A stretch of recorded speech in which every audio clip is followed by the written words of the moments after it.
Well, good afternoon or good evening, depending on where you are in the world. Welcome into Clash Unleashed, Town Hall 18, Controlled Chaos. I'm Goj. I'm going to be your host today, and I am so excited to be back with more Clash of Clans. We're going to have a ton of fun for Town Hall 18, folks. We've got people from all over the world joining us, but I've got two of the best talent in the world joining me here in the booth. We've got Carbon, Finn, and Coco crushing the casting game, crushing the content creation game.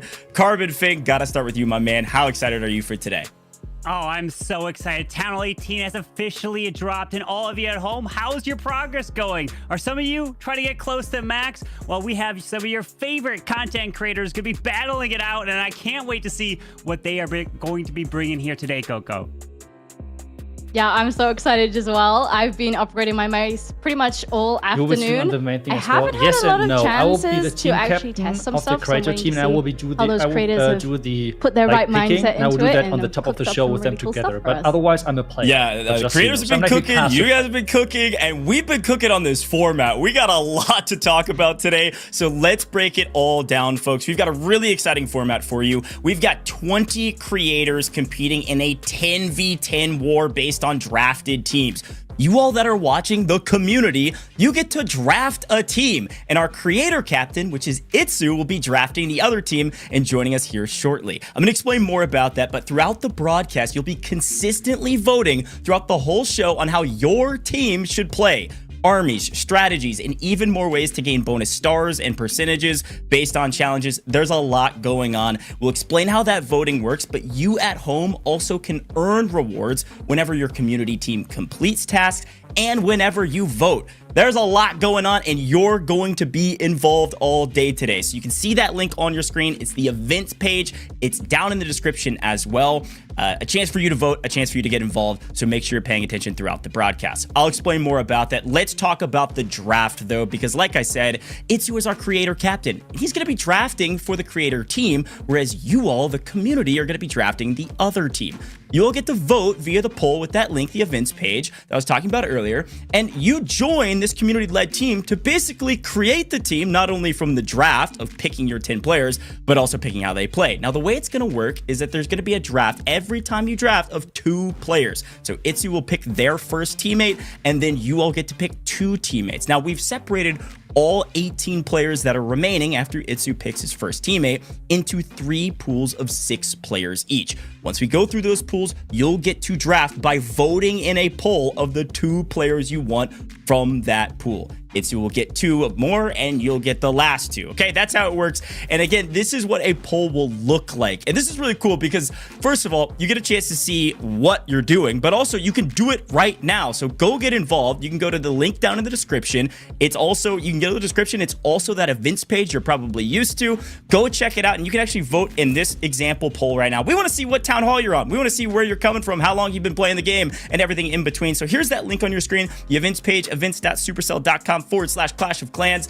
And you can also just scan that QR code. If you want some tech upgrades, folks, you can just screenshot this screen right here, click the QR code in your images on your smartphone device, and it'll take you straight to that link. So go vote right now, get an example going, vote and tell us what town hall you are on, and then we'll get into the real vote and the real draft here shortly. But let's talk a little bit about some of the bonus challenges that your community team has a chance to earn some extra points in. Here's the thing about the community team, folks. We're giving you a few advantages, all right? So firstly, on the left side of your screen, these are example challenges, example things that you're going to be voting on throughout the course of today's broadcast. So to start, you may see a poll pop up where you get to pick the attack style. You get to pick the squad, what you want them to do. And one of the things that you can do is vote maybe for, hey, if they get 2 stars, your attacker on your team gets 2 stars while 50% of your army comp is meteor golems, you're earning an extra star for the overall scoreline. This is big for you because you're going to earn rewards if your team does well. You can see a couple more examples on the left-hand side of how your team could earn extra stars. But Carbon, I'm bringing you in here because I want you to explain what's going on the right side of the screen for the extra bonus challenges.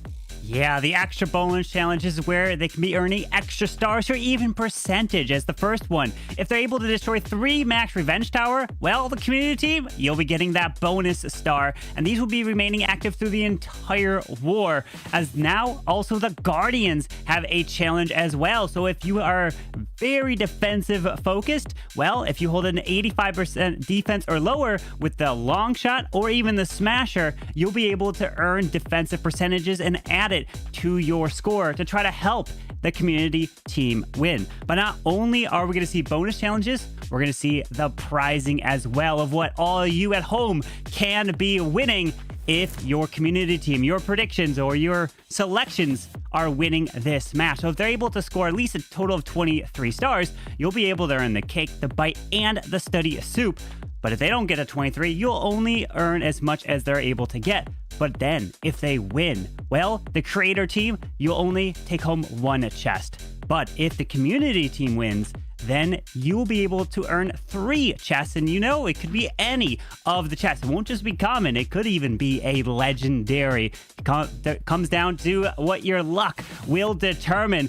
But these teams are going to be fighting it out for you. So really pay attention. And not only can you be winning these prizes, you could be earning rewards as well by participating in watching the stream, Coco.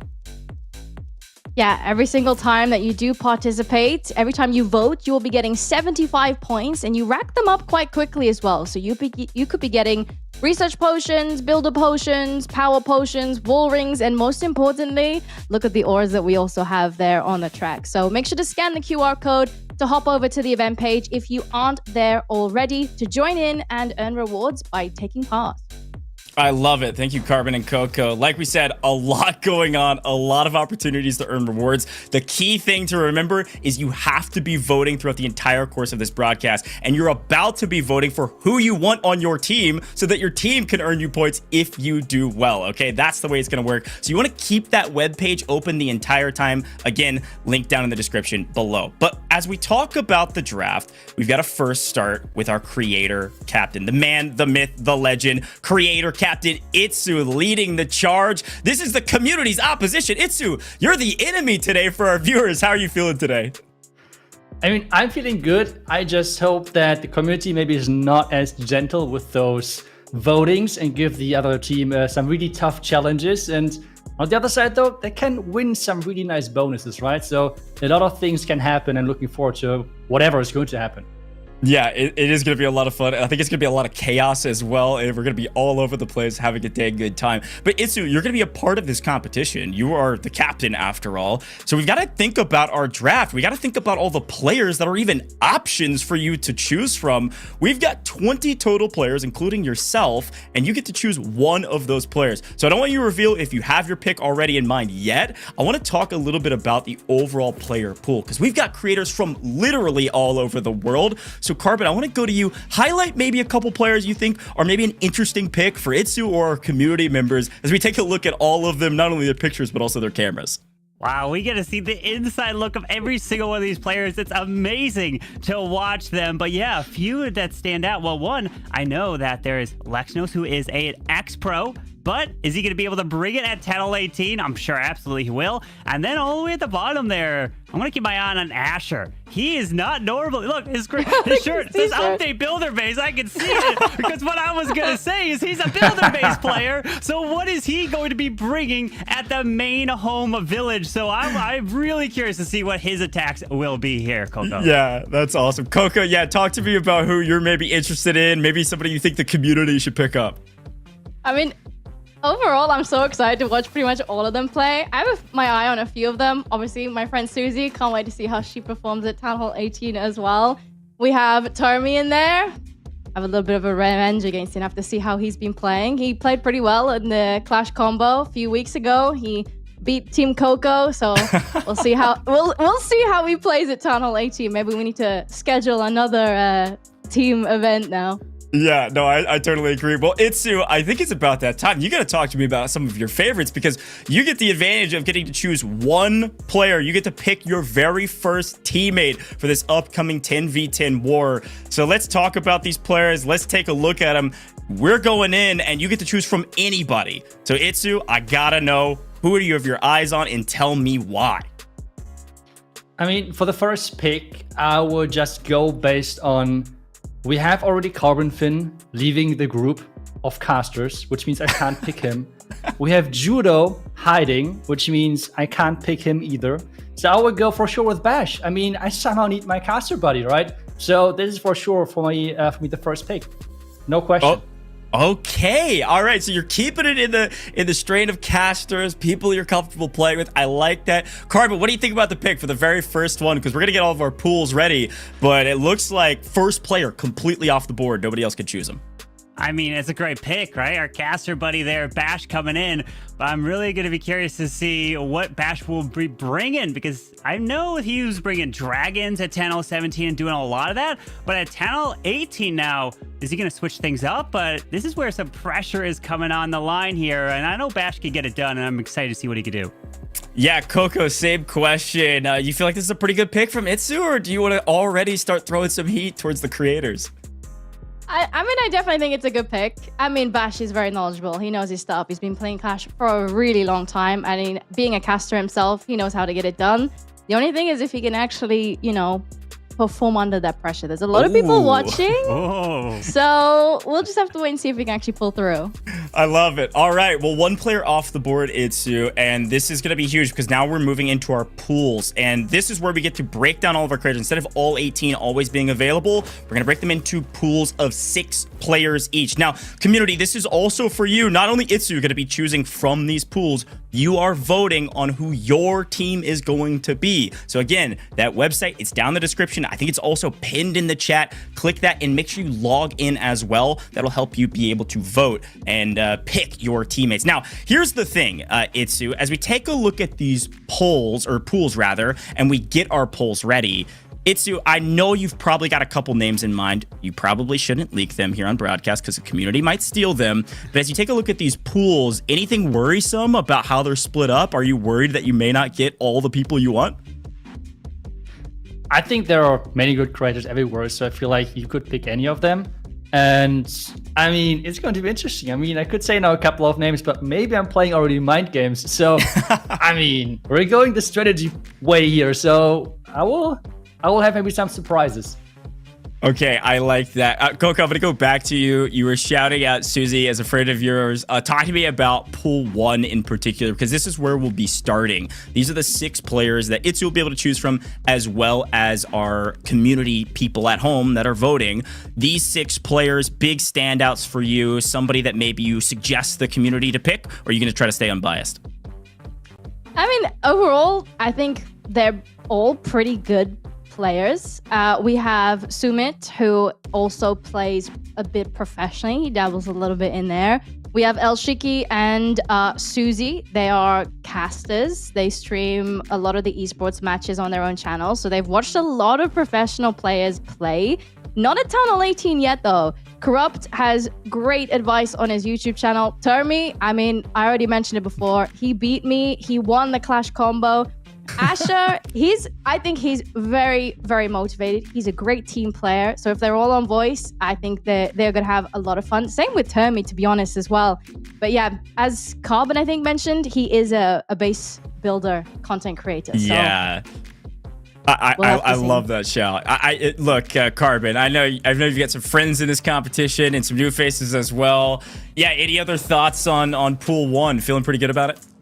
I mean, it's going to be tough choices for the community and even here for Itzu. I can't wait to see what they're going to be picking. And really, it comes down to who does not fold under that pressure, because you want to be able to deliver those 3 stars. And it's a little bit more nerve-wracking when you have all the lights on you, when you're on the big broadcast and everyone is watching, and not just at home and doing it over on your own live stream, having fun. So it's a whole different ball game now. Yeah, we've got so many amazing content creators. And of course, we're all here for Town Hall 18. We're getting the poll ready behind the scenes. I know, chat, you're asking, how does it work? How do we get in?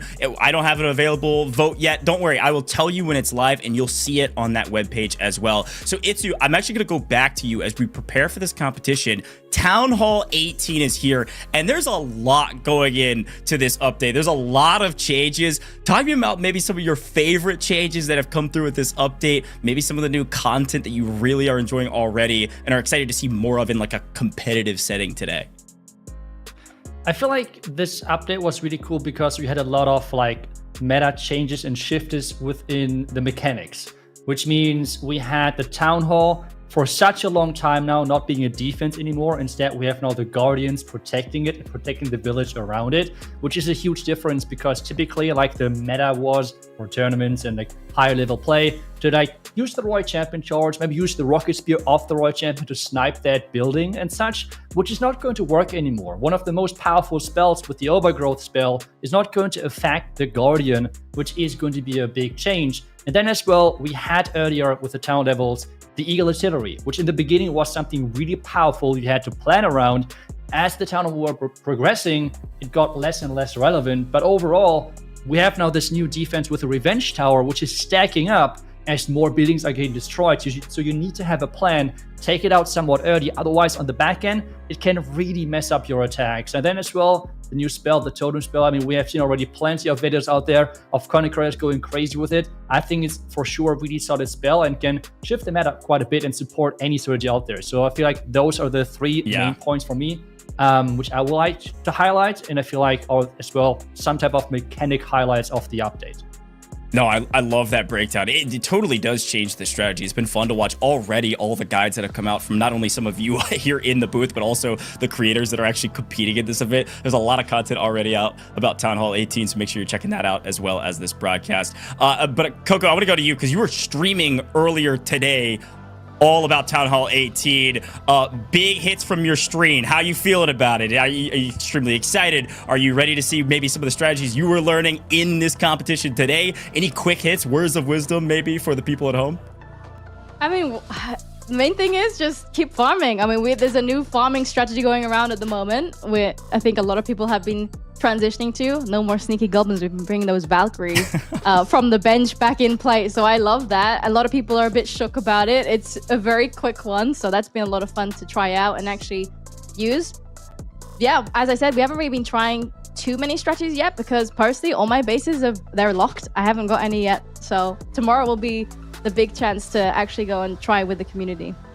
I love it. Well, I'm really excited to see more what the community brings to this Town Hall 18 new meta and how it all shifts. And Carbon, I'm going to shout this out now because we've got an opportunity to do so. I watched the video of you versus Judo Sloth in a war on Town Hall 18. Great video, by the way. What about you? What'd you learn? We saw some very interesting strategies already from you in that video. How are you feeling about the update? Well, I saved one of my final crazy attacks at the end. It was a mass furnaces with the totems and then a fireball. So there's going to be so many crazy attacks that I am excited to see what Town Hall 18 is going to be bringing. And just like what Itsu said, that you really have to now start planning differently.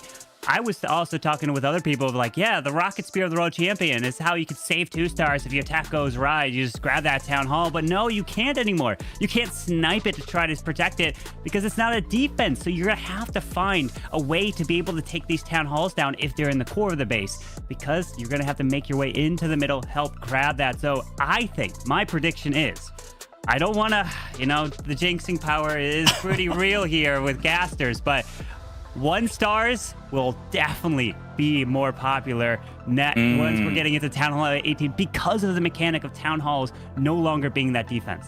I like that shout a lot. A prediction here on main. Folks, we're going to take a very short break by showing you some content from one of our content creators. BD Legend created a video all about Town Hall 18. Let's check it out. When we come back, we've got our poll ready. You're going to be drafting your players. Don't go anywhere. We'll be right back after this.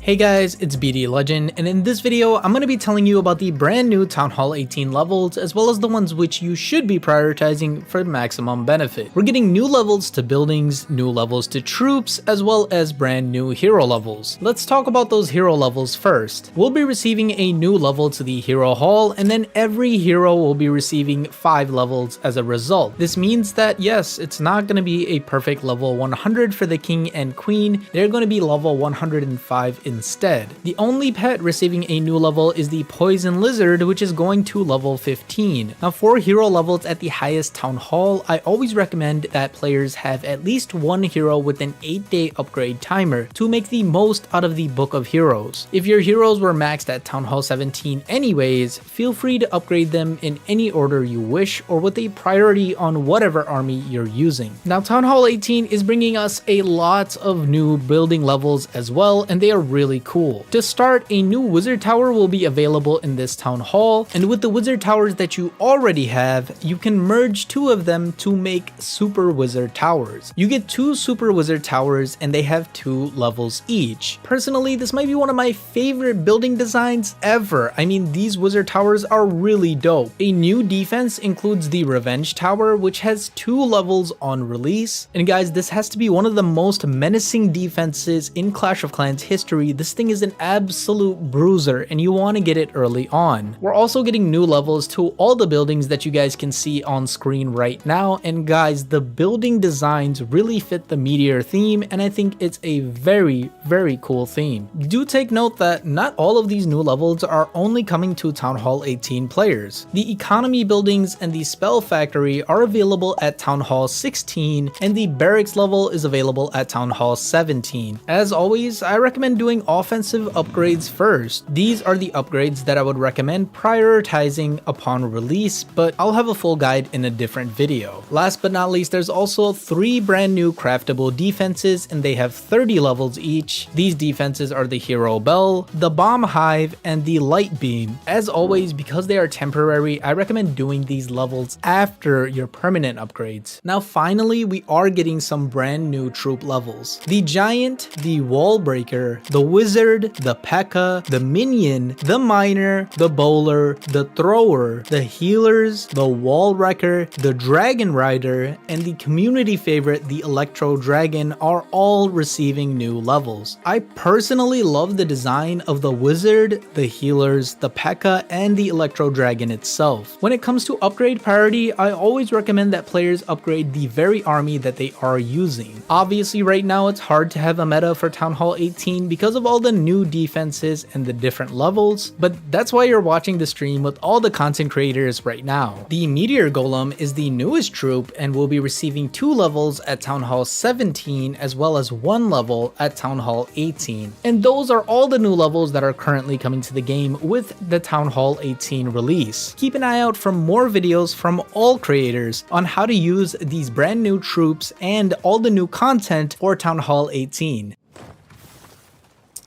Thank you so much, BD Legend. What a great breakdown of our brand new update here with Town Hall 18. This is Clash Unleashed, Town Hall 18 Controlled Chaos. We are just getting started. Coach Carbon Fin, Coco, and Itsu here in the booth. Itsu, of course, our creator, Captain Itsu. You've already gotten your first pick. Now, I want to remind people at home how this all works. We've got our first pool of players that you get to vote on. We saw some questions in the chat. Carbon saw them, shouted it out, and said, who's the other captain? It's you, the people watching at home. You're the voters. You're the captain. You get to choose your team. So Itsu has already chosen their first player, but you all at home get to choose 2 of these 6 players to start. And then Itsu will choose 2, and then you'll get the remaining 2, and then we'll move to the next pool. So that's how it's going to work. Where you do that is the events page. Link's going to be on your screen right now. It's down in the description. It is time to vote, folks. Right here, you can see it right now. events.supercell.com/clash-of-clans. Also, just scan that QR code or click the link in the description. Go vote right now. Right when that starts, you're going to have 45 seconds to vote for who you want on your team. It's yours. You're the captain. You're in charge. Go vote right now, and we'll take a look at who you're voting for and which players you end up picking up. And of course, Itsu then will have second choice. You're going to be voting for 2 total. Vote for your favorite. The top 2 that receive the most votes will be on your team. So we'll show those votes as they come in. And here we go. Carbon, let's take a look at it. Votes are starting. Yes. We got 45 seconds on the clock. Okay. People are voting. This isn't final, but it's currently, it looks like we got our top 2. Is this about what you expected? I'm expecting Sumit to be at the very top. That is to be expected. Corrupt also getting a lot of votes. Loving to see that. Termy coming at 17% so far. And Asher, you know, he's not the low. And there it is. Right now, we got our 2 selections. Coming in, Sumit, and going in with Corrupt for the community team. Okay, I'm going to you because you're going to have to pick of these 4 the next 2. Are you sad about this? Did they take your picks? Where's your head at right now? I had 3 people selected, and one of them was picked. So I'm completely fine. And, nice. Yeah, I have my other 2 picks as well then. Well, let's go straight into it. It's your time to choose. Community's chosen their favorite 2. Who are your next 2 picks to make your team a total of 4 so far? I mean, as I told you in the beginning, with like going for a caster buddy, I'm just going for having a good time. And I feel like that is the result or the goal pretty much to achieve a win versus the community, even though they won't be happy about that. So I would go for Termy, who already won the last event before the World Championship. And then my second pick is going to be Ash. So I will go with those wonderful 2 creators. Nice. Okay, we've got Ash, we've got Termy. Coco, what do you think about these selections? Obviously, everybody's fantastic. Everybody's great. Do you agree with Itsu's strategy thus far?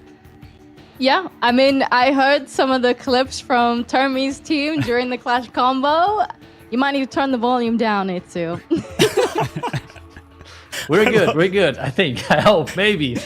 Hopefully vibes are high. Everybody's excited about their team. That means, by the way, community, you received the remaining 2 players from that pool. And then we're going to be moving on to the second pool where you're going to vote first and change it all up, flip it on its head, and reverse the script. So that's how it's going to work. We're going to do that every single time. It's 3 total pools, 6 players in each pool. So nice picks so far. We're about, a third of the way through, obviously. Let's take a look at those teams. And Carbon, so far, 4v4. Does either side have an advantage? Well, whatever team Itsu's on, that's an advantage 100%. So creators team, no pressure to put on you, but I mean, you are an unbelievable player. But of course, glazing. The community, it's going to be challenging because they're going to have to try to follow some of the polls that all of you at home are going to be trying to submit and earn extra bonus stars. And that's the one thing, Itsu, you don't have the ability to get. You cannot get any bonus stars in your matches. Ooh, true. Yeah, Itsu. They do have a slow. Either you might, if you feel like you've got an advantage in your players. That's true. Carver shouted it out. The community team at home does have a slight advantage with some of the bonus stars. So you gotta try to gas up your team here as much as you can. And speaking of your team, it's time for Pool 2. We've got 6 new players on the board. And Itsu, I'm going straight to you because you get to select first this time. Again, talk to me about who you're thinking. You've got all 6 on the board. You get to choose 2. Where's your head at? So, I mean, I knew I will pick first in this one. So I had already 2 people selected.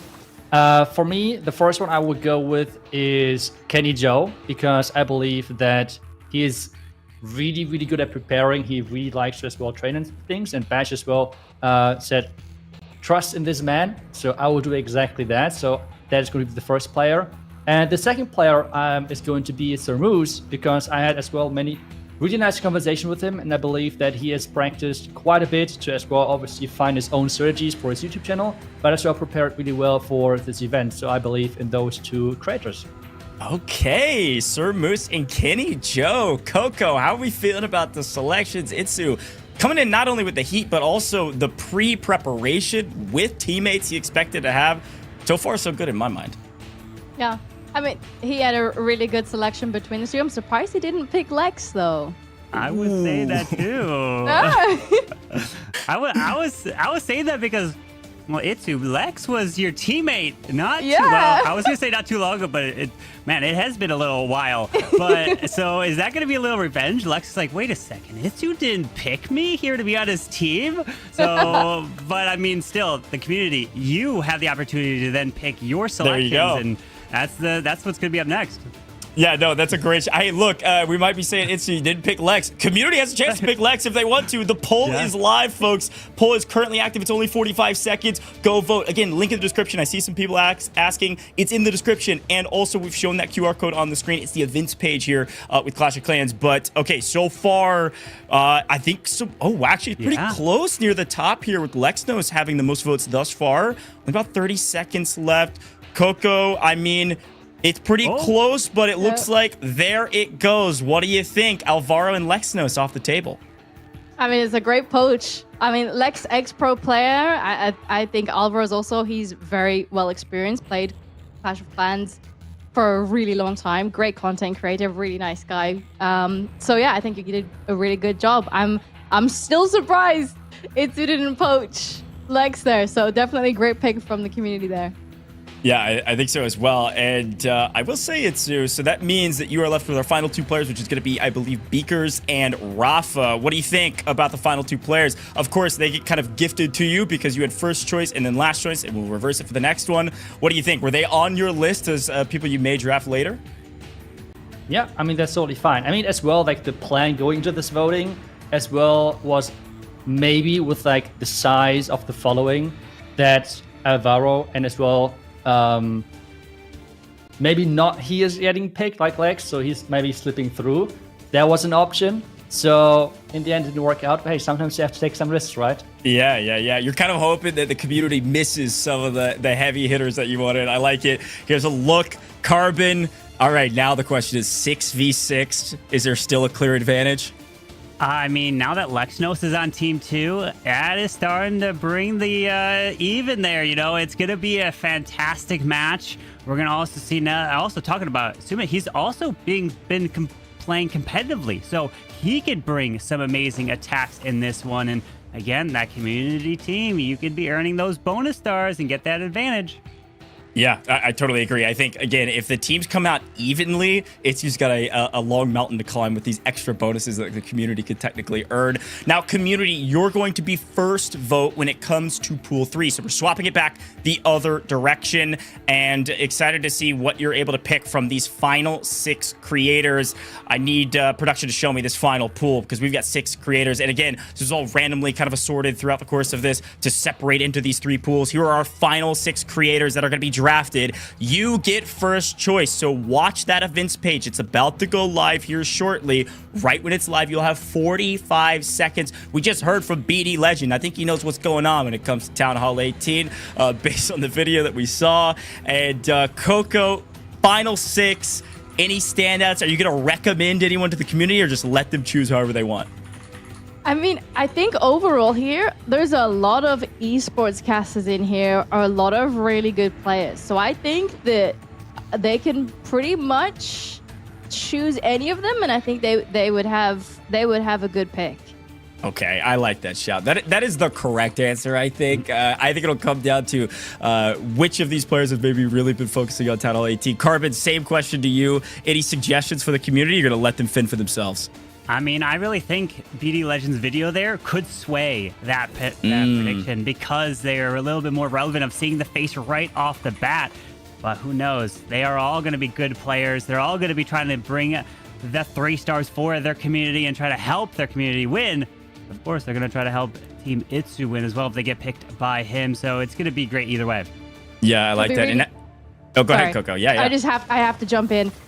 BD, Asher, and Termi have done a lot of co-streams together. Oh, so chemistry. They have a lot of chemistry. Just a little insider information. I love it. Missed those. Well, hey, the poll is live. Community, you're voting first. So let's take a look at our 6 players. You get to vote first, and then you get the final 2. Itzy will draft their final 2 remaining players. They're in the middle. Here we go. 6 players on the board. Percentages are live, and woo! All right, Carbon. Okay. First look. I mean, it's almost assuredly done. Yeah, BD Legends coming up at the #1 spot right there. They saw the video, how well-versed he was with Town Hall 18 content, as are all these players. But the fresh face that they were able to see that video explain everything going through is most likely helping right just there. So he looks like he's going to be first. And who's going to... It looks like we also have a clear-cut second. Yeah. And there we go. 2 players selected. Okay, Zolo and BD Legend. I gotta say, Itsu, I'm sure on the back end right now, you're talking to your teammates saying, we got 4 left, we only get to choose 2, and we also are giving the other 2 to the community. This is a big choice. Of course, I'm sure you wanted maybe one of those 2, but where's your head at right now? And then whenever you're ready, no rush, but whenever you're ready, you get to finally select your final 2 players. Yeah, I'm already texting with Bash, trying to like I can see it. talk about, okay, who do we pick? Who do we pick? I mean, obviously, out of that pool, the best candidate would be for sure BD, as he really knows what he's talking about. So that would have been a nice pick. Otherwise, though, I think for us, we would like to go. We said together that Jacob is our first team member to join us, and then the second player we're going for is Akari, and we will go with those 2 creators. Okay, Jacob and Akari, which means that ClashTuber and Chief Rion are going to the community. Coco, how you feeling? Do you think this is the right choice here from Itsu as we finalize our teams now at the end of the draft? I think it's a cool pick. I'm very intrigued to see how BD's gonna do up against his friends Tommy and Asher. That'll be fun. A little rivalry between those 2 teams. Yeah, I totally agree. I think there's going to be probably some nice, friendly Town Hall 18 trash talk, okay? As always with competitions like this. And it'll be really fun to hear and listen into some of those comms, I'm sure. Carbon, I think we are done with our draft. We've got all of our players. We'll show those teams, the finalized teams here in a moment. And then, Itsu, I want to give you some final words on your team. But Carbon, okay, we finished the draft. Is this what you thought was going to happen? Does this feel correct? Or do you think somebody made a mistake along the way that you wanted to shout out? I mean, I've done drafts just like this over the years in the past, so I know that feeling of when you pick that one person and then, or you just barely miss out. So it's really hard to tell. Hindsight is 20/20, so we'll really have to find out once this match is over. But really, anyone can step up for it. Okay, hey, yeah, it is all about executing, right? It's all about performing on the actual event day, on the tournament day. All right, Itsu. Your chance to talk a little trash if you want. How you feeling about your team? Our teams are finalized. The community is drafted. You have drafted. Is this everything you wanted and more? I mean, I'm really happy about my team. The question now, and I feel like it's not really trash talk needed. The question now is going out to you guys from the community. The thing here is, do you vote for something really difficult you know the creators are going to struggle with, and it's going to be some fun attacks for you to enjoy? Or do you instead want to have a chest as a reward? This is completely up to you. It is your choice what you're voting for. This is all the trash talk I need to do. So that's it. I mean, mic drop. My job is done, I think. That's incredible. I love that. You're playing mind games with the people at home right now, and I am so here for that. Coco, if you're in the audience, not in the booth, you're watching this event, you're cheering on your friends, you're cheering on these creators. Are you cheering them on actually, or are you trying to make it as difficult as possible for the community team going into this, or you just want your rewards? No, I would definitely be cheering them on. I think they also have a great team in terms of how creative that they could be. So if they do actually have to go for that, you know, those little polls, and then they choose a tough one that the player has to execute, I think that actually a lot of their players might actually be able to achieve that and actually get the bonus for their team. That's a great shout. Well, Itsu, we got to let you go because you got to go strategize, man. You got a full team, a brand new team. You didn't even know you had them until like literally 30 seconds ago. Any final words here for the broadcast before we wish you good luck in the competition? I mean, I'm just hoping for a lot of fun. I just wish the best to everyone. Hope that they can get the result they're looking for, because at the end of the day, we just really want to highlight the fun new stuff from Town Hall 18 and hope the viewers will like it. That's the goal in the end. And it would be even better if the creator team could win. But hey, that would be the cherry on the cake, right? So for now, it's already really good. I love it. Itsu, you were a blast here in the booth with us. Good luck in your competition. I think you drafted great, by the way. So good luck strategizing, and we'll get into the competition here shortly. Wow. Okay, that was Itsu. Obviously, great guy. Also, Carbon, kind. Man, every time I asked for the trash talk, he basically was like, oh, let's have fun. I respect that from that guy. That guy's great. You know, I guess you have to be into the match where he'll get in your head, right? on the outside, he wants to be nice there, but when the attacks are unfolding, he's really going to unleash it, and he'll do it by his attacking. He'll be coming in with, well, Itsu probably doesn't want to say it, but Itsu, I'm telling you right now, you are going to get 100% 3-star. Okay, does that mean anything that he may not? He's going to blame me for it if he doesn't? Well, community, I'm trying to help you out. You know, you want to be winning some of those rewards. So good luck. Yeah, the caster curse is so real, and you're already trying to manifest it on Mace. It's just crazy. It sounds like Carbon is for the community. He's trying to get brownie points with everybody at home. I love it. Coco, okay, now that Itsu's gone and we're not trying to cater to him, talk to me for real. Which team do you think has an advantage? Is there a clear advantage, or is it really that even? Genuinely, I think it's quite even. Okay. I think the biggest, I mean, I'm not joking. As Itsu said, depends on what the community chooses for their team.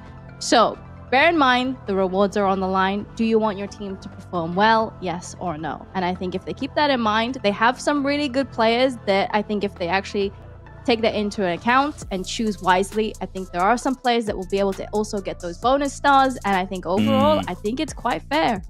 I think it's really fair, and I also think it's going to come down to the community. I think that's a great shout. Well, we've got another amazing face, an amazing content creator, been crushing it in Clash of Clans forever. Judo Sloth, welcome to the broadcast, my man. It has been a couple years since we worked together. It's great to have you back on another event with us. How are you feeling about this super cool event? And of course, Town Hall 18, man, there is a lot going on. Absolutely. Thank you so much. It's great to join you all. Just watching all of the build up there. The picks was great. Getting ready for the action. I know the teams will be preparing. But yeah, Town Hall 18, super exciting. As Itsu was mentioning, I think there's a lot of brilliant new mechanics which can hopefully shift up the meta a little bit. And we certainly had some interesting picks there as well. Yeah. So I'm excited to see how the war unfolds, and especially what the community decide to do with the strategy options. Yeah, I love that. Well, before we let you kind of break down everything about Town Hall 18, because I think it's definitely going to be needed as we get into this competition, I have to ask, do you have a clear winner in your mind already? Do you think one of these teams is stronger? Are you still kind of hanging out on the fence with the rest of us because we all like to be right? Or are you like, no, I love that team. I like the creator team or the community team? I feel like I'm going to side with Carbon in that Itsu's team has the edge here. You never quite know with the community. Sometimes they will certainly give some good strategy options, but every once in a while, I think they'll throw a bit of a troll strategy in there as well. And maybe that just doesn't quite work for them. Maybe they'll reach a bit too far for the bonuses, but either way, it'll be an entertaining stream, and that's what it's all about. That is what it's all about. I love that answer. Well, Judo, it sounds like we got to break it all down, top to bottom, Town Hall 18. Let's get everybody on the same page before we get into this competition. Talk to me about what we're going to expect with this event and, of course, with this incredible update. Yes, so I've put together a couple of clips that I can commentate over here for you, just basically breaking everything down that is new with Town Hall 18, so you know what to expect. Let's first talk about the Guardians. They are the new defense for the Town Hall. You have the Longshot and the Smasher Guardian. They start at level 1, and you upgrade them to level 5 within the Town Hall. But how exactly do they work? So the Longshot Guardian has a greater range. It can also engage units from a distance, so we might see it with isolated town halls in the core. It also has a special mechanic that when it gets taken down, it deals damage, much like the Gigabomb. The Smasher Guardian has a shorter range. It also has to engage the unit, being a melee Guardian, and it also has some special mechanics. So when the town hall is destroyed, it will be enraged, dealing 60% extra damage. And when it goes down, it leaves a rage spell, which can boost up clan castle troops or defenses. They both attack ground and air. They both deal splash damage. However, poison spells do not work against them. The poison lizard, however, will. Your freeze spells will stop those guardians in their tracks, and any freeze-style equipment like the Frozen Arrow or the Dark Orb from the Minion Prince are also effective. The signature defense, the Revenge Tower. It does nothing at first until 5 buildings are destroyed, where it is a single-target, high-damage defense. After 20 buildings are destroyed, it acts like a ricochet cannon, bouncing between 2 targets, and after 40 buildings are destroyed, that's when it has its maximum DPS, blasting through 3 different targets. So you won't see this on the outside of the base. It will be a little bit more centralized to try and protect it and maximize damage.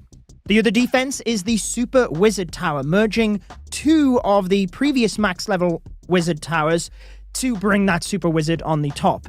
It does exactly the same as the Super Wizard on offense, chaining through multiple targets, so any low hit point units will be fried with that defense. The new troop is the Meteor Golem. We've seen this in the Halloween event. It has a ton of hit points. It breaks into 2 to throw over walls, and then it will merge back together after destroying a building. It does target any building, not just defenses, so we may see this in smash-style attacks, especially if you can set the funnel, push them through the center of the base in order to support your heroes. Maybe we'll see one of the creators using that today. The Totem spell, as Itsu mentioned at the top of show, is a very strong spell. You can use it to distract defenses. It will stun defenses within a 6-tile range so that they lock onto the totem. It's very easy to use, but don't use it too far ahead of your troops so you're distracting things that you wouldn't be hit by. You can use it in some clever ways though, such as distracting the Expo for the Flame Flinger. It's long been the best siege machine, but you no longer have to use an invis and 4 rocket loons to take that out. Just place it in front of the Flinger. Make sure you don't put it too far ahead though. Equally with hero charges, such as the Warden charge, you can use it very flexibly as you're moving through the base to distract the defenses, and I am sure we will see it a lot during this stream and at Town Hall 18. Hopefully that has given you a good rundown as to all of the new content that you will be witnessing during the attacks, and I'm sure we will see some epic action from everyone here today. Wow. Great breakdown, as per the usual, Judo. I mean, it's like you do this for a living. It's crazy. I love Town Hall 18. I love all of the new content. Carbon, I gotta go to you because we were talking a little bit about this before. You and Judo had a face-off on Town Hall 18, and I think you both learned a few things. You tried a few interesting strats. Carbon, you got any questions for Judo about maybe some things he's learned since that war? Well, it seems like I was able to get it 2 years in a row. Judo came this close and all, saving some of the craziest attacks. And I'm curious if any one of these has just gotten a sneak peek of some of the attacks that we brought in for this, for our match and bringing it into here in a mass furnace with some totems. But I mean, they're probably keeping something in their pocket here. Yeah, I think they are as well. Judo, obviously some brand new mechanics. You talked a lot about that and some of the strategies we might see. Is there anything that you would maybe even suggest, like when the community is doing some polls of, hey, let's maybe try to use X, Y, or Z going into this, maybe this strategy, or make sure you're doing this while we're playing, because the community is kind of directing their team to some degree. Yeah, I would say maybe think of previous strategies that have been meta that obviously are still viable, but maybe they are enhanced because of the totem spell. So, you know, for example, one thing that I haven't really tested, but I was thinking about it today, maybe we could have the Mass Inferno Dragon strategy come back where we used to just scatter skeleton spells across the base. Maybe now it works with the totem spell, and I think it, you know, might be a little bit nicer than the mass furnace attack we've seen by Carbon. At least it might let me get my own back if we do have a rematch. I love that. Yeah, Coco, I mean, I want to go to you. Obviously, we've got some great breakdowns today. Is there a strategy? Is there maybe some sort of a meta that you want to see happen with Town Hall 18? Because the best part about these updates is that the meta isn't immediately apparent. I mean, you got a chance to play already quite a bit as well. Anything from what Judo was talking about, or anything from your stream that, again, you would like to shout out as something that you want to see kind of move into the meta, or that you think may? I feel like it's still quite early on. I feel like we will start to identify some trends. I think a lot of people will be staying within their comfort zone, staying amongst the smash attacks, and see how that works. And then we'll see how that develops over the next few weeks. Obviously, I think that the new spell is very strong. I think that will adapt in or be added into quite a lot of different types of strategies, just because I think it works in so many different scenarios. It works in the actual planning stage, as we saw like with the flame flinger, but also I think as backup, if you're in an emergency situation, you're taking too much damage, don't want that Queen ability to get popped, I think that could be a great way of saving that. Yeah, I like that shout. And Judo, one more quick thing, and then we'll let you go. These meteor golems are very, very cool. Obviously, this really unique ability to be able to throw themselves basically after they split over walls, rejoin, recombine. I mean, talk to me again a little bit more about the kind of efficacy of what they're able to do in Clash of Clans, because it does kind of change the way you can play. Yeah, I think the main thing is the amount of hit points they have, so it'll be interesting to see whether there's any used on defense during the live stream here. But they have been buffed quite a lot from when we seen them in the Halloween event a little while ago, because I don't feel they were very good back then. However, now that their hit points are just so much greater, we can certainly see them used quite a lot. And I feel like the heroes, particularly with equipment, are so pivotal in your army that whenever you can keep them protected, that's where you're going to get really good value. And that's what the meteor golems can help with.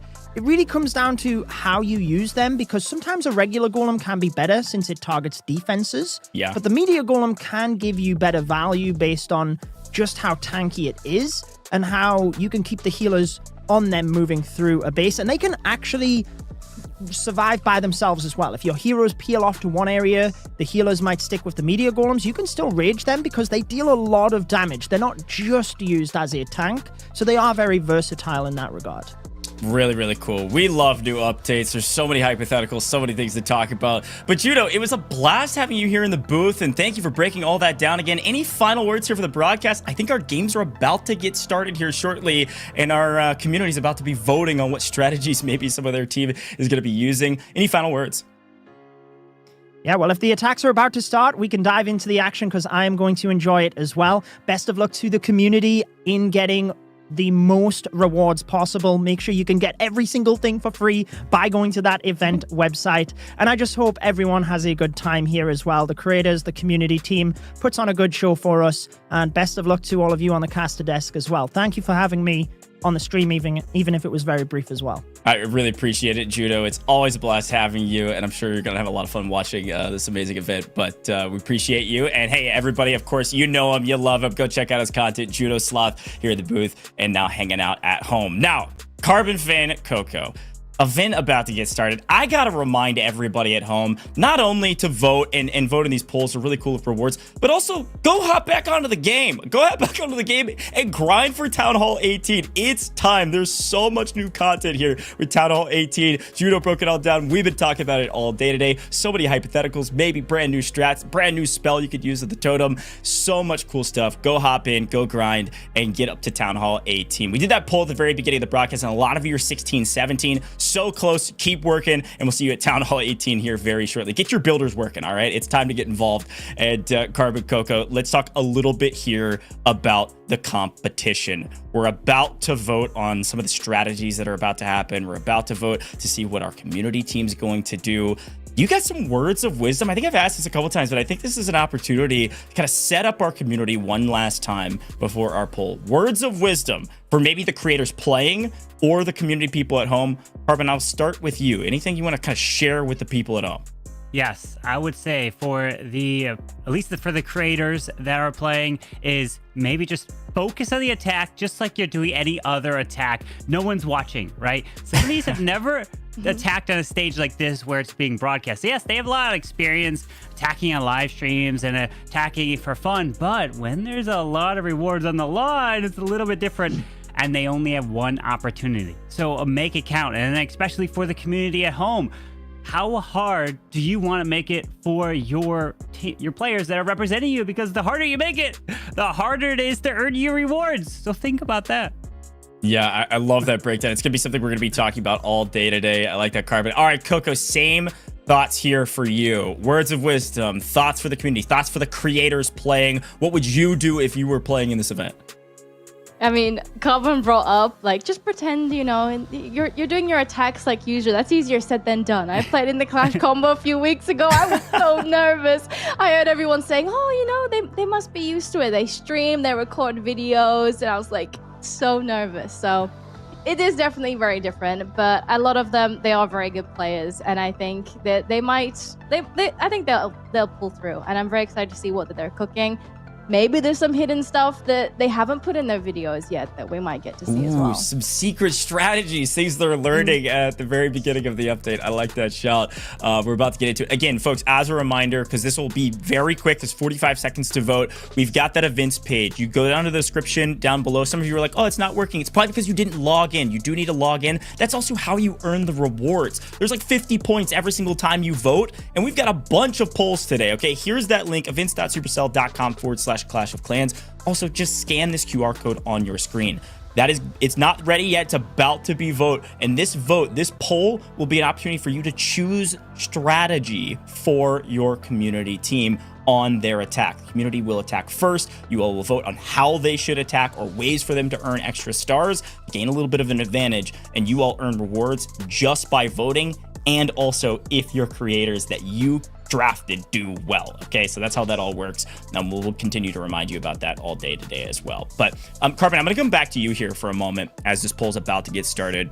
And of course, I'll update everybody at home. If you've got the link open, you'll see it, but I'll update you right when it goes live, so you got a maximum amount of time to vote. But Carbon, we got to talk a little bit more about this Revenge Tower, because I got to hear from you. This is kind of a high risk, high reward from an attacker strategy side of when to take out this tower, because obviously it doesn't even start doing damage until 5 buildings are taken down, and then it ramps up aggressively as we go. So do you try to target that immediately? What strategies are you thinking from the attacking side on how to deal with this brand new defense? Well, I think it's not going to change the way you're going to approach a base, but it will change your way in terms of how maybe you set up an initial charge. So, for example, what I did in one of my attacks previously was I did a little bit of a queen charge with an anger jelly and with the warden to assist. We've seen pros do it, so I was like, all right, well, let me try it. And so when I did it, I got the queen into the core of the base.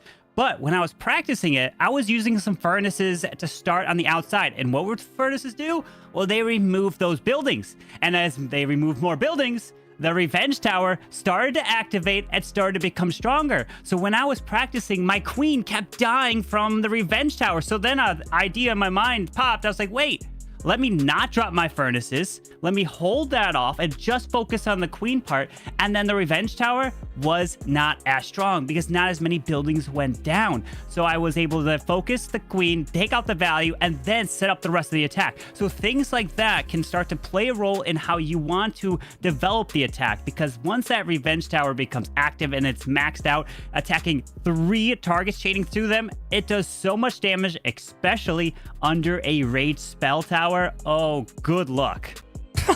I love it. Look, what I love about both of you is that A, you're experts, but also you love to talk strategy. The hypotheticals of how and when and why is really fun to hear. And Coco, as we hop into our games here shortly, I'd like to take a look at some of our creators and see if they're stressing, if they're pretending like it's just another day in the office. Looks like Kitty maybe stepped away for a second, but Coco, talk to me about what you're seeing. Itsu and the creator team is ready. This is the enemy of the community. These are the people that if you're watching at home, you don't want to win. How do you feel? Do people look, they look nervous to you, or they look calm? What are you thinking? I think they look pretty calm. I think they also have a great captain. I wonder if they'll actually get to see themselves and they'll start waving like they did beforehand. That was really funny. No, I'm also really curious. Maybe you guys at home are popping in these guys' chats, because I know some of them are live streaming at the same time.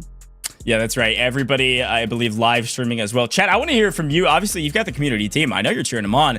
Any other creators here that you wish maybe were on your team? Or maybe shout out your favorite player on the community team. Carbon, we've got some fantastic players here as well. Again, it's 10v10, draft completed. Taking a look at these players. What do you think? Calm, cool, and collected? A little bit of stress? Maybe a little bit of a mix? I think they're calm. They're really focused here for the community, but an idea just popped in my head, you know, community. We're all in this together, right? Well, these creators are streaming, right? Let's go to Itsu's team in their chats. Let's distract them. We got to make sure that they're not focused so that they cannot get those 3 stars. If you want to be winning, we want to get those rewards. The community team here, let's cheer them on, because hey, how are we going to progress our town halls all the way up? Well, we know that Itsu and we know that Bash and Judo, they're probably almost close to max, but I'm not like that. We need to get those rewards so we could get there. You're not like that. You haven't even upgraded your town hall. You're not supposed to say that. You know, okay. Nice try. He'll get to it. He'll get to it. I'm gonna get to it. Okay. Let me explain. So the update, yes, I know I'm still a town hall 17. I haven't upgraded just yet. Why? Well, because the update dropped at like 3 a.m. my time, right? So it was very late. And then when it's 3 a.m. my time, I then was like, I probably shouldn't upgrade right now, because if I do, I'll make some poor financial decisions and start getting every single pack and gems, and I would become max. So I was like, I'm gonna hold off. I woke up, I got prepared for here. So after this event, I'm gonna be upgrading. Don't worry, I'll be joining him. Yeah, nice. You're going to be upgraded. You'll make responsible decisions, but still decisions nonetheless to upgrade, because that's the name of the game. I love it. Great, a great shout. I think that is the right play, Carpet, but I'm sure we're going to look up here in a moment and be like, oh, no, he's maxed already. Oh, okay. Well, nice decisions, Carpet. That's good. We're all the way upgraded. Town Hall 18, super cool stuff. Now, okay, our poll almost live. The final notes we have before this gets started, because once we get started, it's going to go very quick. Yes, it is a 10v10 war, which will be a lot of games. You're going to see a lot of attacks and, of course, defenses as well. We'll go one after the other, attack into the defense, and our casters will take all of that away. But also, it will feel very quick based on this brand new team that was set up. So one quick thing that I also want to talk about, Coco, I'd love to hear, especially even from your stream today, what do you think about this Super Wizard Tower? We spent a lot of time on the Totem. We spent a lot of time on the Revenge Tower, and we've talked about the Meteor Golem as well. Talk to me about the Super Wizard Tower, because this also introduces another interesting mechanic where you take the 2 Wizard Towers, combine them, merge them, and you have this brand new defense. And it's unique in a way that it's got a lot of advantages, but also a couple disadvantages. So you got to use it wisely. Yeah, for sure. First of all, it looks so cool. If you haven't upgraded them already, but I have them already going because I need to have them on my base. However, a lot of people, I think this applies more for the pro scene, so I'm very curious to see what happens later on in the year, but some of them are not actually upgrading all of them. Might be a little bit of a disadvantage in some cases, but depending on how the base building goes, I'm not sure if that's true, because we also still have the merged cannons, we had the merged archer towers, and they ended up being merged and they were so strong, and they were so much better than the single defense. So that's a lot of the debate that we've been hearing over the last day. But they're also one of the most important things to know is healers. Don't place the healers too closely because the super wizards, they used to do quite a bit of a little group damage there, but now with the chains, it can change quite far and also chain to quite a few different targets too. Yeah, that is a good shot. I think it is. There is some advantages. I mean, I was watching both of y'all's streams and both of your content, and I heard both of you talking about this of like, hey, there's some advantages to it, some disadvantages. Carbon, I think the only thing we really haven't touched on yet as much, maybe, crafted defenses. Okay, there's some big changes here. I mean, Hive Bomb in particular, a really interesting addition, especially with the invisibility spell in play all the time. Talk to me a little bit about some of these new crafted defenses as well. Absolutely. Yeah, the Hero Bell, one of the strongest ones for sure, because it will buff up your heroes, make them so much stronger. But what you can think about is trying to pair in a Queen's Giant Arrow. Judo did it against me in my war, where he paired in a Giant Arrow, lightning spells, and took it out. So then the defending heroes were no longer buffed. But then the Bomb Hive keeps spinning those bombs out, and even if your troops are invisible, the bombs can still hit them. So it's going to be very key of where you place them. And sometimes when I was practicing against the Bomb Hive, and I just was like, wait, I just wall broke into the section, but it didn't make it there. Why? Well, it was because I went and watched the replay. The bombs for the Bomb Hive took them out. And every single time that I dropped the wall breaker, got hit, and I wasn't even thinking about it. I was assuming he was just going to go open the wall. So the Bomb Hive is going to be really strong. And then I think the one that's very underrated, the Light Beam, is going to be able to do a lot of damage, especially if we have any Queen charges in some certain bases, because Queen charges, I think, I'm going to be making a prediction, are going to be coming back at Town Hall 18. Ooh. Because the Town Hall is no longer firing back like Town Hall 17, which would normally be hitting your healers, but your healers could stay a little bit more protected now. Light Beam, though, is going to be doing so much more damage the closer you get to it. So there's going to be a lot of variety, and every single thing we see here today is going to be new because of the brand new Town Hall, and that's what we love. Yeah, that's what we love, and I think there's challenges specifically around making sure that we get to showcase all of these brand new things. And frankly, I would use them anyways because they're very, very strong and very good. Coco, same thought on crafted defenses. What do you think about some of the new additions and how they kind of change the game a bit? I still think it's, again, early to tell. I have to level mine up in the first place, so I'm excited to see what people use. I will miss the Crusher. It was good on defense, that's for sure, but I'm very interested to see how the other ones perform. The Hero Bell, I think that can actually make a difference, special towards, like, if you're not good at placing those headhunters, those defending heroes will do a lot more damage. I think the Bomb Hive, I think that one's scary personally because it's very distracting. There's bombs flying from the get-go all the way across the base. Light Beam feels like a mini monolith. I'm excited to see how that comes into play. The closer you get, the more it burns. So I'm excited. Yeah, especially when they're fully leveled up. Those things are crazy, especially the range on some of those defenses. Wow. Well, let's take a look while we're waiting. This poll is almost live. We thank you for your patience and an opportunity to vote on the strategies. Let's take a look back on the bonus challenges. Because again, if the teams are even, which we'll just say they are, community, we've given you an advantage, okay? Because there's an opportunity for you to earn extra stars throughout the course of this. So we could see an attack that ends up getting 4 stars, for instance, okay? That's how that works. Trust me, we are certified yappers. We love talking about Town Hall 18. We will start the games as fast as humanly possible. Everything is almost ready behind the scenes. Teams done strategizing, everybody getting set up. But talking about these bonus challenges, Corbin, I want to go back to you because we've got the ones on the left that we've talked about, hey, if you vote for this and they're able to complete it on that attack, great, we've earned an extra star. But again, let's talk again about how the right side of the screen works. Break down for me. These are always active from what I understand. Yes, these are always active with the Revenge Tower. If you destroy 3 of them, they're going to be getting an extra star from the community. And that's what only the community team is able to do this. Itsu's team cannot get any of these bonus stars. That's why we're trying to give you that advantage at home to try to be able to earn those rewards. Not only can you get the extra star by removing those revenge towers and destroying them, the defensive side can also be getting percentages added to their score by how good they defend against the creator team. If they're holding them below an 85%, then anything below is going to then match and be put onto the community side and increase their war percentage. So these bonus challenges are a great way to give an advantage to the community and try to help them win.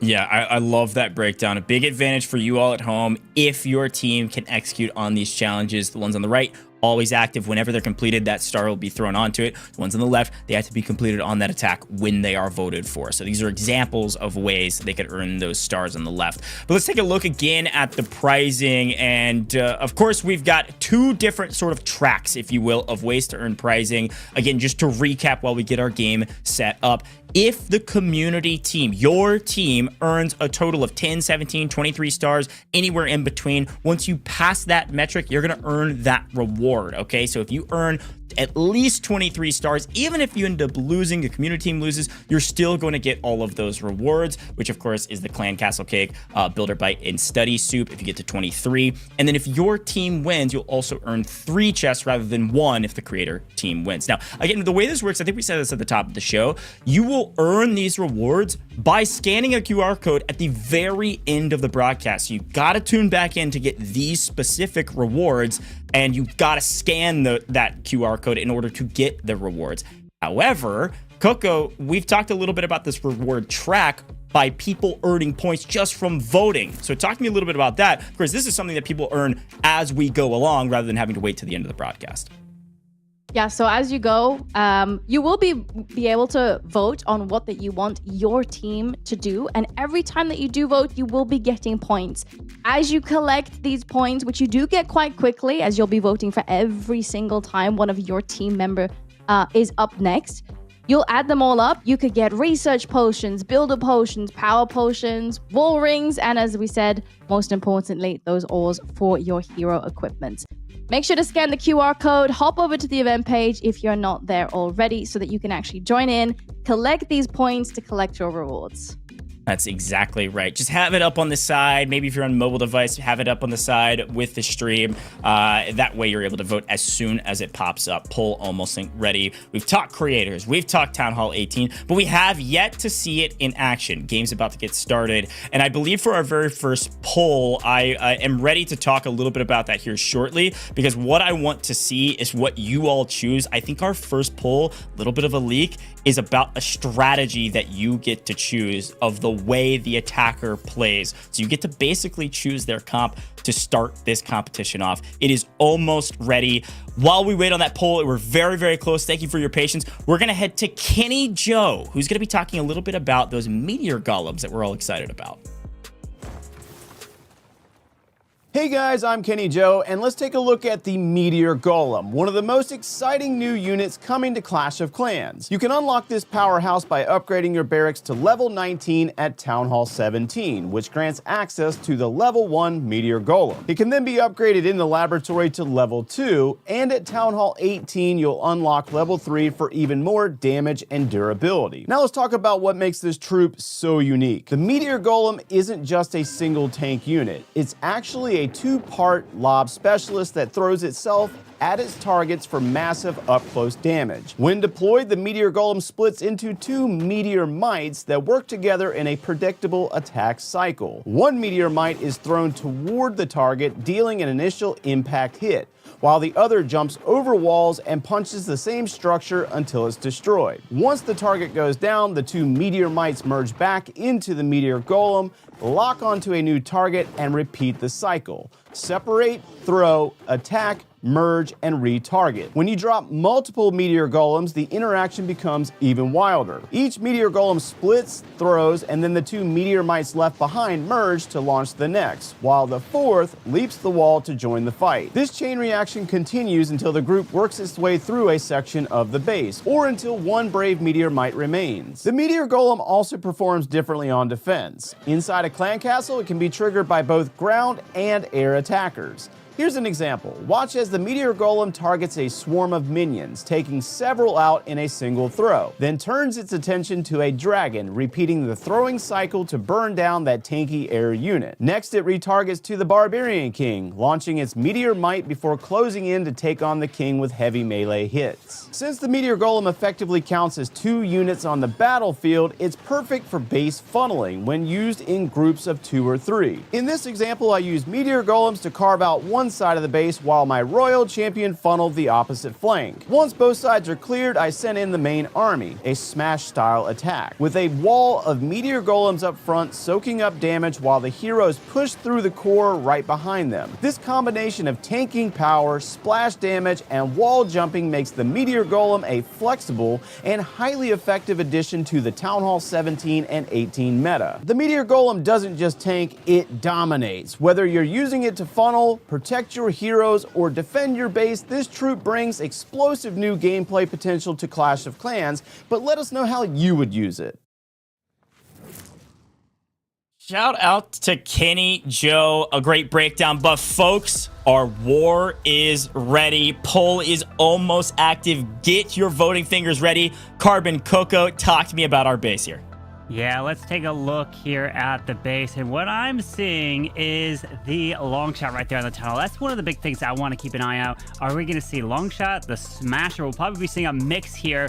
And they are both strong, especially with the smasher being very strong when it comes to having a lot of stuff near it, because you want that rage to be raging other things up.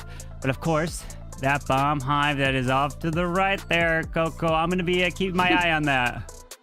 Yeah, the long shot, I don't think you guys are ready to see the distance that can actually shoot at towards the troops that are incoming.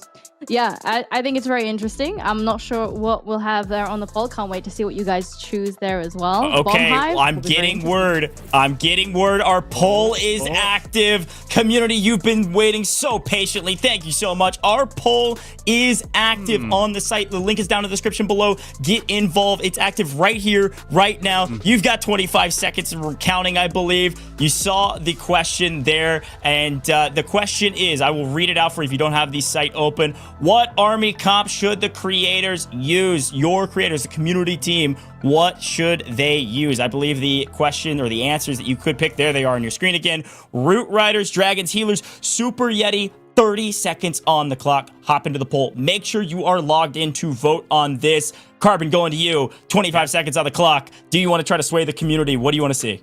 I mean, it's closed now, so unfortunately I can't sway anything because it's closed fast. But I have it on the side here, so I'm making some picks too. You know, I might be influencing a little bit on the side. I don't know if I'm gonna, I did pick Super Yeti because I did some testing. Super Yetis are strong. But it looks like if I'm Root Riders are close, but Dragons might be edging it out here. What is going to be the winner? Okay, we got to see final votes being tallied. Which comp is our community team using? Waiting on the results. Coco, while we wait on them, did you vote? Oh, wait, I'm being told it's Dragons. Coco, what do you think? We're going Dragons. The community loves Dragons. Everybody wants to see Dragons besides Carbon. I was about to say the community loves Dragons. I'd be surprised if they didn't win. We've seen so many Root Riders already. It's a comfort pick, though. That's definitely for sure. But I'm very excited to see some Dragons at play. Carbon, watching your video again, you were not a fan of the Dragons.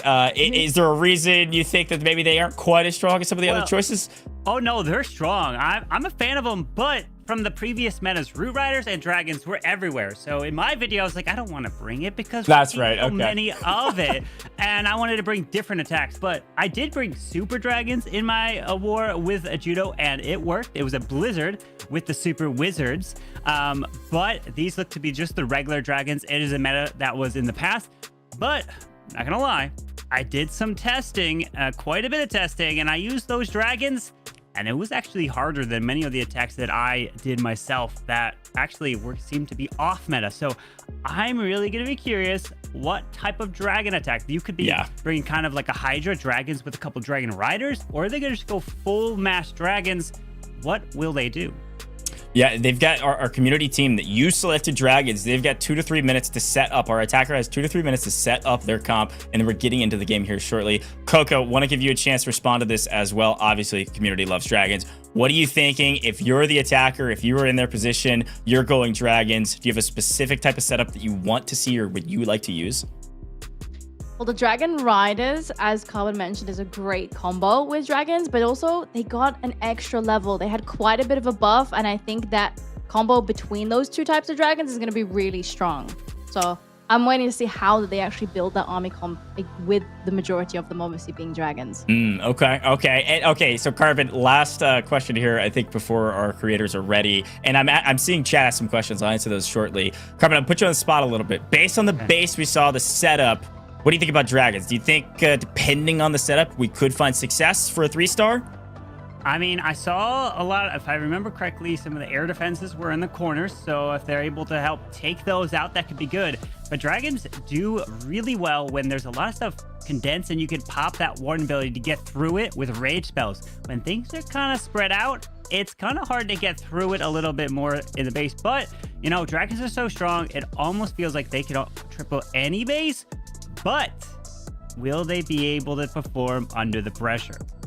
Yeah, and I for some of our maybe newbies that are watching, probably not many of them because we've got a lot of folks. We did that poll earlier, and I think a majority were Town Hall 16, 17. But Coco, for a couple of our newbies out there, what type of spells you bring in with your comp here with dragons? I mean, what do you think will help out here with Town Hall 18? Obviously, things have changed a little bit with some of the content. Yeah, I mean, I always like to rage my dragons up, do more damage. Who doesn't love that?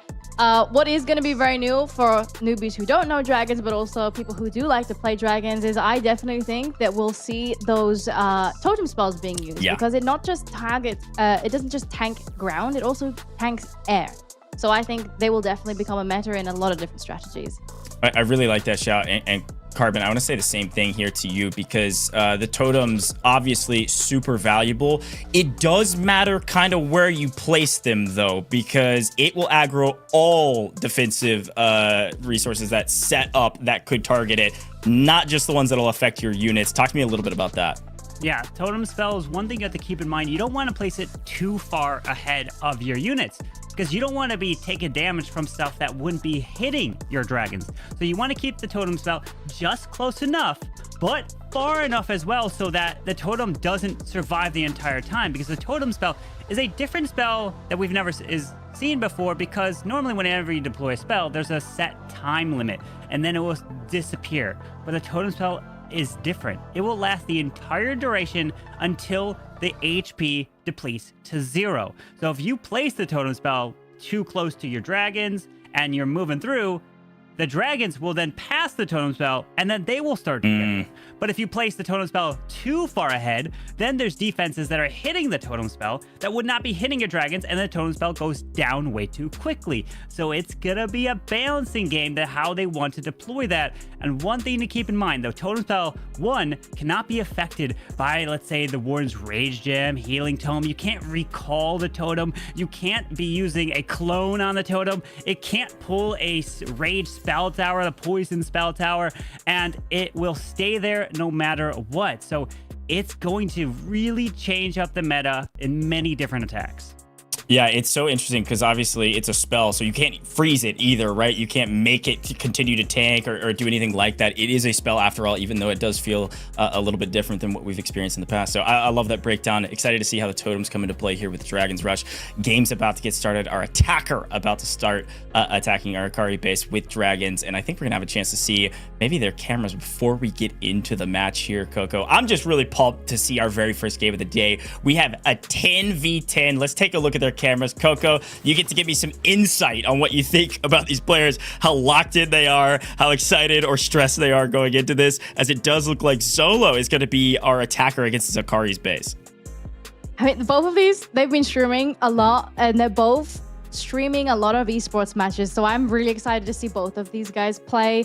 They've watched so many pro players play, and I'm waiting to see how that they actually take all of their knowledge and put it together and bring the best for Town Hall 18. Yeah, okay, Carbon, between these two gentlemen, you've got a favorite? Who do you think's going to win overall? You can't ask me this. That's like one of the worst questions you ask. I pick one, then the other's gonna be, wait, why not exactly. me? You know? So I just will put this here. Many of these are streamers, and then many also make YouTube videos as well. Many of us at home are like, okay, well, we put out the 3 stars in our YouTube videos, but remember, in the videos, we could be editing, be like, get all of our bad attacks out, edit them out. They never happen, right? We're the best ever. We always triple. But this is a different case. There is no edit. It's all live. So whatever happens, you have to run with it and roll with the punches. And I'm going to be excited to see what they could do. I mean, it's all in fun. So I'm rooting for them both, okay? I can't pick one because then I'll make enemies. Look, you both are so nice, so knowledgeable. I'm just trying to stir the pot a little bit, okay? That's my job, but I respect the answer. We'll get predictions later in the competition. I'm cheering on the community, folks. You've chosen dragons. I agree with you. Let's see what the dragons are able to do in the game here shortly, and let's see what your community team can do. As a very short recap, you all, the community, you drafted your 10. We've got a 10v10 war about to start. We've already picked that we're starting with dragons. You will vote again before the second attack. So we will start here with Zolo attacking to start. We'll then reverse. Zolo will defend, and then we'll see what our overall stats look like. And then we'll get into another attack from your community team where you will pick another strategy or something for them to go earn. And of course, we do have those continual things that are challenges, ways to earn extra stars for the community. And all of that's based on a reward basis of how well your team does. So far, so good from you all at home. Now you just have to watch and wait and see if your creators, your community team can perform when it comes to this competition. So we're about to get into it. We've talked dragons, we've talked totem, we've talked about every single thing under the sun, and now it's all about execution. You both are esports commentators. You've casted some of the highest level Clash of Clans out there. Coco, when it comes down to stress level, when it comes down to performing on main stage, everybody's obviously got to stay calm, cool, and collected. Do you think some of these players have been harboring strategies they've been working on behind the scenes? Are we going to see some secret strats, something like Carbon was pulling out during his 1v1 with Judo? What do you think? Do you think these people have been cooking in the lab on the way to this competition? And while you answer that, I think our attack's ready, so I'll let you take it away. Yeah, I definitely think that some of these players could definitely be bringing the heat. We are actually starting already with the dragons, mass dragons, 10 of them. Not a single root rider in there like I thought that we would see. Oh, yeah, it is Dragon 10 Rider. dragons. Yeah, quite a bit of them, as it is going to be a charge right on through this bottom side with a couple invis. So we are seeing a meta royal champion charge coming straight into Town Hall 18 and trying to get this value for that RC. But notice we do have the one totem spell, but no recall. So it's going to come down to the royal champion value with her ability. Yeah. We're going to have to let her go towards the center here now. Oh, she does step a little bit out of range of that invisibility. He keeps them going. There's a Quake doing some additional damage, meaning that the World Champion can get these buildings down quicker. She's going towards the outside. She'll take quite a lot of damage here from the Ricochet cannons and that brand new light beam there. Here goes the funnel. Already set, and the dragons are making their way through the base. And here's the dragons with push towards the top side into the monolith. We do also have the siege barracks to the far left, so he's going to try to path these dragons towards the core, while the queen also follows behind these P.E.K.K.A.s. And look at that, minion prince also moving in towards the top side. But dragons, they go for anything, so it's okay. It's not like he has Dragon Riders, which should only target the defenses, which technically would ignore the Town Hall. But there goes that Grand Warden ability to protect. Are these dragons go down? The Revenge Tower is doing so much. Luckily, he's locked onto the Eternal Dome, but uh-oh! No, we can't start with a 1. No, we can't start with a 1 star! Oh, I didn't jinx it. Oh, no. Why did I? Uh-oh. You were trying to jinx it for the community clan. We still got time. No. Sure, does he turn around? We still have the Phoenix. Okay. There's still Phoenix. I'm going off his reaction. He can't even drop a Rocket Loon to go for the Town Hall. That's the problem. The long shot's still up. Oh. Coco? Yeah. It's a 1. This is tough. This is tough. is not This is tough. what the community team needs. Oh, this is not good for us. Uh-oh. This is The bad. baby dragon. If the giant can tank it long enough, because it's not a defense, Maybe. but I just don't think it'll survive that long. Oh, no, wait, it's gone out of range. Has it gone out of range? It's following the giants. Oh. Oh, it changed her around. Oh, I thought it had it there for a second. Yeah, that's the unfortunate thing. He did not go with that blimp to go in towards the core of this base. So that Town Hall stayed up. Sometimes you put Yetis inside of your blimp, but also take note that if you go with Yetis and you try to go get that Town Hall, those Yeti mites are going to be jumping around, going for the defenses and not the town hall. So it actually will be harder for Yetis to take the town hall down, as if they get distracted on other units like the heroes or the clan castle, that town hall could stay up. So like I said, 1-stars are going to come way more than we saw at Town Hall 17. Oh, he's not too happy there. The good thing is, though, for the community, they can still catch up on stars because there's bonus stars. There are. Those bonus stars are the saving grace that the community team will need to get in this one. But unfortunately, the dragons did not get a 3, and that's why I didn't pick dragons. I went with Super Yetis, right? I didn't want to go with dragons because through my testing, things like this could happen.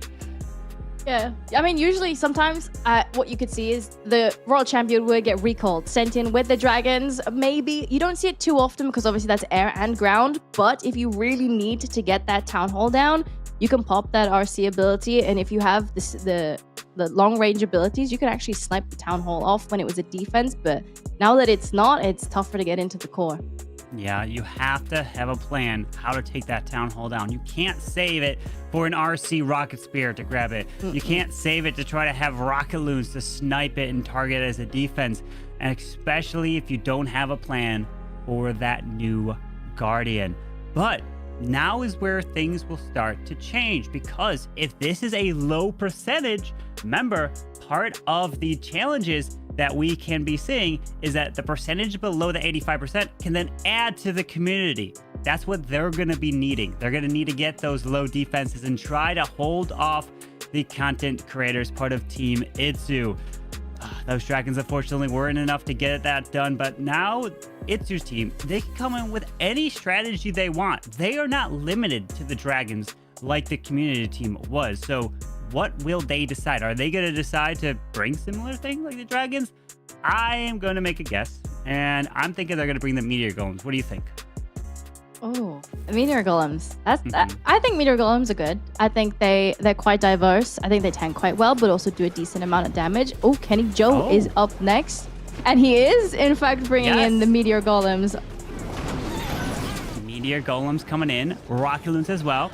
Does have the recalled Royal Champion. So it looks like the Royal Champion was sent to the top side of the base, and he was able to pull her back. But we have that bomb hive right in the core of the base next to the revenge towers. He's trying to push his way into the town hall. Pops the warded ability as these meteor golems are launching their shots, and out comes double ice golems. And this is something I just thought about, Coco. Are we going to see maybe meteor golems in the defending clan castles sometimes?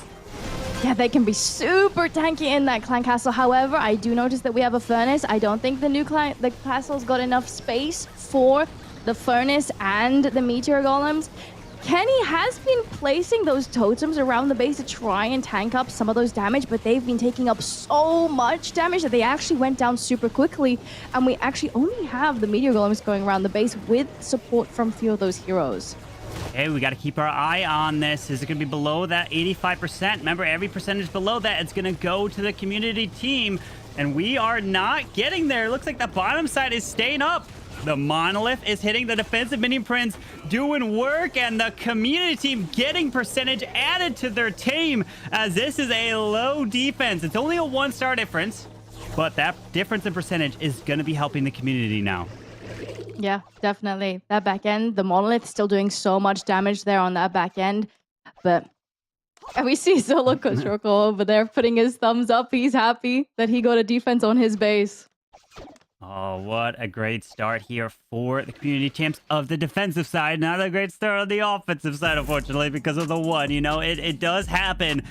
But it is only a 1-star defense. No one came in with the 3-star just yet. So who will be the first one to triple for their team and perform under the pressure? So what a crazy start. 1-star to the 2-star, and then percentage now going to the community team because of the percent below the 85 there.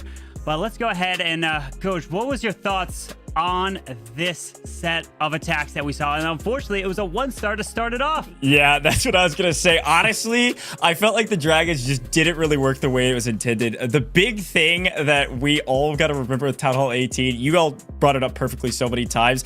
This Town Hall is not a defense. And so the normal strategies to snipe that Town Hall, to get your 2-star, to get it on the board, just aren't going to work. So I love that you guys highlighted that. And that's exactly what happened. Obviously, a decent percentage on the first attack into the mid-80s, but only a 1-star has got to hurt to start this thing off. In the second one, though, hey, we'll take a 2-star 69% because you shouted it out there, Carbon, towards the end. That's a 16% bonus on top of that added to the community because of our kind of residual or continual challenges going on with every single hole below 85% with long shot active or, of course, smasher active. So very cool stuff. Fun to watch Town Hall 18 actually in action after all of our hypothetical talking. Very cool stuff and great cast from both of you. Let's take a look back at some of the replays. And Coco, I'll start with you looking at these replays and some of those moments. Yeah, as you can see, the dragons, they started up top. The pathing was set, but I mean, I really wish we had a blimp that went with there. We had the siege barracks, which did help clear up around the outside, but with nothing going in towards the core to get that town hall, everything just stayed on that outside. And with that long shot, I mean, the long shot having a huge range, that was crazy because it will do so much damage and be tough to take out. Yeah, I'm a huge long shot fan. I ain't gonna lie. The range of the thing is crazy. It does so much damage. I like both of them a lot. Long shot may be my favorite right now, but I'll get some more reps in and see what's going on. So good replay there. Obviously, it could have been worse, Carbon. I mean, it wasn't great, but it could have been worse overall. Obviously not the best attack, but a decent defense for 69%. I think overall community can't be too frustrated about that one, especially because we have opportunities for extra stars down the line. You know, these all being content creators, what they're doing is they're creating the content. You know, they want to make it close. So it comes down to the last attack, just like the World Finals that we saw. Very last attack to determine the winner. And that's what they want to do here, right? Because we want the anticipation. We want the build-up and everything to come down to the end. With a 10v10, it is a hard to get to that because there's so many attacks and they can add up and they could start to snowball and it could start to get away from one team. But if the community team is falling short, they can start to rely on the bonus stars, and the creator team, Itsus team, cannot earn any bonus stars. Why? Because, you know, we want to get some rewards, so we gotta stack the cards in our favor. Yeah, that's exactly right. And again, the kind of the most rewards you can receive when it comes to stars is you're looking for 23 in total. That's through 10, so already a little bit lower than average that we want, but with those extra stars coming into play, certainly still possible. And a couple 3-stars, and all of a sudden, we're looking great for 23 stars in total through 10 total attacks. Now, I'm taking a look forward without leaking too much about the next poll that you all are about to enter into.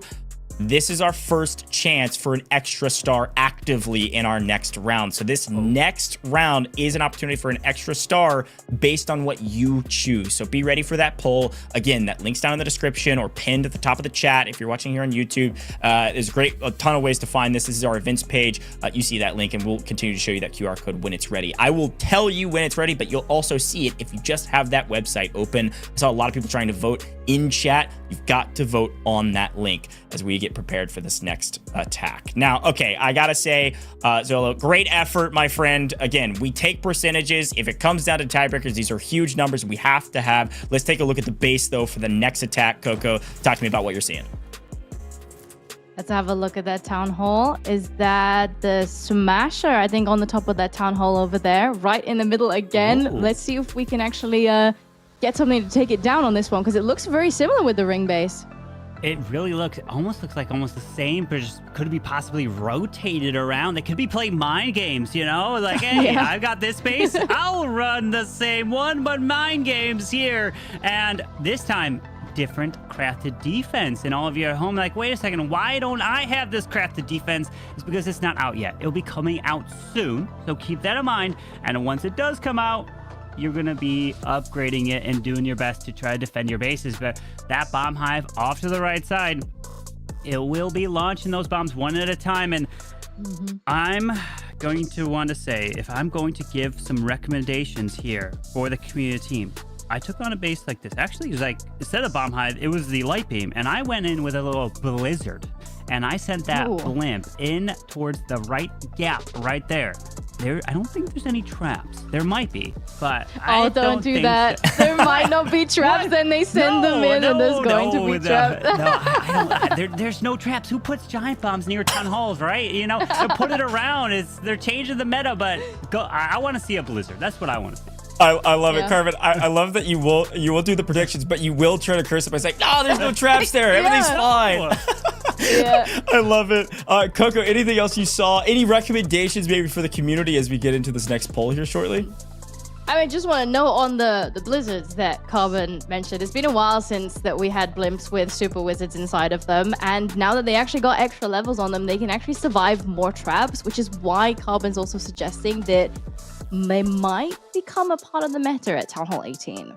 Ooh, okay. Might be a part of the meta. Of course, we saw a lot of totems as well. I mean, looking back on that last map, Carbon, what'd you think about the totem placement? This is something that I've been really paying attention to in terms of like skill and how to use this brand new spell, people learning how to use it. What'd you think of that last game with the way the totems were used?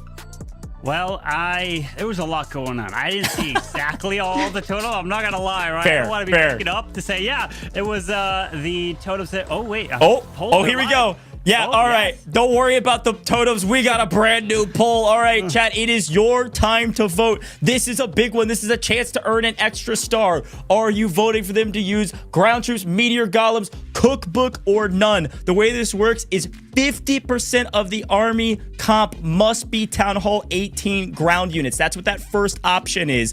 50% of the army comp must be Town Hall 18 ground units. Second, you've got, I believe, meteor golems. And then third, you got the cookbook. Which one are you voting for? You've got 8 seconds. It's time. Carbon, what are you thinking? Please, no cookbook. No cookbook. Please don't pick that cookbook. It's gonna hurt the community. Oh, don't do it. That would be a very tough strategy coming in with those cookbook armies. I feel they are just cursing me if I want to try to use them. They are solid for kind of working your way through the game. Look, you're a professional, all right? So you like to cook up your own cookbook. Maybe we should get a Carbon and Coco cookbook for the community out there. I like that. Coco, I don't think we've got the answer yet, but was there one that you're hoping the community chose? Well, I'm hoping that they actually go towards getting some extra stars. They need to catch up, and I think even if they don't need to catch up, I think they can actually let them go ahead of the opponents. Okay, so. I got word from productions. Chat, I see you voting in chat. Reminder, you got to be on the website, and everybody on the webpage voted for meteor golems. Okay, we got Town Hall 18 action. We got 50% of the army comp for this attacker must be meteor golems. Carbon, I mean, we saw decent efficiency with meteor golems last time by the creator team, obviously 69%, but 2 stars. What are you thinking? Well, what I'm thinking is, did they watch my recent video? Because I've done probably maybe 5 or 6 different types of meteor golem attacks, and they're all really strong. The one that's the strongest is the Queen Charge Angry Jelly recall with meteor golems, and it's so good. So if they were paying any attention to mine, they were able to get a 3-star. So what I will tell you right now, go watch it. Hurry up. Go get the strategy and then bring it here so the community can get that triple. I love it. Queen Charge is back. Coco, what are you thinking about meteor golems? I agree. I watched his videos too. They did look really strong. I think it's about practice. You know, we're very early on into Town Hall 18. Some of these players, the creators, maybe they have played around more or less than others, and obviously that will affect how that they perform today. But also, there's a lot of pressure. But overall, I think it's a lot of fun to see him in action. I think that they'll get used, but they just need to practice a little bit more and figure out what works well for them as well. Yeah, and it looks like ClashTuber is going to be the attacker, and I believe let's take a look at them and see what they're thinking. ClashTuber on the attack, Rafa on the defense to start things off here. Oh, Carbon, I don't know. Look a little stressed, look a little prepared. What do you think? I would say if you're on the defending side, you should be fine because you're not attacking just yet. You can take that breather, so I think Rafa will be okay, but ClashTuber, I'm going to be really curious to see what will he do with the meteor golems. Is he going to go more of a smash style with kind of just trying to push straight on through and not lead it up with a Raw Champion charge or a Queen charge? Because there's so many different variations of what you could do with them. It's just, what are you most comfortable with? Does he push in the Legends League just have a certain favorite attack? Will he want to bring a Fireball and then set up the Meteor Golems? There's so many different ways, and I want to know what he will do to try to take out the base. Are we going to see another Town Hall isolated in the core? Because if you can't get to that middle, it's going to be a problem. Yeah, definitely a problem, and definitely noticed that Clash Trooper was, I think, talking to team as well. Probably a lot of coordination with the team, talking to each other. What should I be using? What do you think? Meteor Golems, I've been working on it. We just got it. Yeah, Coco, any other words for Clash Trooper before the attack gets started? Anything else you want to see? Just keep a cool mind, you know? I know everyone's watching, but he's a good player and it's his time to shine. And I'm very excited to see what he's practiced, what he's come up with. Hopefully his team is spotting him and we actually have something that can go into the core. It's very interesting to see how the meta will shape up in terms of base building. We're also very early in figuring out what's the best way to defend. As we've had a lot of core town halls, it's hard to get into the middle. So we'll just have to see how that plays out. Yeah, no, that is a really good shout too, because as much as we talk about the hypotheticals of all the attacks, right, the defense also changes, and the meta of the defense and how you build your base changes with the new Town Hall 18. That is a great shout, and it's been fun already. We're seeing 2 different of the Guardians being chosen for defense. But Carbon, I want to go back to you, because I think the other thing that we haven't really mentioned quite as much, I mean, our defense technically knows, I believe, and production can correct me if I'm wrong, I want to say the defense can change which units are in their clan castle at the very beginning. So as we go into it, pay attention to those units. Carbon, Coco, take it away. Let's see what happens and what it's being used. Oh, I was not expecting this. 10 Valkyries with the Meteor Golem? Okay, I was thinking an RC charge, maybe the Warden Fireball to set something up. But okay, so it is an RC charge, a small one, because he only has about 4 invises, and he's going to go with the Royal Champion Rocket Spear to grab this initial stuff outside. But this is going to be more of a full-on push into the core. But look, the Smasher is right there onto the Town Hall, and when that goes down, it's going to rage everything up. As you can see, these bombs also did a little bit of damage onto the RC, even though she stayed so far away doing damage. Oh, she stepped in too close. And Clash Trooper actually lost the World Champion. The Fox is still going, but she will unfortunately also go down there. Now, where is he going to approach? He's going from that right-hand side. We got those Meteor Golems down, supported by all 3 of the remaining heroes as we go in towards the Monolith and this Multi-Inferno. He's got some of those totem spells. Let's see how he uses them. He's placing them quite deep, and a lot of damage is hitting them. Quickly going down. Is he going to place another one? Yeah, with the Logline trying to open the walls, the Meteor Golems don't need to. They could just be jumping over as they're getting launched, but the King's also in the core. We have to push, and there is that Warded Eternal Tome as he's trying to push right through this Town Hall, takes that down, and then they keep launching themselves, but the Valks are pretty much around the edge. We got a couple Valks in the core. The Log Launcher is trying to continue its way through this middle. Yeah, this back-end Revenge Tower is going to be doing a hefty amount of damage. He pops that King ability, does get it down. We're stuck there fighting the enemy King. We've not got that much still left. Queen even still has her ability. There's that one totem, as you said, still standing in the middle, but it's not going to be able to tank anything. Is this actually going to be enough to clean up the remaining of the base?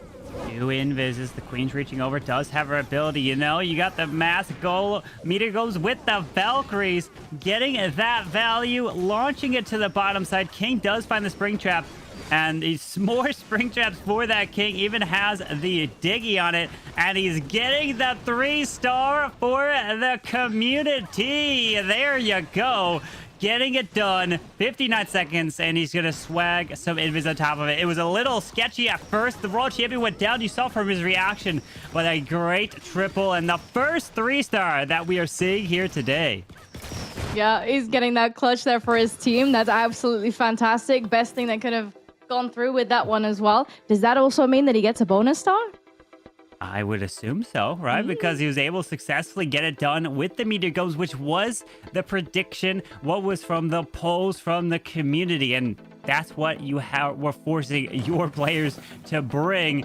And that's what makes it a little bit more difficult. And they get that little bonus. Now, that one bonus star can make up for the 1 star that we saw earlier. So we're gonna probably see what well, maybe it wasn't, maybe not Bash attack. Who knows? It'll be somebody, right? Because before it was what, a car defending, and then we saw Kenny Joe. So we'll find out who's going to be attacking for Itsu's team. Again, who's gonna be the first triple for their team? Yeah. Bear in mind that Itsu and the creator team, they are not able to get any bonus stars. So the fact that Clash Shuba got the 3 star, got the extra 1 star, so we got a 4 stars in total there, means that the creator team will need to get as many 3 stars as possible, so that they are trying to get some defenses in there, so forcing the community's team to get those bonus stars. Yeah, they're going to be going all out for the bonus stars. That's what you want to go for as the community team. But we're seeing meteor golems. Now, what type of attack will we see from Itsu's team? Are they going to bring something similar? I wasn't ready for the Valks. To be honest, I wasn't expecting that. I mean, the Valks do really well with the roots that we saw from the previous meta, Channel 16, 17. They were so strong, but I think this meteor golem is going to start to take over the meta. It's an incredibly strong unit. It is a strong troop that moves through the base with ease, it really seems like, but it's going to get more pressure as these attacks start to come in. And then who's going to be the last one where it could all come down to your attack? And I would not want to be the last one for the team, the community, because if you don't pull through and you don't get what you need to help the community win, they might be a little angry because they want the rewards. I mean, overall, everybody will be getting some rewards, so hopefully we see some smiles on everybody's faces. But we got Jacob Clashes up next. We've got a load of totem spells on this one. Yeah, 10 totem spells. We have a little bit of a funnel to the top with the meteor golem there, clearing just regular buildings. And then there's the smash from the right side into the defensive king. The minion prince. Gonna have to push through the bomb tower, or not the bomb, the giga bomb, which is now just gonna go off as he tries to continue all the way through the base as the bomb hive is launching those bombs from the core of this base. Now we see that revenge tower slowly stepping up, ramping up his pace. We haven't hit that 40 just yet, but we're still going directly into those bombs. As you mentioned, we've cleaned out the left side, we've cleaned out the right side. We're going directly through the core here as we're trying to place these totems wisely, trying to alleviate some of the pressure off of some of these golems as they go through the center of this base. The king ability chains off towards that 9 o'clock side, doing a lot of damage on so many buildings there. As you can see, there's not even that much damage coming through. We are distracting the smasher from the town hall. It cleared an entire totem on its own, so we got another one right in place already. Gonna want to use the distraction. No more spells, so it's all about just pushing through. Queen does even have her ability. There's the rage from the smasher going off, but the town hall's been scared. Queen ability off to the top. Meteor golem, and he is sending the thumbs up, and Jacob Clashes is answering for the 3-star, the first one for the creators. Yeah, this is fantastic. Look how many golems he's still got. They're going for cleanup at the moment. He has more than enough time. He's got a smile on his face. Those golems just throwing their other half towards these remaining buildings as they merge back together there again. And there we have it. Another triple down. First one now in for the creator team. And the answer they are looking for. So they will keep the advantage by a star, because that triple right there gives them the extra star. But the community bonus is going to help the community side. So things are looking interesting as it's keeping this war tight right there. But they got that triple. Well done. And now it's just going to get more interesting as more attacks are going to be coming in as the meteor golems there go getting it done. They're putting in work. And it was really fun to watch because, again, when we're talking about base design, we're talking about new crafted defenses. The bomb hive was putting in a lot of work as well. It just wasn't enough. Like, it doesn't matter what you were doing. They were walking straight into it. But he had 10 totems. I mean, good grief, was drawing so much aggro with those totems. Worked out flawlessly there towards the end. But like you said, shout out to our creator team. Of course, getting a 3-star community team. 3-star plus the extra. Take a look at the totals. Coco, what are you seeing? Because right now, we're even in stars. Yeah, completely even. I'm very excited. I mean, we're only 2 hits in. Only 2 hits in. Well, look what at are that. You seeing? I'm seeing the percentage as well because of, remember, it was Kenny Joe's low percent. These are live.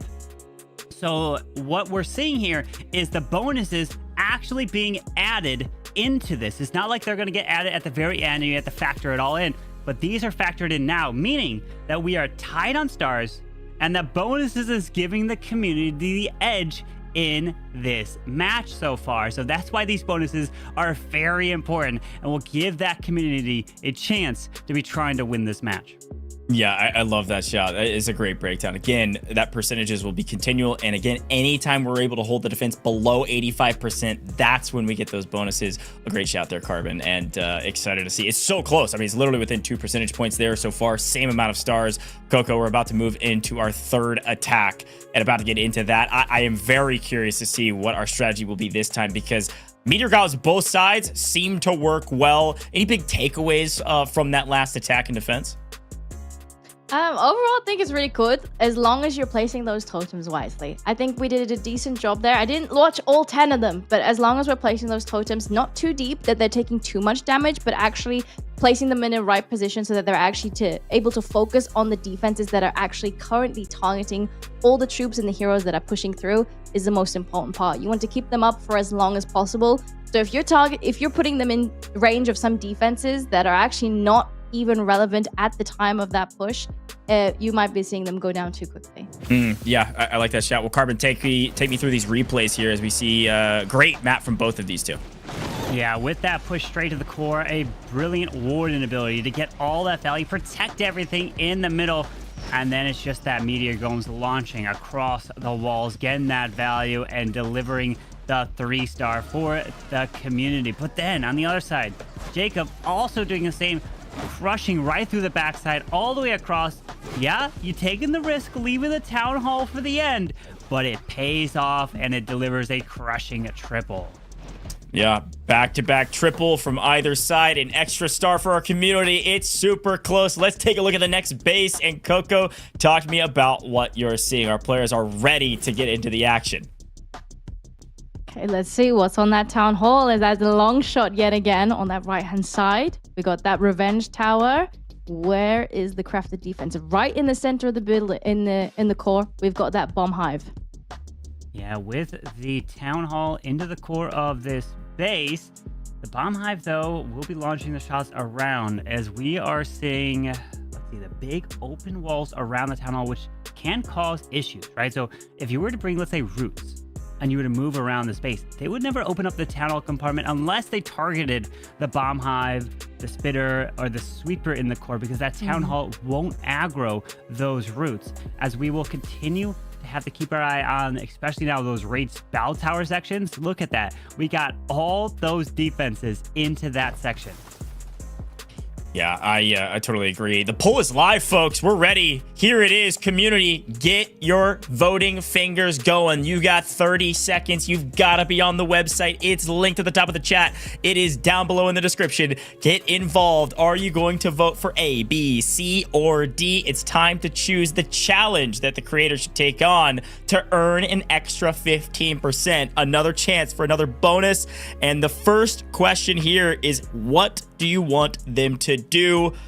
Coco, what do you think? Is there one that you think they absolutely should choose because they're running out of time?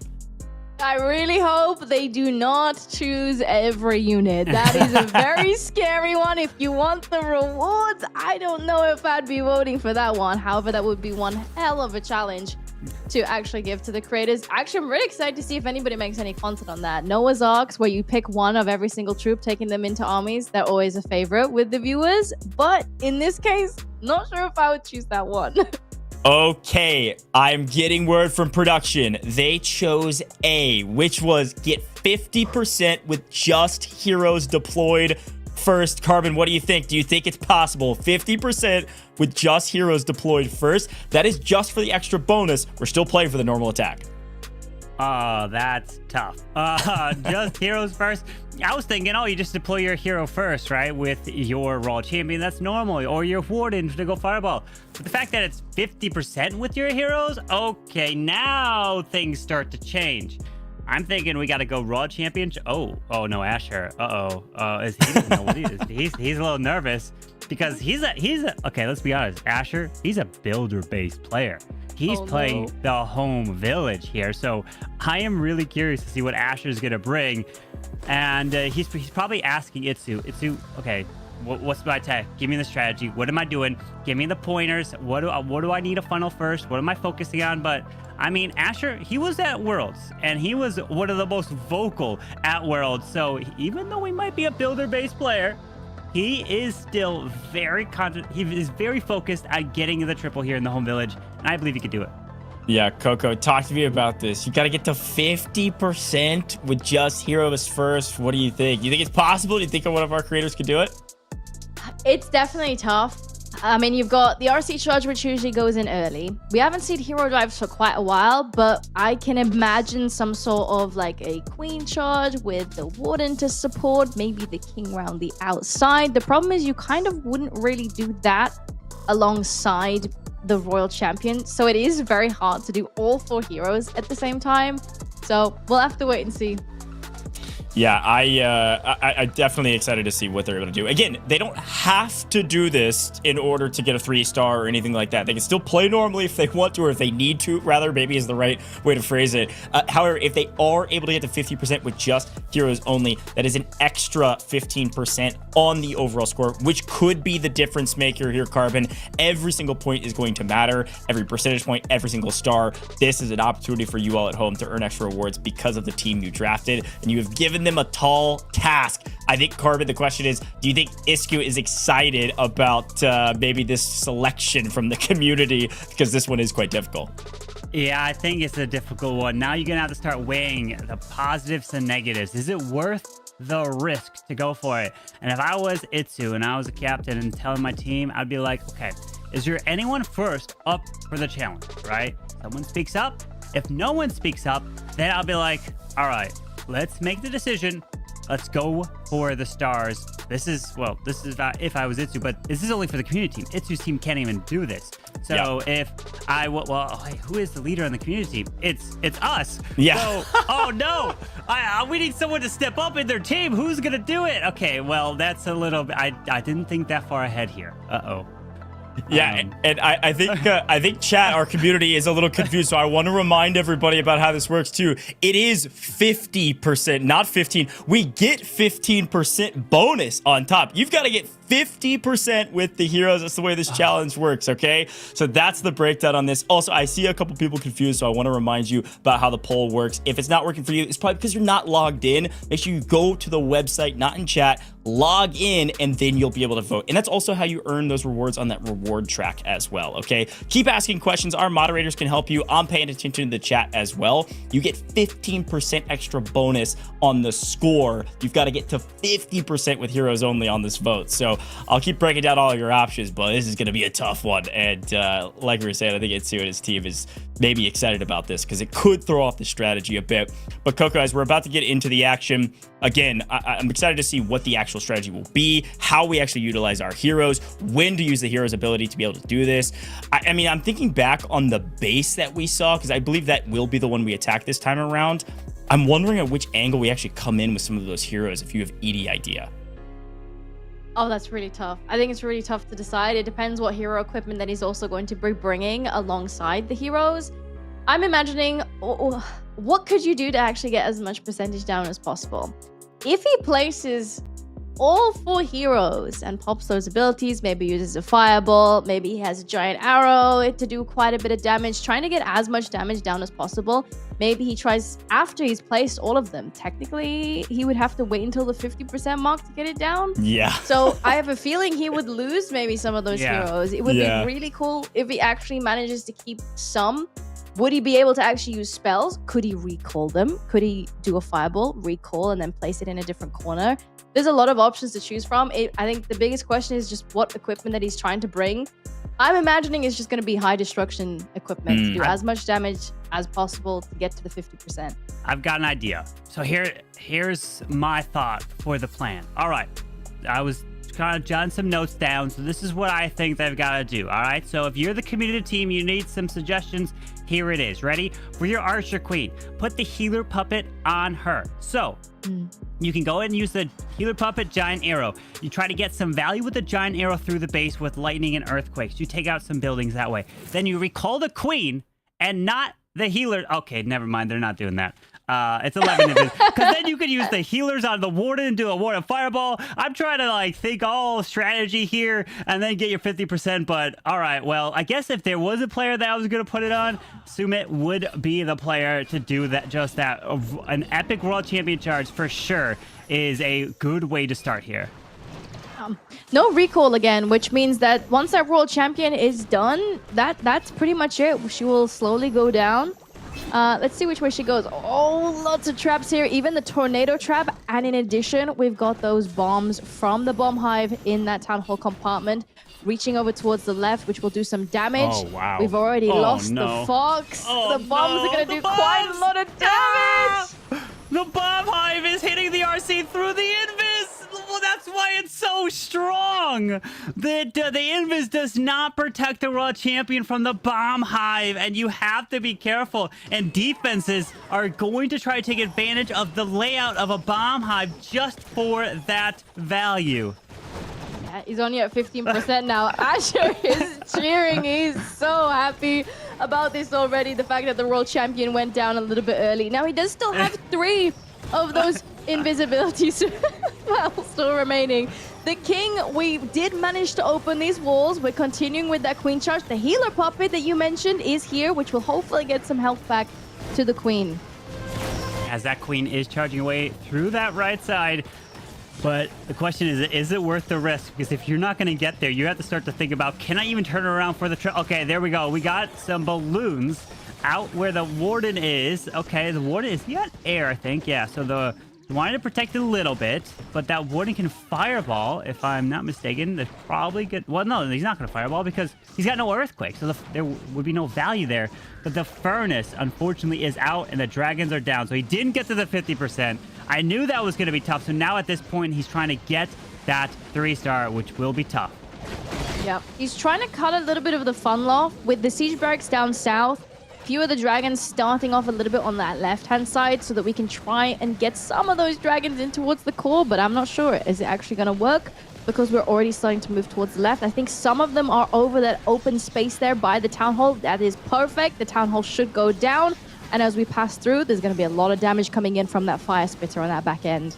Yeah, that spitter on the back end is going to be doing a lot of damage. And there's a red air bombs right in the core of this base, hitting those dragons. Just have the Yetis down to the super wizard tower. Remember, it can chain up to 15 targets if they're right next to each other. Some crazy value. That's why it is a super wizard tower.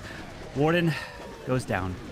Has only 1 dragon left. And unfortunately, it is a lower percentage for Asher. He is looking great. That is a great defense there for them, but Sumit tried to get the challenge, and I would have been like, I don't know if it's worth that value to really try to go for that 50% hero value and then try to get, it's only 50%. If it was like an extra bonus star, then I think it would have been worth the risk, but 15%, I don't know about that.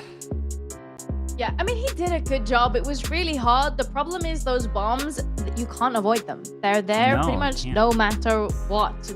Even under the invis, even if the RC is not visible to the defenses, those bombs are still going to be hitting her. So I think that is the biggest issue that we had there. The RC didn't get as much value as he wanted to. And then because he needed to get so much percent, it was tough to do it with the remaining heroes. Yeah, as we're taking a look at the score now at the bottom of the screen, we are seeing the community at 7 stars, so 2 stars above the creators. But granted, they do have that additional attack on their side. And the creators, with this attack, they could be bringing the percentage back up, right? So every attack is going to be increasing the percentage of this match. And the creators do not have the ability to add any bonus stars, any bonus percentage.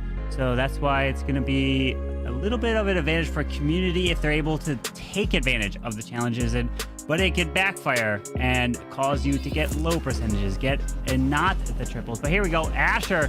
I heard it. Did you hear the bell? Yeah, I heard the hero bell. Did you hear the bell? I did.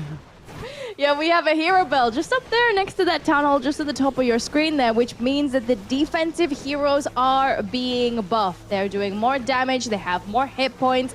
They're going to be super tanky to take down.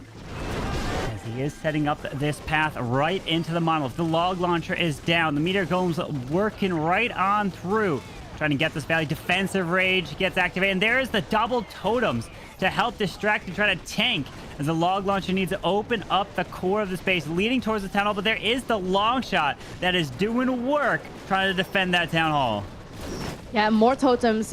They just keep getting deployed here. The log launcher is about to pop open, as you said. Yeti's going in towards the center of this base, still taking so much damage. That long shot doing damage. We're not even gonna get much value. We didn't get the ricochet cannon. Not even the ricochet cannon went down. We did damage with them, but that was just not enough.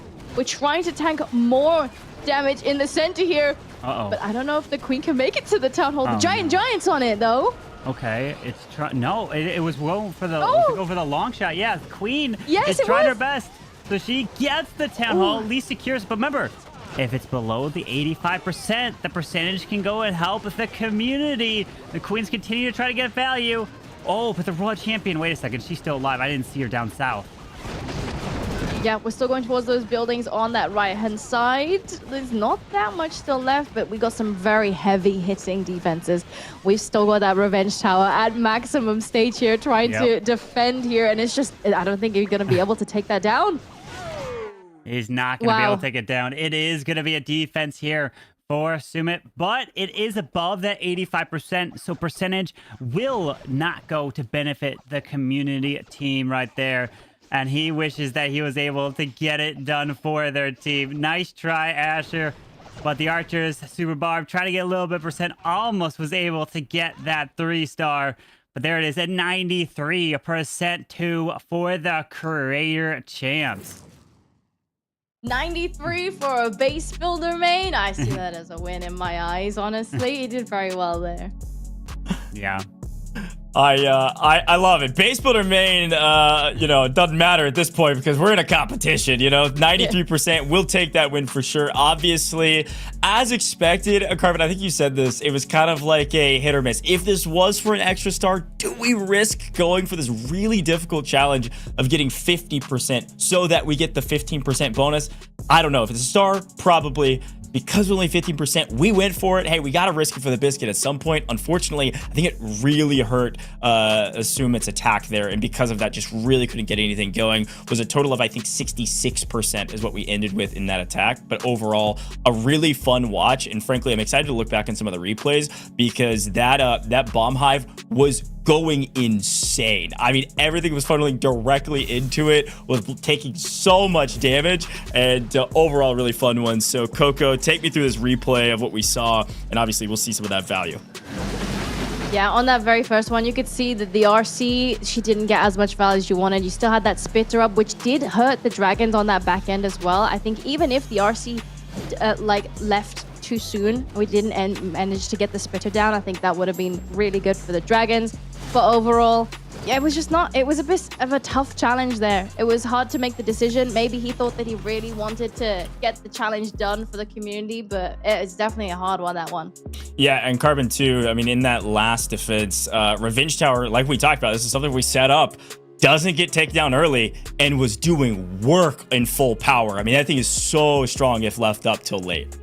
Yeah, if you don't have a plan for it, it's going to be such an annoyance at the end of an attack. But when I was looking back at the beginning of the first one, which was Sumit's attack, it was the bomb hive that made a difference. And we 100% are going to see different base designs designed around the bomb hive to try to stop a royal champion from charging into a certain compartment of the base. Things will start to be interesting, and that's where it's going to be interesting when it gets into, let's say, Legends League, where you don't have an ability to change your army. It is what you are taking is what you got to roll with.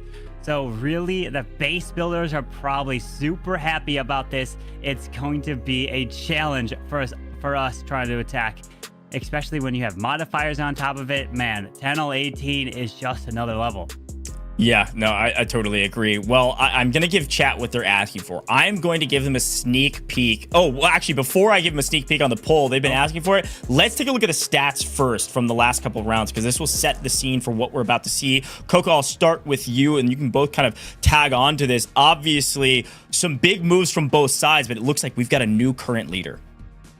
Yeah, I mean, we've got 7-7. We've actually shifted the percentage over to the creators team, but as you can see, Clash Tuber highlighted 4 stars. If you just tuned in and you don't know, we haven't added an extra star. However, Clash Tuber did manage to get a bonus, getting an extra star for the community team. And it's close percent. Look at that, Yeah. 26 to 25. Man, this is gonna go back and forth here. Yeah, and this really goes to show the bonuses of even the percentages really do make a difference. So maybe it was worth going for. Obviously didn't work out for Sumit there, but even still, just a couple extra bonus points in the percentage category, and this would be probably about even, or maybe a hair in the advantage of the community as well. So something to keep an eye on as we go forward. But we are partway through this competition, not quite halfway. Let's take a look at the next base that we're going to be seeing. And Carbon, go back to you. Take it over here. What are you looking at as we change up our base? Yeah, so again, things I want to look at. What Guardian does he have active? And it looks like we have the Smasher right there next to the Town Hall with the, oh wow, Bomb Hive right behind it. Poison Spell Tower. We have the Revenge Tower also there. Ton of stuff right in the core of this base. As what kind of attack do you want to bring? I think you want to try to have some sort of smash style attack to push through, and then a jump spell could be really good, let's say over the Royal Champion compartment or over the defending Queen compartment to get in towards the core. Great thoughts, and our poll is live, folks. It is time to choose the attack style. It's the same link we've been working with all day. It will remain the same all day. Which army comp should our creator on your team use? You got about 30 seconds here. Should it be healers, dragons, super yeti, rocket balloon? Coco, going to you. Do you want to sway the community in one way based on what we saw? I kind of Super liked Yeti. Carbon's idea. I think, no, honestly, I think Super Yetis could be really cool because, like, the core is super dense, super high damage. If you can manage to get that Warden ability with those Super Yetis going into the core, I would love to see that. Okay, here in the booth, we're saying Super Yeti. You have been voting at home, and guess what? You're answering. The community is locked in. We're going Super Yeti. We need our rewards. Carbon, talk to me about why this is going to be so valuable based on what we saw. Because Super Yetis, they are a great way to smash through a core of the base. I'm looking at this one. You get a jump into the middle, you pop the Warden ability, and oh, this base should get crushed. Moving right on through. We saw from a dragon attack, they probably are a little bit scared after that 1 star. So I don't think the community wants another dragon attack. And I told you, dragons, they're tough. Ground could be the way to go. And Super Yetis are so strong, especially with those Super Yeti mites. But remember, they're not going to go for the Town Hall. They're, well, actually, the regular Yetis, the Super Yeti mites were actually just chained right on through, but you just get them to move into the core. All about protecting it with the Warden Eternal Tome. I like that breakdown a lot, and I've had a lot of fun watching Super Yeti content for a while now, and I think in Town Hall 18, like you said, it's going to be super valuable. Coco, anything else to add on about the Super Yetis? Well, I'm pretty much on track with Carbon. Yeah. The great thing is that we're going into the core. There shouldn't really be a risk of a 1 star, but we don't want to be doing jinxing over here. but you know for a fact, we're going into the core. We should be getting it down as we path through the middle. The question is just if it will actually make it all the way until the very end. I don't know. We'll see. Well, hey, before we get into it, Beaker's got some content. Speaking of smashing, we got to talk about our Guardian, specifically the Guardian Smasher. Let's take a look. The biggest thing we got to check out today is these defending heroes, the Guardian. Guardians are essentially roving defending heroes. We have a ranged one, and we have this melee one. Smasher is so good. He's so good. I'm actually much more scared of Smasher. Not only does this guy one-shot tiny troops, maybe 2 or 3 shots to take out bigger ones, not only does he hit hard at air and ground, he also rages out when the Town Hall is destroyed It leaves a rage behind when defeated. So whether you take out the Town Hall first, or whether you take out this guy first, you're going to be inconvenienced in some way. I love it, dude. I love it so much. So for a little while now, the most popular strategy has been getting your champion into the base sneaky, getting her in with invisibility spells. Now, the game is about to change a lot. The Town Hall is no longer technically a defense. So you can't target it in the same way you used to. Your champion is just going to run right by.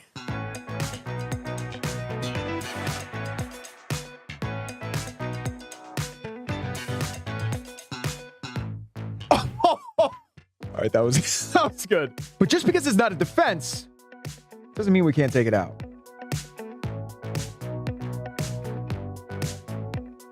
Oh, he's angry. Oh my goodness. Look,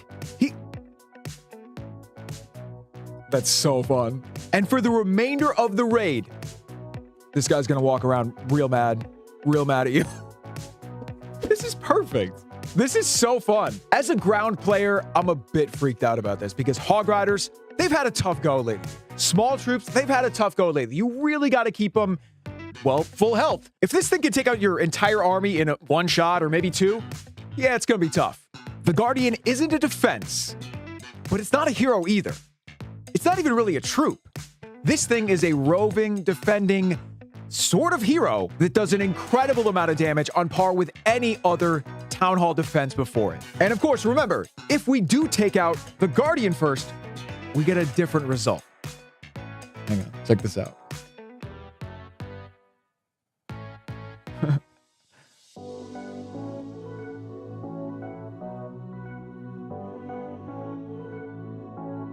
You can see here, slowing the Guardian down is probably the best way to deal with him. I love Frosty.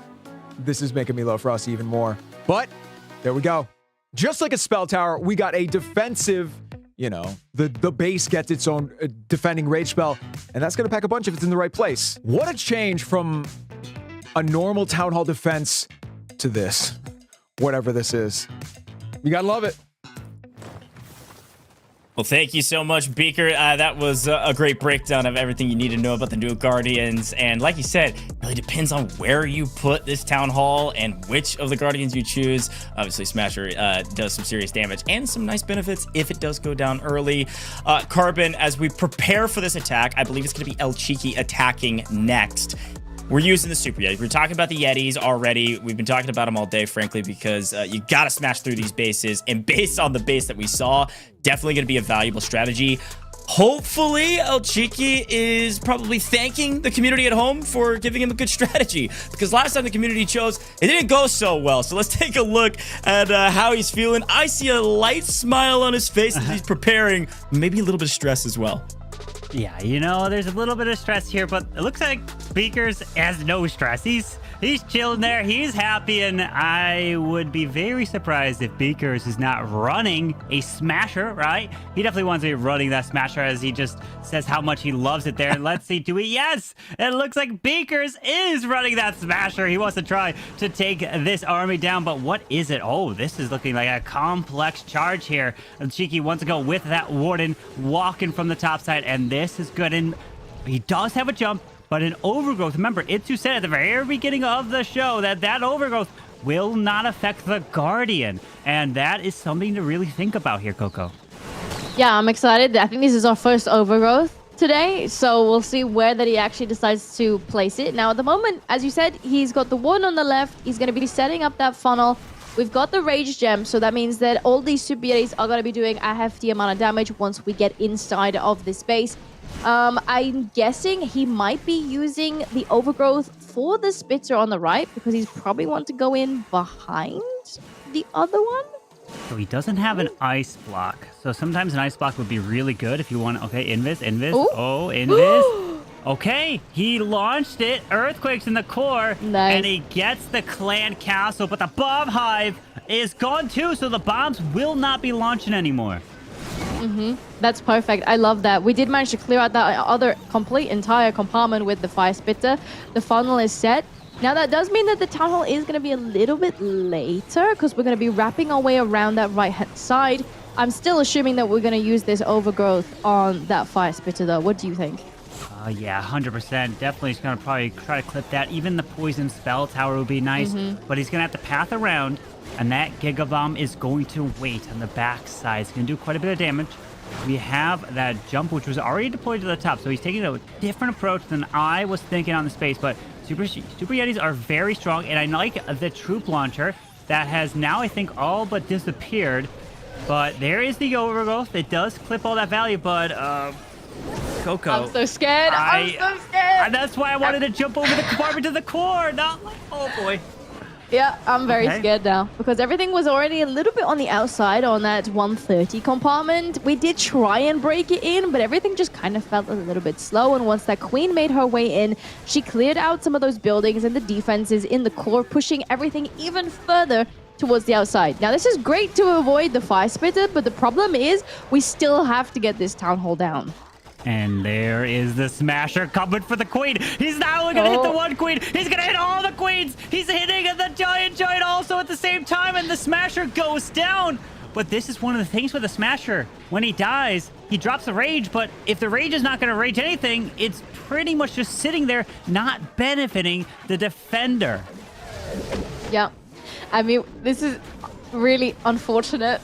We have another 1-star. The time is gone. Beakers is already cheering. He's very happy that he got that defense for his team. Yeah, towards the end, there was only like 4 seconds left. Very unfortunate for him. Because honest, I think the idea was fine. I just maybe wish that maybe a little bit more funding around that 130 side would have helped push those Super Yetis in a little bit deeper.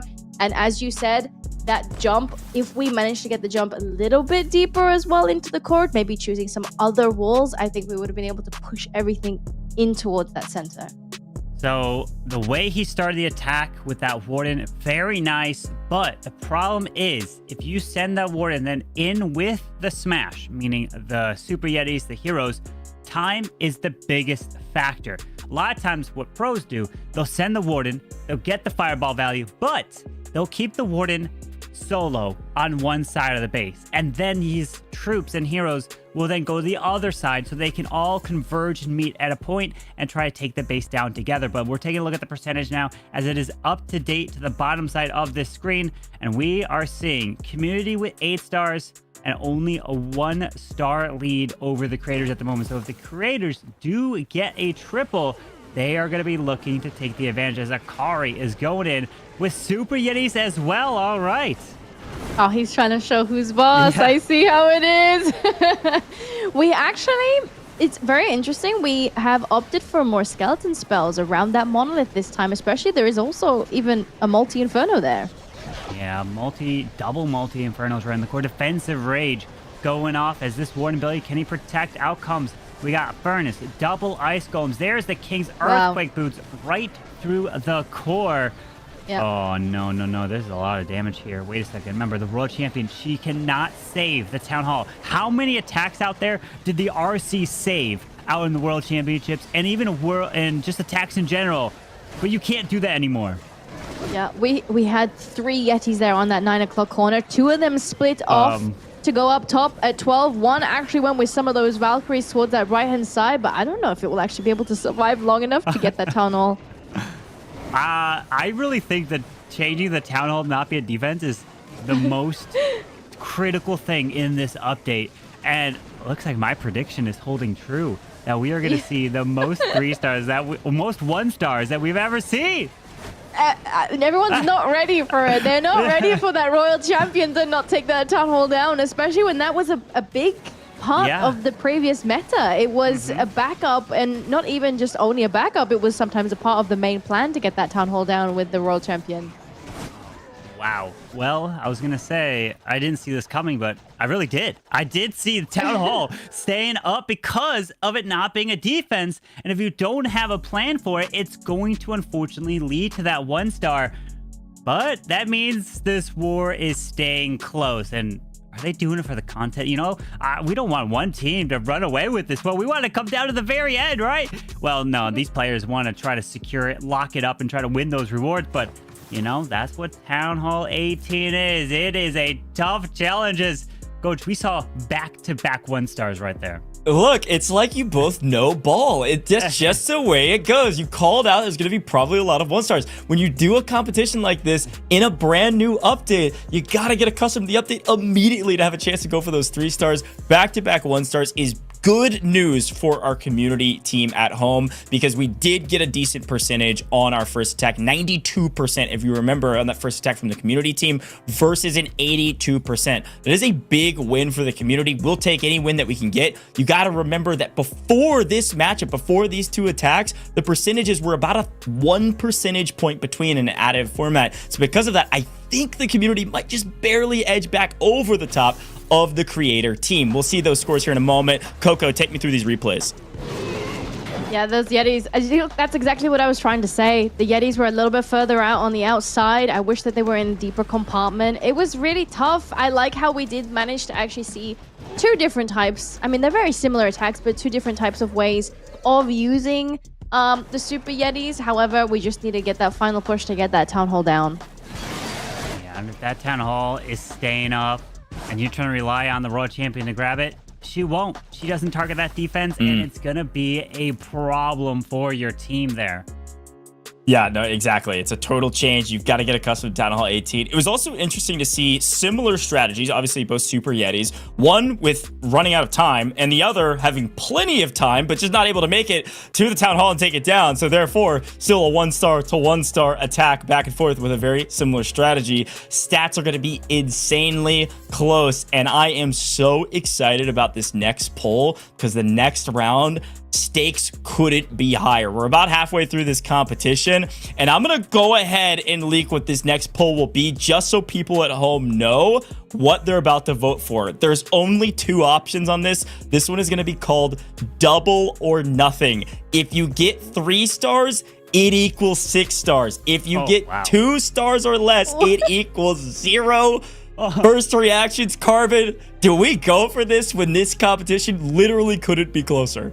Yes, you go all out for this. This is where the risk is worth it. You go out for the double or nothing. You know, we've seen 1-stars. If you get a 1-star, you just join the 1-star club. It's perfectly fine. It's not like you'll be on an island off to yourself to be like, oh man, I'm the only 1-star. But no, you go for it. You go for this double or nothing. You want to get it for your team because the star count is the most important thing that you want to try to win at the end of the day. I'm looking at chat right now because again, this is not live yet. You asked for more time. I'm giving it to you right now. Prepare for this. Keep the website open. The events page is open. That link's down in the description. It's at the top of the chat if you're in the stream. I'm seeing about 50-50 actually between everybody in chat. No. I'm seeing please no, vote no. And then a lot of people say yes. I am so here for it. Coco, what do you think? Do they realize you get more rewards if your team wins? That's true. You got to go for it, right? I mean, I think if you win, you got a chance. But let's take a look at the base. And Coco, I'll go back to you here to start things off. Brand new base here from Termi. Oh, goodness. Okay. Long shot again on the Town Hall. My personal favorite because it reaches so incredibly far. And again, that bomb hive up top. We've seen it do some quite nasty destruction and annoying those RC charges, so we'll see how that one goes, especially with those compartments to the left and the right, which do look quite favorable. They look like they want to be RC charged. I've got my plan on this one. Easy base to queen charge, right? Hear me out. Queen charge, okay. Yes, absolutely.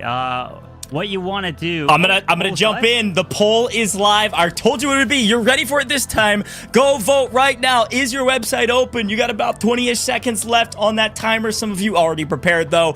Double or nothing. What this means. 3 stars equals 6. 2 or less equals 0. Are you going for it? I'm seeing a lot of yeses and a lot of nos. Vote now. Are we going double or nothing as the community team? Let's see what our community has decided for their team. I'm waiting on the results because I am so scared. I'm going to be honest. It's got to be yes. It's got to be yes, right? It's a yes. It's a yes. Surely. Yeah. Community said absolutely we're going for that. An opportunity for 6 stars here, Carbon. And here's the plan.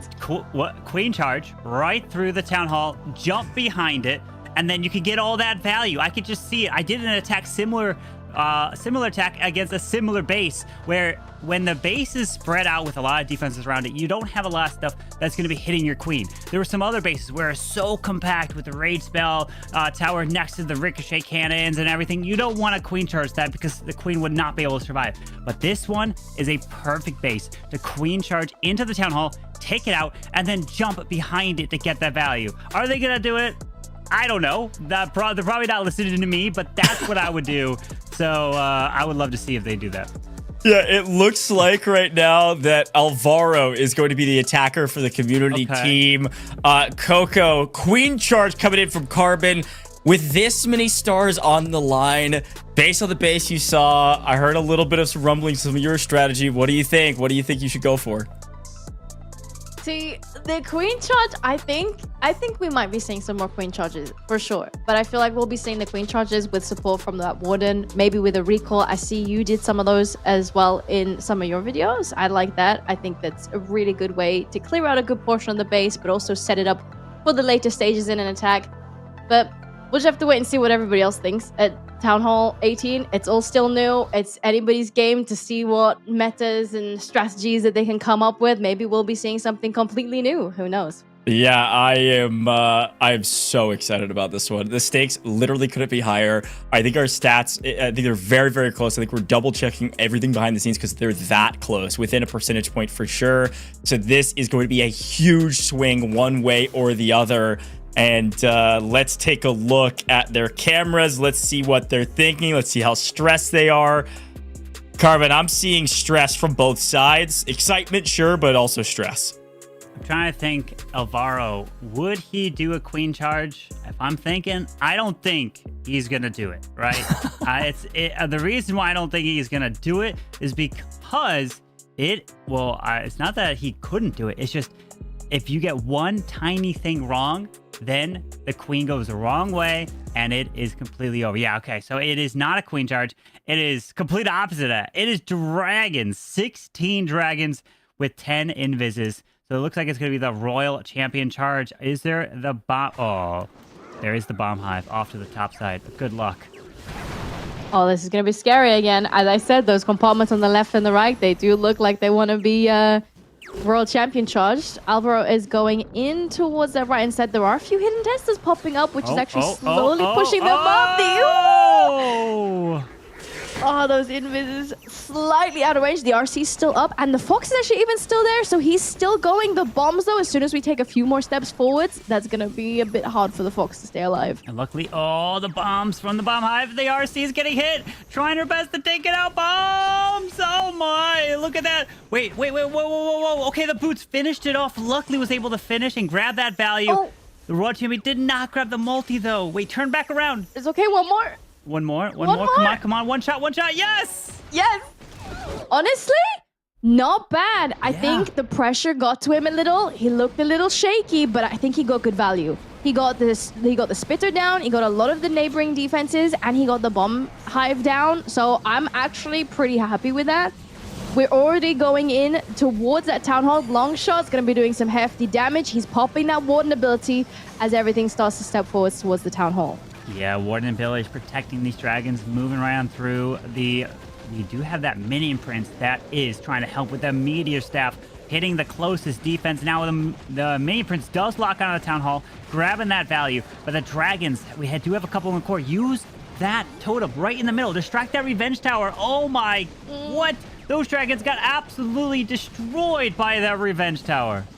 The revenge tower, which is so far, it's even hitting that totem there on that left-hand side. It does have a little bit of a chain as well, so it's actually still hitting some of Alvaro's dragons. It's still up, still got so much health. He's sending in another one there to try and distract the fire spitter, but this is just so much damage coming in on his army. Oh, these dragons are trying to get the value. Did grab that revenge tower, but the minion prince is trying to get the multi, comes back to life, finishes it off, but has one revive. Hold on. He's got a shot. A freeze. Ooh. Revive. You could use it on the minion prince. The RC? Well, the RC's next to the defensive minion prince. There it is. He does bring the minion prince back. That's really good. It's got so much health as well. We've still got the queen. She's hanging on here. We've got baby dragon up top for cleanup. 33 seconds left. He has time. As long as we can push through the defensive minion prince. It's close. Remember, you don't have to take out the defending heroes. All you gotta do is take out all the buildings. He's working through. Can he do it? He's liking it for a 3-star. And remember, it was double or nothing, and Alvaro gets it done for the community. So instead of it being 3 stars, it is worth 6. That is a huge advantage for his team. Double or nothing. You guys are the ones that said it at home. This is huge for you guys. That was what they needed. What a risk. Pulls it off, gets it done with the dragons. And you saw Termi celebrating the beginning because he saw the raw champion taking on so much damage. But she ended up staying alive. Alvaro stuck with it and got the value from the RC. And then the dragons come through. So we've seen a 1-star attack from dragons. We've seen a 3-star now with the dragons. But what's the score? That double or nothing completely changes this. 14 stars to 8. Wow, that could be the difference maker in this match. That is crazy. 14 stars. Very well done. Guys, you voted right and Alvaro pulled through. You knew exactly how to get it done. This is going to be really, really hard for the creators. However, there's been a lot of 1-stars. The community guys, the players, they have been taking up some risks. If they keep doing those risks, you never know. Yeah, you do not know. It paid off in the end there for the community team. And they're going to have the advantage quite a bit. So now the creators are in the hole. They're going to have to climb out of that double or nothing, which all of you at home selected. But now who of the creators are going to step up? Remember, the best they can get is the 3 stars. And if they do get the 3 stars, they will be pushed to 11 and they'll be down by 3 stars. So they have some work to do. And they're going to have to hope that their defenses... Remember, if the creators also fall short at any point of 85%, those percentages will continue to add to the community team. Yeah. Alvaro looked really nervous in the beginning. You could see at the end when he did actually manage to get that triple. He was rubbing the sweat off of his hands, holding his heart. I wonder if his heart was beating super quickly. I remember when I was playing in front of everyone. It is so different in terms of playing on camera, in front of everybody. You know everybody's watching. Maybe you're not playing to your comfort zone. Maybe this isn't his most usual attack strategy, but he played it really, really well. He did. He was able to get it done, and I was impressed coming in with those dragons, and the minion prince being revived at the very end helped clutch it up for them. But now, who is gonna be the attacker? Will it be Baker's Lab? We saw from him that he really liked the Smasher, which he did have it on his defensive side. He got the 1-star. It definitely helped there. But what kind of an attack will he bring? I know when I did a challenge with him few years ago out in Helsinki, and I gave him a base, and what attack did he come in with? It was a lot of Hog Riders. He loves the hogs. Will we see an attack from Beakers using hogs, or is he gonna go with the new stuff with the meteor golems? The hogs are one of the favorites as well from... Oh, wait. It is... Okay, it's dragons. It's not hogs. All right, here we go with a lot of totems. Okay, totems and the overgrowth here. Totems galore. We'll see how he places them. Where is our crafted defense? I think we have the light beam over there on that left-hand side, which means the closer you get, the more damage it'll do. Sweepers. I think that's why he was angry. Oh, I think he wanted you're right. I think he wanted to hit both sweepers, but I don't think it matters because the sweepers are pointing away from where the dragons are going anyways. And I'm surprised he didn't go with the blimp. He is using the totems. So he's just gonna... actually, no, he's fine. It makes it into the core as he needs to help protect everything through it. And a nice minion prince protecting and also slowing all that down. Yeah, I like that minion prince ability, slowing all the damage down. And as you said, it was actually pretty perfect. Now, the only thing is we did lose a few dragons to that right-hand side. However, they're still chasing those ice sculpts from the CC, which means they might actually manage to regroup. He is placing these totems pretty much back to back in towards this center as he tries to keep these dragons alive. I also spot that we do have some dragon riders in the mix here doing some extra damage to those defenses. Notice one thing what he's doing is he's dropping a lot of the totems pretty far out in front of the dragons. Sometimes you want to use these totems a little bit closer because if you drop them too far, those defenses on the back side, like for example that multi-arch tower to the far right, is nowhere near the dragons, so it has no chance to even attack them, but it would be taking out the totem spell. So what you want to try to do is use the totem closer to the dragons and try to help protect them a little bit more. But unfortunately, Beakers is not going to get this, but this means that the percentage is below the 85, so we are going to see an advantage. Now go back to the community. They're going to get the difference between this and the 85% and add more percent to their side. Yeah, this is the creators team. They're just gonna be the community team. Sorry, they're gonna be further in advance now. This is really good for them. They've got so much star percentage, and they're still racking up percentage even when they're not attacking.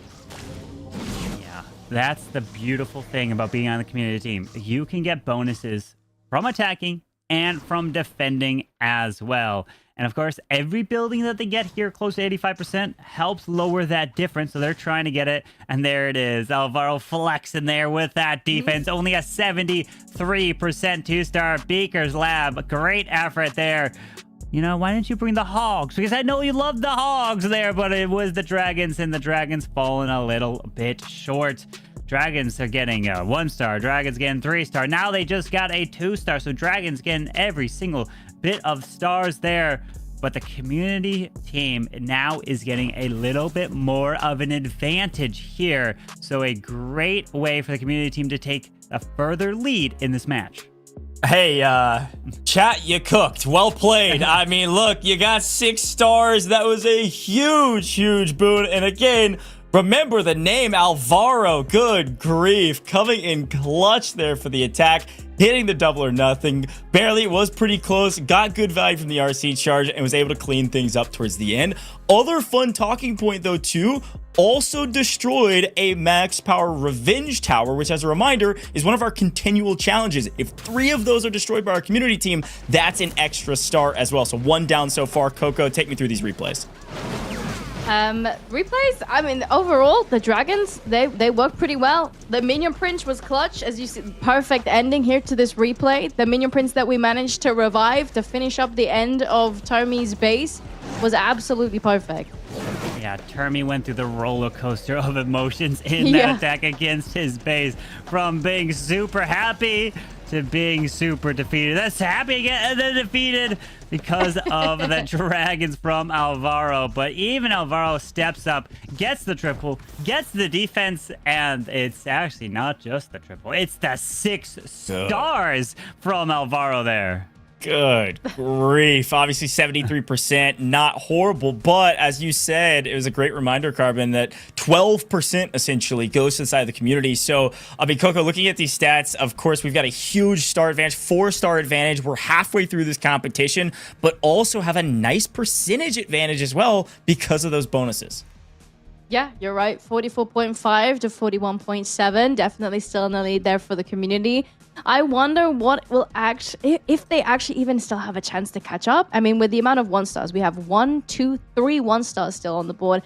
I wouldn't say it's completely over just yet. We just need to make sure that the creators team are constantly bringing the best performance. They need to be getting those triples down because they can't afford to lose on any stars at all. Yeah, a great shout. And Carbon, talk me through this. Obviously, this is actually going to be our second half of the competition. It's also in order, which means BD Legend's going to be the last attack for the community side, and our next attack will be Corrupt, it looks like.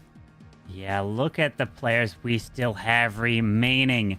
Incredible attackers that are going to be coming in, and we're only halfway through this one. And Sir moves a unique base here. I'm liking it. Okay, I'm putting my analytical hat on. I'm trying to take a look at breaking the space down. All right, so plan is... That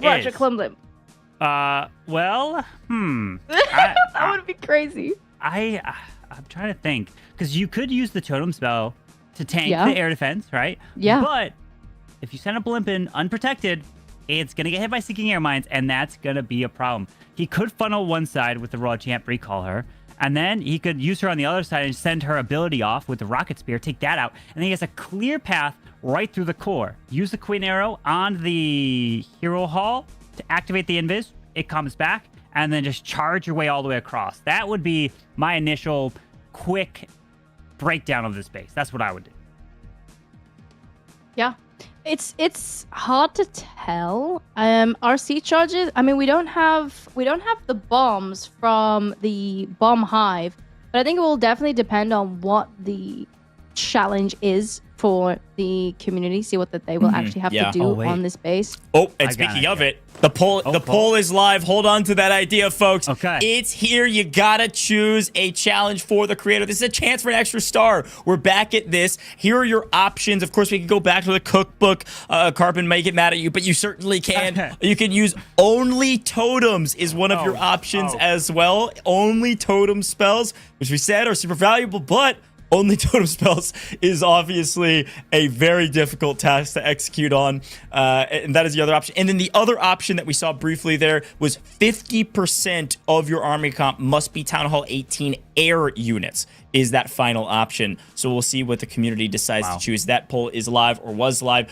on our webpage. I think it's just now wrapping up. Get your final votes in. If you're voting in chat, we appreciate you. I love to see your chat of A, B, C. It doesn't do anything though. Gotta go to the webpage, and it's looking like, I'm getting word from production, they chose air troops. 50% of their comp must be Town Hall 18 air troops here, Carbon. What I would have done is, like, if I didn't have any of these restrictions granted, what I would have done something fun would have been an RC on the left and right side, and then I would have probably went with a lot of Elks, and I would have brought a Warden Heroic Torch right through the core and just try to run right through all those walls. But obviously, you can't bring the Velks when they're going to have to bring the air attack. But you can apply the Royal Champion, charge to the left and right side, set up a funnel for dragons, or even the Dragon Riders through the core all the way across. But I'm curious to see what the plan is going to be on this base, because this is a unique base style here at Town Hall 18. I have not seen this before. Oh. Yeah, it's definitely something new. I'm very excited. Yeah, I think it'll be really fun to see what happens in this base, especially with that extra star on the table. And again, I think this is a huge opportunity for the community team to potentially continue to stretch that lead to a point where it becomes almost at least improbable, if not impossible. While we wait on that and we see our teams kind of creating their comps around this challenge you've given them with our poll, we do have some more content. We got to check in with Susie all about this brand new totem spell. Check it out. Hi everyone! I want to give you a quick look at a new totem spell that just dropped in the Clash of Clans. It is available at the Town Hall 16 when you upgrade your spell factory to the level 9. Cool thing about this spell, it takes only one housing space. When you use this spell, it spawns beautiful blue totem which distract the air and ground defenses. This totem is very tanky. Just level 1 already has 10,000 hit points, which is more than max level of the golem. This spell doesn't trigger traps, CC, poison, or even raid spell towers. Totem spell has 6 tiles radius, so when you drop this spell, it does slightly damage everything in that area, but plus also stun them for short duration, which is enough for them to switch the target and focus on the totem. One tip which I would give you, be careful where you're gonna drop the totem spell. You kind of want to distract especially the defenses which are doing splash damage away from the troops. We are seeing many attacks where people are using the skelly spells to distract. Now we have totem spell, perfect for this job. I can imagine using this spell for wooden walk. For example, distracting the hero, or if the CC got pulled. We know the wooden walk is not easy and many times very tricky. If you are using the air attack, distracting the air defense, protecting your dragons, taking the early damage is definitely plus. You can even use it if you are trying to get Blim deeper in the base, because we know as soon the Blim is out of the warden, aura is not being protected. I also can imagine using this spell at the end of the attack when you have only few troops left, or just hero, to distract the final defenses and get the final star. So this is the totem spell, definitely worth trying out, and I cannot wait to see how you gonna use it. Clash on! Thank you so much to Susie. Another great breakdown from our content creators in the competition, breaking down how all of the Town Hall 18 mechanics and new content works, and of course our brand new spell. This has been a big sticking point for the last couple attacks as well. I'm even thinking back to the last attack. I think it was from Beaker, had a lot of totem spells, and I think Carbon, you were the one that called it out. Maybe just putting them a hair too far away. So that breakdown certainly helps everybody at home learning how to use that spell even more effectively. But as we get into this, I want to remind people at home that our rewards have been active this entire time, okay? The way this is going to work is pretty simple. There's 2 different ways you earn rewards, of course, depending on how our community operates, right? If they win and they get enough stars, you're going to earn rewards along the way. But also, just by voting, you're earning points towards that reward track we've talked a lot about. I'm still seeing a lot of questions. Maybe you're just tuning into the stream for the very first time, so I want to remind you how to vote. We have a website that is active throughout the entire course of this broadcast. The polls will populate only for 45 seconds, but you can be on that website, have it on the side the entire time. So make sure that you have that website open, be ready to vote when it pops, get ready to vote for whatever you want your community to do. A chance to earn extra stars, a chance for you to earn extra rewards, and every single time you vote, you earn those points that gets you further down that reward track, which will automatically go to your account a little bit later because you've logged in. So if you don't see anything to vote, it's probably because you're not logged in on the right hand side. So that's how it's all going to work. And make sure that you scan the QR code here. We've got some rewards for you for free, okay? Scan the QR code. You've got to scan it right here. It's going to be live for about 2 minutes. Scan the QR code to earn a Clan Castle cake. Pro tip, if you're on mobile right now, we love our mobile watchers. You are probably a little bit delayed, and so you're asking me, hey, I need more time on the vote. Well, just make sure you've got the website open. But this right here will be live for 2 minutes. Screenshot this image right here, and in your images, in your smartphone device, you can just click the QR code. It'll open for you if you've got a decently new, updated device. So you can do that, or just scan the QR code on your screen as per the usual. Get some free rewards. Thanks for paying attention. Thanks for hanging out with us. This will be live for about 2 minutes as we're about to get into our attack.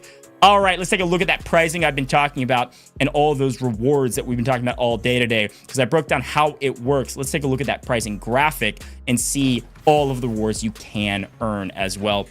Because again, 2 different ways. Quickly, if your team earns enough stars, you earn rewards. This will be redeemed at the end of the broadcast. It'll be the exact same way. Be live for about 2 minutes. You got to scan the code to get your rewards. But this is big because we just gave you those free stars. Our team got 10 stars. You got a free cake. Okay, that's how it works. Okay, so when we get to 17, then we're gonna get the next reward. When we get to 23, then you're gonna get the next reward. So instead of rewarding you everything at the end, we're gonna do it progressively when we can. So that's how that all works. Thanks for being patient on that, but congratulations, because your community team is crushing it because you doubled down and got 6 stars. So there you go, a full breakdown of our pricing, and of course that reward track as well. Really cool stuff here with Clash of Clans and Carbon. I want to remind everybody what has happened to this point. We are halfway through this competition, and our community team is in the lead, and it is time for our attack.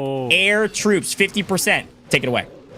Okay, air troops indeed. And let's see what Corrupt can do with the dragons and dragon riders in a handful of invis. This is what I was saying. Invis one side, but it looks like he's actually getting the invis or the RC into the core. That, that's a lot of damage. Okay, luckily he was able to time the Spirit Fox right there. Yeah, perfect timing. However, the invisibility will go off, but Corrupt is ready. He used the Ice Block spell to keep the Royal Champion there so that once that invisibility has worn off, she's still there to get that monolith down. He's getting spun around. He grabs the monolith, continues to find the spring traps for more invis. There's the ability. RC is pathing right into the core to go to that revenge tower, but now she'll probably backtrack. Hold on. And no, she continues into the core, even towards the light beam. That is a surprise. I didn't think she'd go that way. They must be so close. That is very unfortunate. Can you imagine he had one more invisibility there? I don't even think he thought it would go that way. Okay, this is what he almost went down. But if Sir Moose did not go with Light Beam and went with the Bomb Hive would have been a huge problem for that Royal Champion to try to charge into the core. It's those small details on the defensive side. But we are going to see the charge with the Queen to the left towards that defensive mini prince. And here comes the Dragon Riders towards the bottom side. Yeah. I'm excited to see these Dragon Riders in play. They got that extra level. They're buffed now. They're stronger than they used to be. Now let's see how they go. The closer they get to that light beam, remember, the more damage they will be taking. We got that Warden ability active. It will be helping them get towards this light beam and towards that Town Hall. We will need to make sure that these dragons stay alive to get that Town Hall down. Yeah, continuing through with a nice minion prince ability. Furnace is coming out of the siege barracks to the far left, trying to continue through, but look at that right side. This base looked to be a huge annoyance to try to take it down, and these dragons are struggling here as he's trying his best to get as much percentage, because this is not going to be a 3-star for Corrupt. What a great try. Yeah, this was really close. Honestly, I really liked it. The Royal Champion Shard got quite a lot of value. We did invest quite a lot of spells. Maybe it would have been beneficial if we had a little bit more spells for the dragon portion of this, but it was a little bit tough towards that end. Yeah, unfortunately not going to be able to get it as there are 24 seconds left in this attack. Warden's trying to get as much as possible to the top side, grabbing those final buildings. And Sir Moose is going to hold for the Creators and Team Itsu there. But that Warden will probably not die off here as he doesn't have enough time because oh wait, maybe no. Nope, he does. So that means the Sneezy comes alive and of course finds that Signia mine right off the bat. Yeah. Bear in mind, the dragons, wasn't the dragons chosen by the community? Which means he did it. Which means they would get an extra star. Well, I don't know if it was required to be a 3-star or something, but hey, you know, at least you do. You do get it, and so that is an advantage for the community team, you know?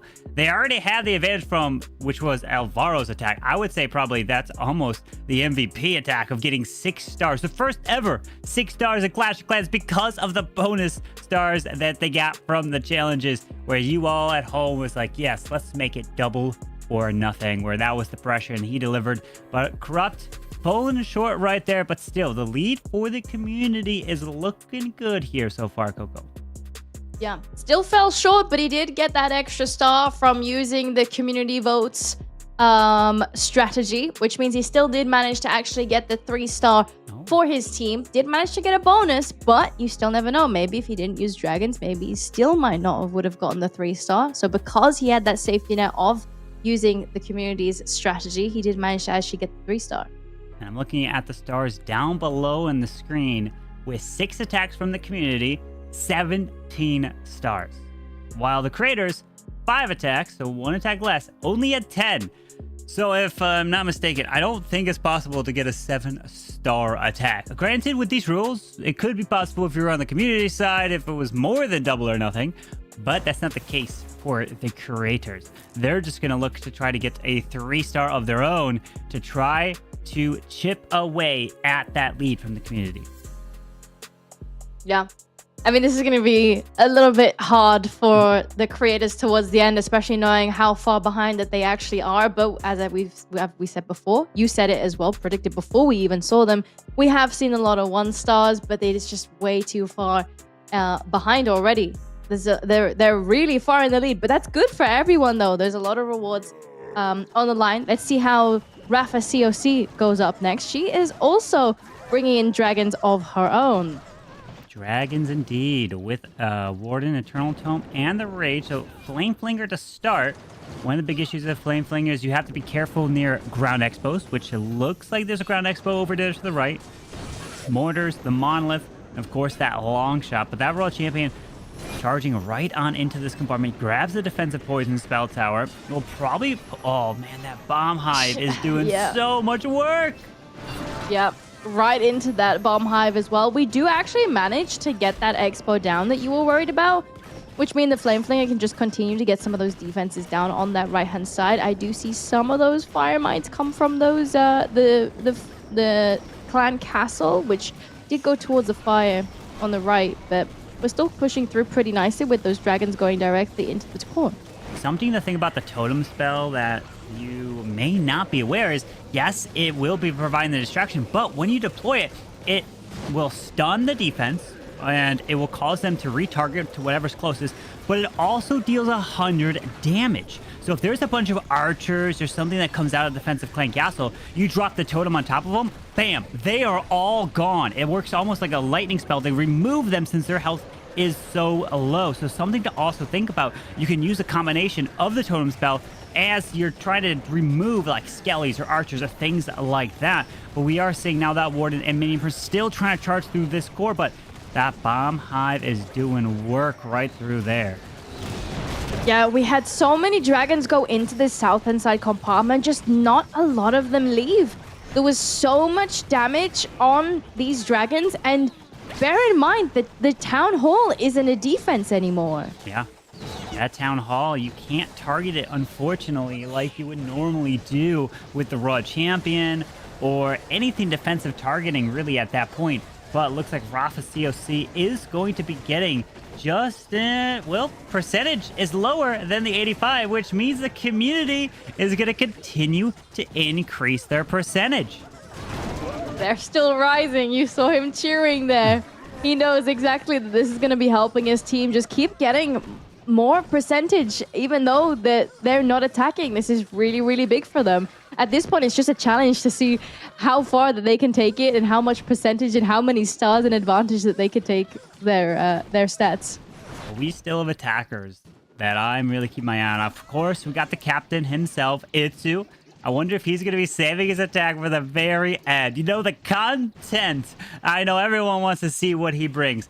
If Itsu brings, like, meta, I'm assuming Itsu's going to bring something fun. Something crazy. You know, that's what Itsu would probably want to bring, right? If you're listening, Itsu, I want to see something wild. What are you going to bring here to blow our minds? You're Itsu. You're the one and only legend here that could deliver, right? Well, Corrupt delivers for the defensive side. Great job for their team, adding more percent to the community team, and that gives them an even bigger lead. Yeah, that's a big win. Like you all both mentioned in a great breakdown too, because Corrupt just ran the community comp that they voted for. That's an extra star. Coco, I really like what you said. It's almost like a safety net, right? Not assuredly could he have used a different strategy and gotten a 3-star. So why not use the strategy the community voted on, get the extra star, ends up just getting a 2-star, making it a 3-star in total with the bonus. So overall, a nice win there. And then also holding on the defense against Rafa. Rafa gets 2 stars, which isn't bad. 73% though is 12% back to our community team with the way our continual challenges work. Let's look back on the replays though here, Coco. Take me through of what we saw and what went wrong maybe. Here we go. The dragons are going into the core. Perfect. We got that minion prince ability slowing all that damage down. It was really unfortunate that we couldn't just get it towards the very end there for the 3-star, but that extra bonus star from even using dragons in that first place did manage to push it towards a 3-star. This one, yeah, the dragons, they just went into this compartment and they just couldn't make it out of it. It was just quite a hefty compartment. They took so much damage, and that puts the community with 17 stars to 12. Wow. Yeah, Carbon, take me through this. Of course, community, you do know that 17 stars is our next reward, so get ready to redeem that next reward. But Carbon, talk to me about our stats right now. Is it looking too grim for the creators, or is there still a chance?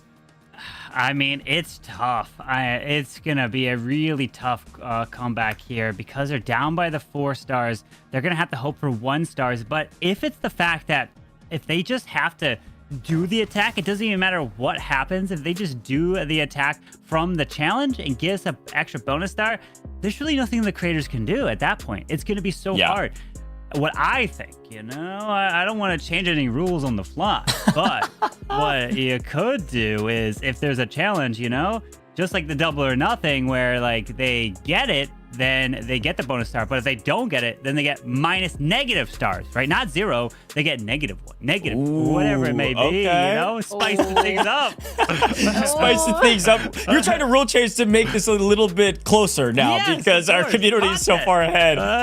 We'll see what happens. But for now, folks, we do have your reward. Your community team, you drafted them. You've been voting on what they should do, and they are winning. They're up to 17 stars, which means you've earned a builder Bite. Get your hands on the Builder Bite by scanning this QR code on your screen. Again, if you're on mobile, you got to do what you can. Best thing you can do is increase the quality as high as you can go on this VOD, screenshot it, and then click the QR code in your images. But everybody else, of course, just scan the QR code, go get your reward, Builder Bite, because your team has done it. 17 stars in total. Our next metric for success, our next reward comes at 23 stars, and we still have 4 attacks to go. I believe your team can do it. I certainly do. And of course, if they win it all, we've got 3 chests coming your way as well. But regardless, a lot more rewards, and congratulations for the rewards you've earned thus far. A poll is about to go live. I'm giving you all a warning. Get ready for the poll, and I'm excited about this next attack. I believe the next poll, looking forward,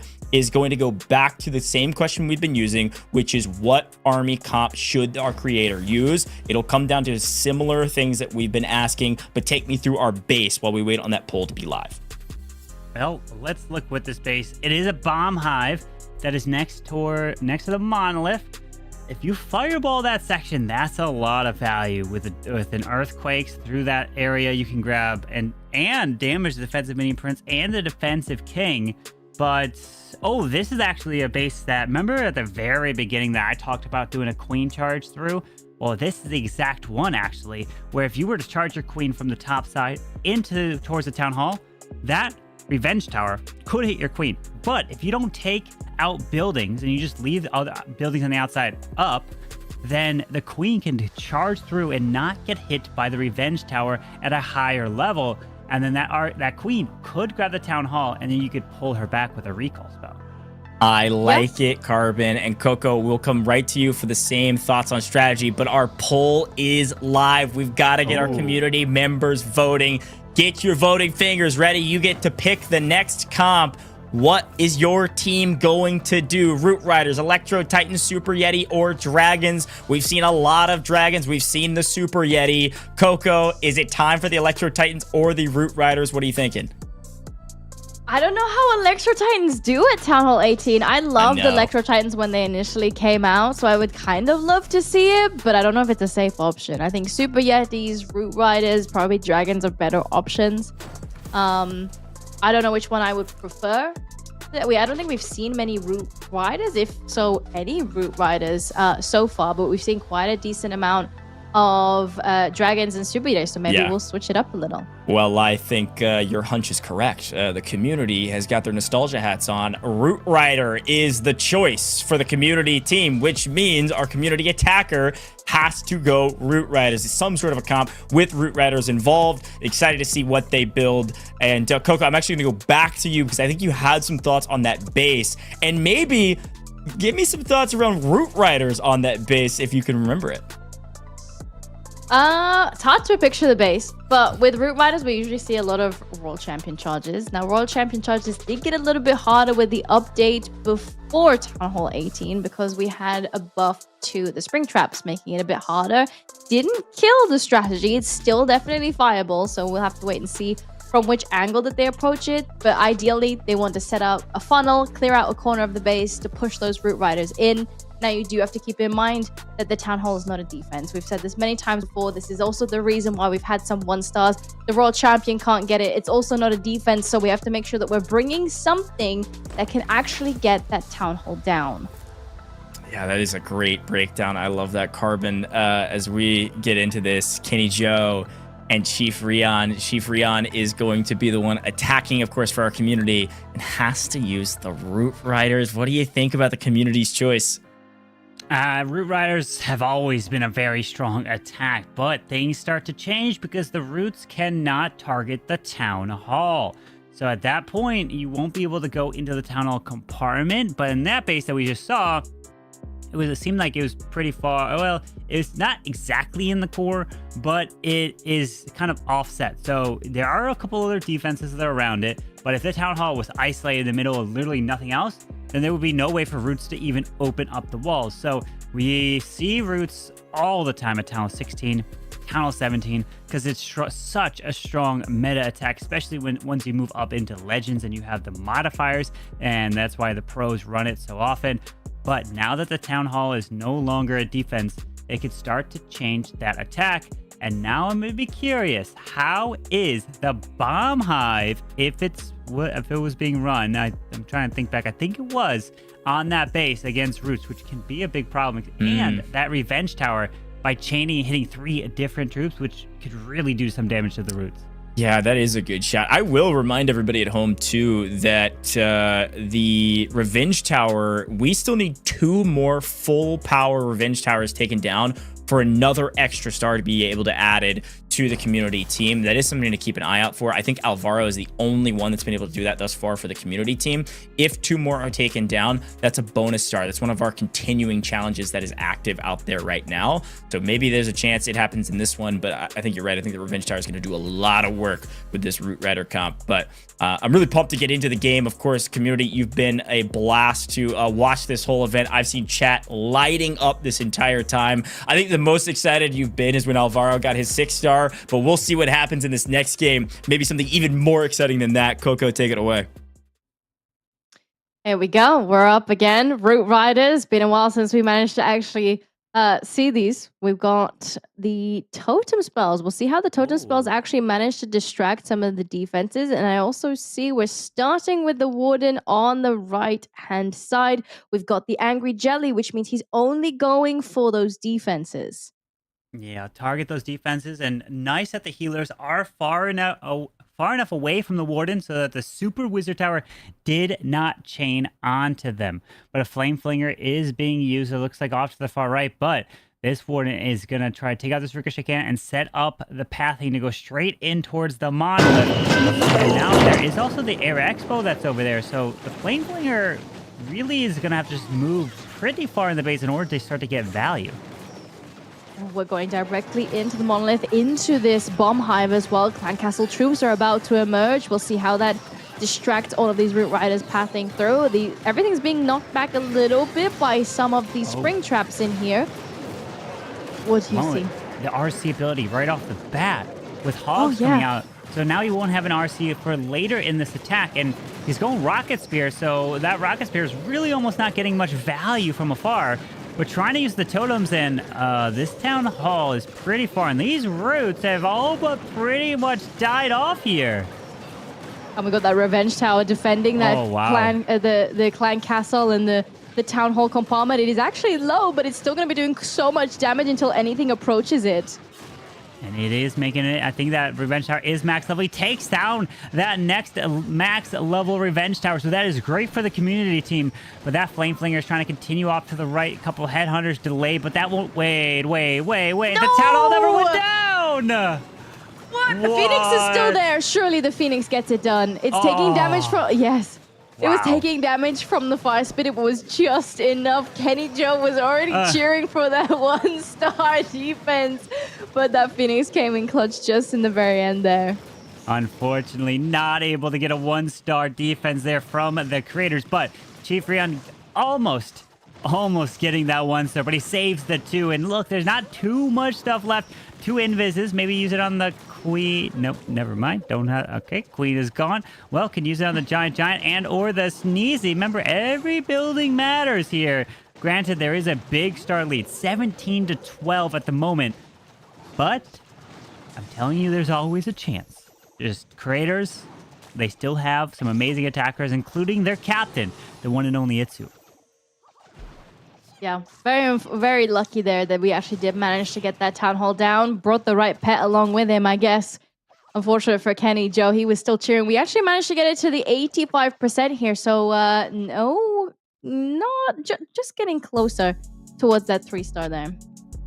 Great effort there. Kenny Joe's defense almost holding for the 1-star.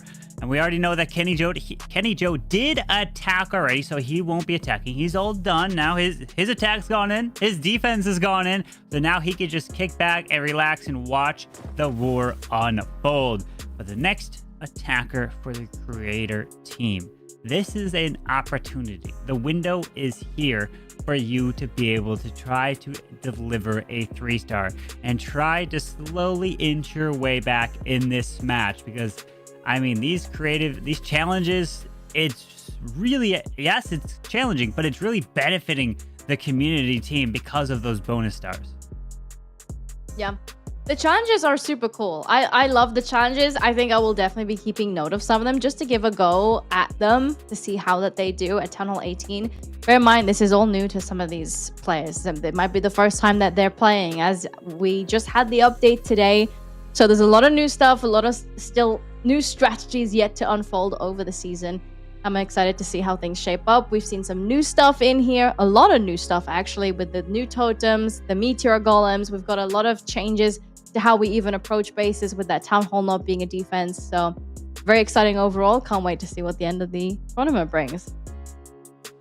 Star difference at the moment. Yes, they do have that extra attack that they've done, but the creators with another attack would, if they triple, they'd be put up to 15 and they'll only be down by 4. So there is the window of opportunity. So they have to deliver. And I think at this point, the creators are triple all the remaining attacks and hope that the community team falls short and is not able to get in, possibly slip up on 1 or 2, get some 1-stars. We've already seen multiple 1-stars come in so far, which I would not be surprised if we saw some more.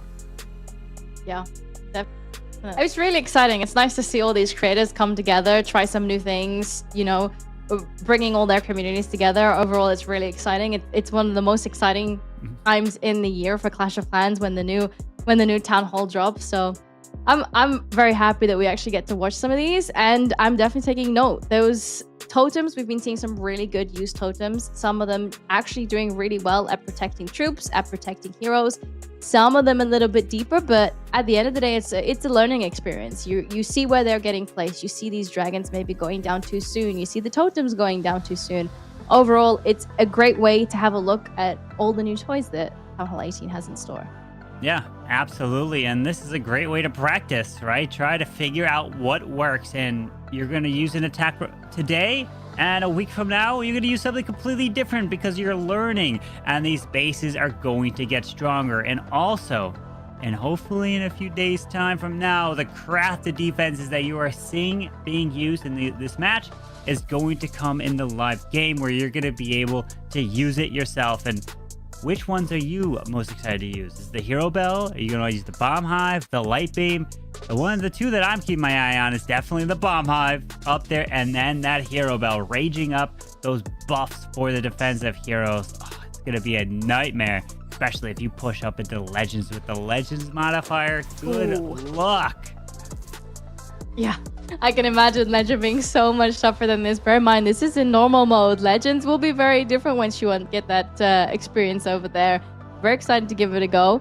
I don't know which one's my favorite. I think they're overall, they each have their own purpose. I do really like the Hero Bell. I think the Hero Bell adding a little extra hit points and the damage onto the defensive heroes is great.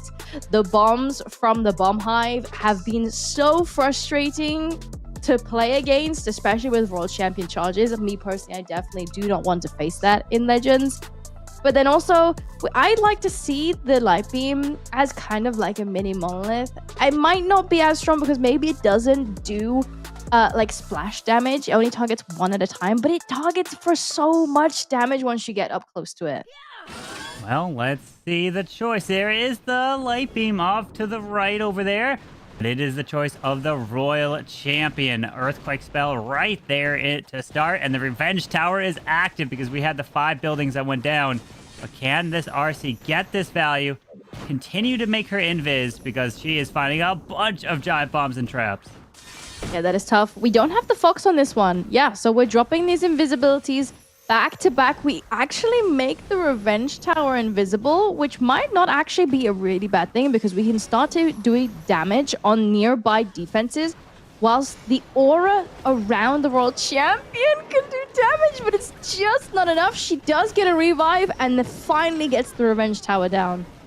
Not bad, not bad coming back from the Phoenix there for the RC. She continued to finish off that value, and there is the totem trying to distract, but oh wow, that totem stood no chance. It went down so quickly. But we're seeing the meteor golems coming in to try to move towards this town hall, and there's an earthquake which can benefit the logs from that log launcher to help open up these walls, and he needs to get to that town hall. If he does not, that is going to be devastating. But we do have that long shot hitting him. Is he trying to continue his way through? There's the King's Earthquake Boots, and he has a clear path to grab this Town Hall. Yeah, I'm not scared about that Town Hall going down anymore. We do have so much going towards it. We're still trying to place those totems on that back end to stop the damage, but there's just so much. The scatter shots, the ricochet cannons, we still have that Inferno. There's a lot of damage. That Rage Spell Tower hasn't even gone off yet.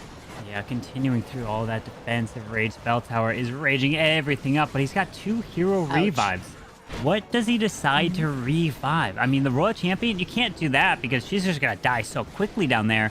There isn't... Oh, revive the Warden so you can get the Rage Gem. You're wasting all the potential of... Yeah, there you go. Perfect. Yes! He uses it. He was listening. He was listening to you. That is perfect. Just to try and power through a little bit further. We're still throwing those other meteor golems over the walls. We've got the light beam doing a crazy amount of damage. Did pick off quite a lot here alongside all those other defenses. We do manage to get it down, but unfortunately, the army is sadly thinning out here. Yeah, only 1 revive left. I guess you could use it on the Warden, but if he drops it directly on the Warden, you might accidentally pick off the King. You gotta drop it kind of off to the left side, but at this point, really, to be honest, you might just use it on the King so it could tank the Ground Expo as the Queen walks by, but again, there's not gonna be enough time anyways. Yeah. Oh, there's the Royal Champion. He's still trying to get a little bit more down. There's still quite a lot of damage there. Yeah. Very unfortunate. Managed to get another building down. It would have been really cool if we actually managed to get that expo. The Queen's still going, but yeah, time is going to be an issue here to get more buildings down. And it's going to be a 91% for the creator team. Sir Moose, nice try there. They needed that 3-star to try to inch their way back, claw back those stars that the community team is getting from the challenges, and especially from Alvaro's 6-star challenge and getting that one done. But this one is still close. We still have a handful of attackers left, but we saw there the attacks not coming through, not getting the triples, but you know, it's just, that's what happens. Yeah, that's what happens. Everybody's still adjusting to Town Hall 18, of course. I will say technically that's our first creator win in a little while, only by a small margin. It was 2 stars from both sides. With 91%, I think is what we ended there with Sir Moose, just about 6% higher than Chief Rion. But either way you look at it, we take a win if you're a creator fan. But of course, we're all fans of the community, and the community's got to win for us to get more rewards. We are inching our way closer to the next reward at 23 stars. Not quite there yet, with 2 more added to the table. It's going to be about 19. But Coco, take me through the replays yet again. Wow, was that Phoenix so clutch to get the 2nd star, by the way, for Chief Rion. It was so good. We were on our toes there. As you can see, we had that Revenge Tower defending. It was so low and actually managed to pick off so much. Kenny Joe was cheering. He thought he got that 1 star, but the Phoenix did pop up there and did manage to get that Town Hall down. That was very, very lucky. This one, we had the Super Yetis. We did manage to secure the Town Hall on this one pretty safely. Just that back end had so much damage. We didn't manage to keep those totems up too long. Maybe they were placed a little bit too deep. Maybe needed to be a little bit closer. But that put the community at 19 stars to 14. Yeah, wow. Yeah, Carbon, take me through the rest of these stats. Obviously, we're kind of taking a look back on some of the stats, but then the overall is continuing to tell the tale that the community is still far ahead. So let's add up the bonuses. We got 1 bonus from ClashTuber. We got an additional 3 from Alvaro, so that's 4 stars. So you take away the 4 stars, and then a 5th one from Corrupt. Literally, that's the difference in this war. The bonus stars is what's carrying the community. It would be tied up 14-14 in this match if the community didn't have the ability to get bonus stars, which makes it that much more difficult for the creator team because they don't have that option. But the 3 remaining attackers for the creator team, we've got Clash Bashing, we've got Terminator, and then we've got the one and only Captain Itsu being the final attacker. But then over on the community team, we've got Lexnos, we got Susie, and then BD Legends. So 6 attacks remain, and 6 amazing attackers that are ready to bring the content. Well, we've got a surprise here in the booth with us. We got to check in with our creator, Captain Itsu. Because Carbon, I'm going to call you out on this because I love what you said. You were like, we got to give them a fighting chance. Is there some way that the rules change slightly? No rules change here, but Itsu, we've got a deal for you, my friend. Welcome back to the booth. I am being told you've been offered a deal to go for a double or nothing from the creator side to try to catch up. How you feeling about the game so far? And then you got to tell me if you're going to take this double or nothing and who's going to take it. I mean, for me, as Carbon just said, it looks like a really close and fun war, right? 14-14. There are some rigging rules in play, let's put it that way, which are shifting the match maybe in a specific direction. Yeah. There are some arguments out there, but I'm happy that we got this the offer of the double or nothing, so that's good. So how would that work? Would we then pick whoever, whenever, or like how does that work? Yeah, let me break it down. So the way it works is we're going to allow you to choose which of your remaining attackers you want to choose, whether it could be yourself as well. And if you get a 3-star, you will earn 6 stars for the creator team. If you get a 2-star or less, you will receive 0 stars for your team. You get to choose which of your remaining 3 attackers you want to use it on. It's yourself, of course, right? The last attacker, it's got to come down to you. You take the pressure. Come on. I mean, that would be perfect for broadcast, I feel like. Yeah. But at the same time, I do not just want to say, oh, yeah, I will just take that. Because at this point, it's already 2:30 a.m. for me. So I'm not sure how awake I am. But I will... Let's give it to Itsu. Come on. You choose. And I will just take it for the entertainment. Yes, for the entertainment, there we go. I will try to bring it in. I will try to bring it in. Yes. Okay. I feel Carbon's playing in this one for sure. I had to make it. You know, it's the content. You know, Itsu would have been nice and given it to someone. Oh no, I have to step in and say, come down to the final attack. That would be crazy. Itsu, you have chosen yourself to go for the double or nothing. Look, I appreciate that you were thinking about the logistics, but that right there is pure content because that is going to be our last attack of the day from you all that could completely change this entire war front to back. Itsu, I wish you good luck, and I also want to give you a chance for any final words here on the broadcast before the final 3 attacks come into play here shortly. I mean, so far it's quite fun. It is quite crazy what the community sometimes are like picking, and as well, I mean, just the attacks so far are really fun. I did not expect to see that many 1-stars, but I guess this is the change which we were talking about in the beginning about the town hall not being a defense anymore, so the royal champion cannot like be the safety option. So I feel like we have seen that now multiple times. That were a little bit unlucky on defense with the Phoenix, but hey, that happens, right? But otherwise, a lot of really cool and especially close attacks. So I'm looking forward to the next couple of matches because you have said it right. I think we have 6 attackers left, right? Like 6 attacks. And then in the end, I will be the one who's trying to maybe somehow change the outcome of this. It's gonna be close. We are all rooting you on, I'm sure, but also the community is rooting against you. So we'll see who comes out on top. Thanks for joining us, and good luck in the last couple attacks. Thank you. All right, that was Itsu.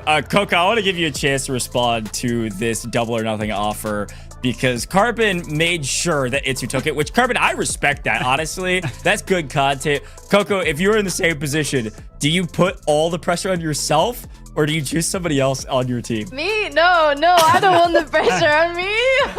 That's way too much pressure for me. I mean, the thing is, Itsu's a really good player. I think a lot of people know that. So I definitely believe that he could definitely get that 6 stars. Me personally, I think that would just put way too much pressure on me. I would be way too nervous to do that. I love it. I don't know if I can handle it either. Quickly though, Carbon, we're about to do our poll, by the way. Everybody in chat, get ready for the next poll. But Carbon, what are you seeing about this new base? Well, I'm saying this base being run multiple times now, so they could be seeing a couple different ways to try to take it down. We saw from before an RC charge to the bottom into the compartment where the revenge tower is. Did not work, right, from Sir Moose. We saw that version from Chief Ren going with the light beam with that bomb tower, or not the bomb hive. I gotta remember the names now because there's all this new stuff at Town Hall 18, and it's gonna be tough. That Town Hall isolated in the core again. We have a smasher that is on the Town Hall. You have to keep in mind that it will do so much damage, especially when it dies. It drops that rage spell. and that can really benefit. So if you try to come in with some type of defensive targeting troops like roots, they won't open up that core to the town hall. I like the breakdown, and Coco, I'll give you a chance to talk about the base, but first, I believe our poll is live, folks. Get your voting fingers ready. You've got to be on the website. It's pinned at the top of the chat. It's down in the description below. Go to the events page. It's time for this poll to be live and vote for what you want. Another chance to earn an extra star. Here are your 4 options. And quickly, these are big ones. You can only use troops leveled up at Town Hall 18. 10 or less housing space is the housing space option. That is so difficult. Army cookbook or none of the above. What is your choice? Holy cow, are you trying to be aggressive towards your own team? Are you trying to win? I think that's my question, Coco. Good grief. It has to be between the cookbook or the Town Hall 18 troops. I think none is not fun enough, but then the housing space one, that is horrible. That one, that was really hard. Okay, I am being told, and it looks like we can only use troops leveled up at Town Hall 18. That is what was selected. Only using troops leveled up at Town Hall 18. Carbon, I think this one is one that is playable, I will say, compared to some of the other options. What do you think about the community choice? Yeah, it definitely will give the community team a chance to add more stars to it. So that is a great option for them. I was originally against the cookbook at the beginning, but because of this lead, I'm going for the cookbook. You know, that's what I went for, but I didn't win, unfortunately, there. But now that thinking about the housing space, that would have been a very interesting attack to watch. It would have been so difficult to pull off. I didn't know that it was 10 housing space or less for any of the troops that you do use. But hey, this one now with the Town Hall 18 troops, it definitely is viable. It gives them a great shot to get a 3-star. But I'm trying to think. Okay, we've got what? Lexnos, we've got Susie, and then we have BD Legends. Who's going to step up? Is it going to be Lexnos that's going to be trying this challenge here? That is correct, actually. I am getting word Lexnos is going to be our next attacker trying this challenge. Coco, what do you think about this challenge quickly before we get into the game? I think it's exciting. Lex is a very good player, ex-pro player, made content for a few years now. So I definitely think he can get the 3-star on this one. I think that would be great for them. I mean, even more stars, the more the merrier, I guess. So... Yeah, I mean, hey, I totally agree. A chance for an extra star here, and really pumped to see the attack. Gotta take advantage of it because you know there's a double or nothing coming for the creator side too. I bet all the creators were voting for that housing space one. Didn't get it though. But anyways, folks, we've got to hear from the GOAT himself, Alvaro, talking about Guardian Longshot. Let's tune into what Alvaro's got to say.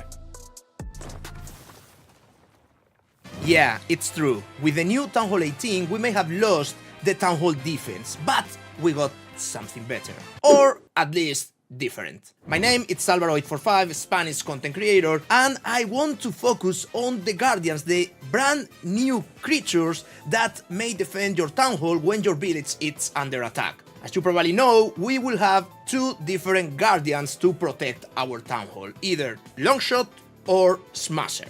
Let's take a quick look into Longshot because I feel it's the most powerful Guardian. With over 11,000 hit points, Longshot can shoot and target both ground and air troops with splash damage from over 14 tiles. That is the same range as an X-bow on ground mode, but with the difference that Longshot can target both ground and air, as I said previously. This is ideal to deal massive damage to enemy armies, meanwhile you are safely in the middle of the base protecting the Town Hall. And if that's not enough for you, when it's destroyed, Longshot deploys a bomb dealing 1000 damage to nearby troops on 3.5 tiles around. My opinion, Longshot is the most powerful Guardian, as I said, and I'm planning to defend on my village using Longshot as my Town Hall 18 protector.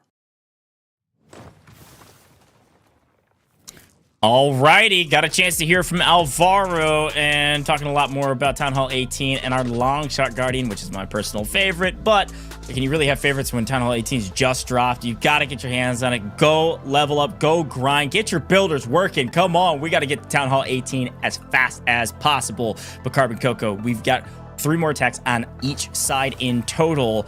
And I believe as we take a look, yes, it is going to be Lexnos. Carbon, we'll go to you first. What do you think about Lexnos on this challenge? Oh, Lexnos is 100% capable of delivering on a challenge just like this.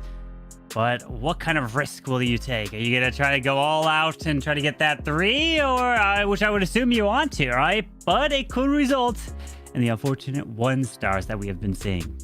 Yeah, it is. It's a little bit risky, but also it's not near as risky as some of the other strategies, right? I mean, you are not totally limited by the troops. You're just able to use the troops that have been leveled up through Town Hall 18. So, Coco, I go to you. I think, like you had mentioned before, this feels like a safety net. This feels like a pretty safe round for Lexnos. Yeah, for sure. I mean, the other perspective is I'm sure he's excited to play the Town Hall 18 troops. So I think this is exactly what he wanted from this challenge. Oh. We got the throwers. Oh, I like it. That 1 super miner, you know what it's for? The Town Hall. That's my guess. Yeah. He's going to just charge walk up on the Town Hall. He's just going to walk around this base. Wait, is there no, okay, there's no earthquake, so he's not going to fireball. He's saying something. I don't know what he's saying, but he's saying something.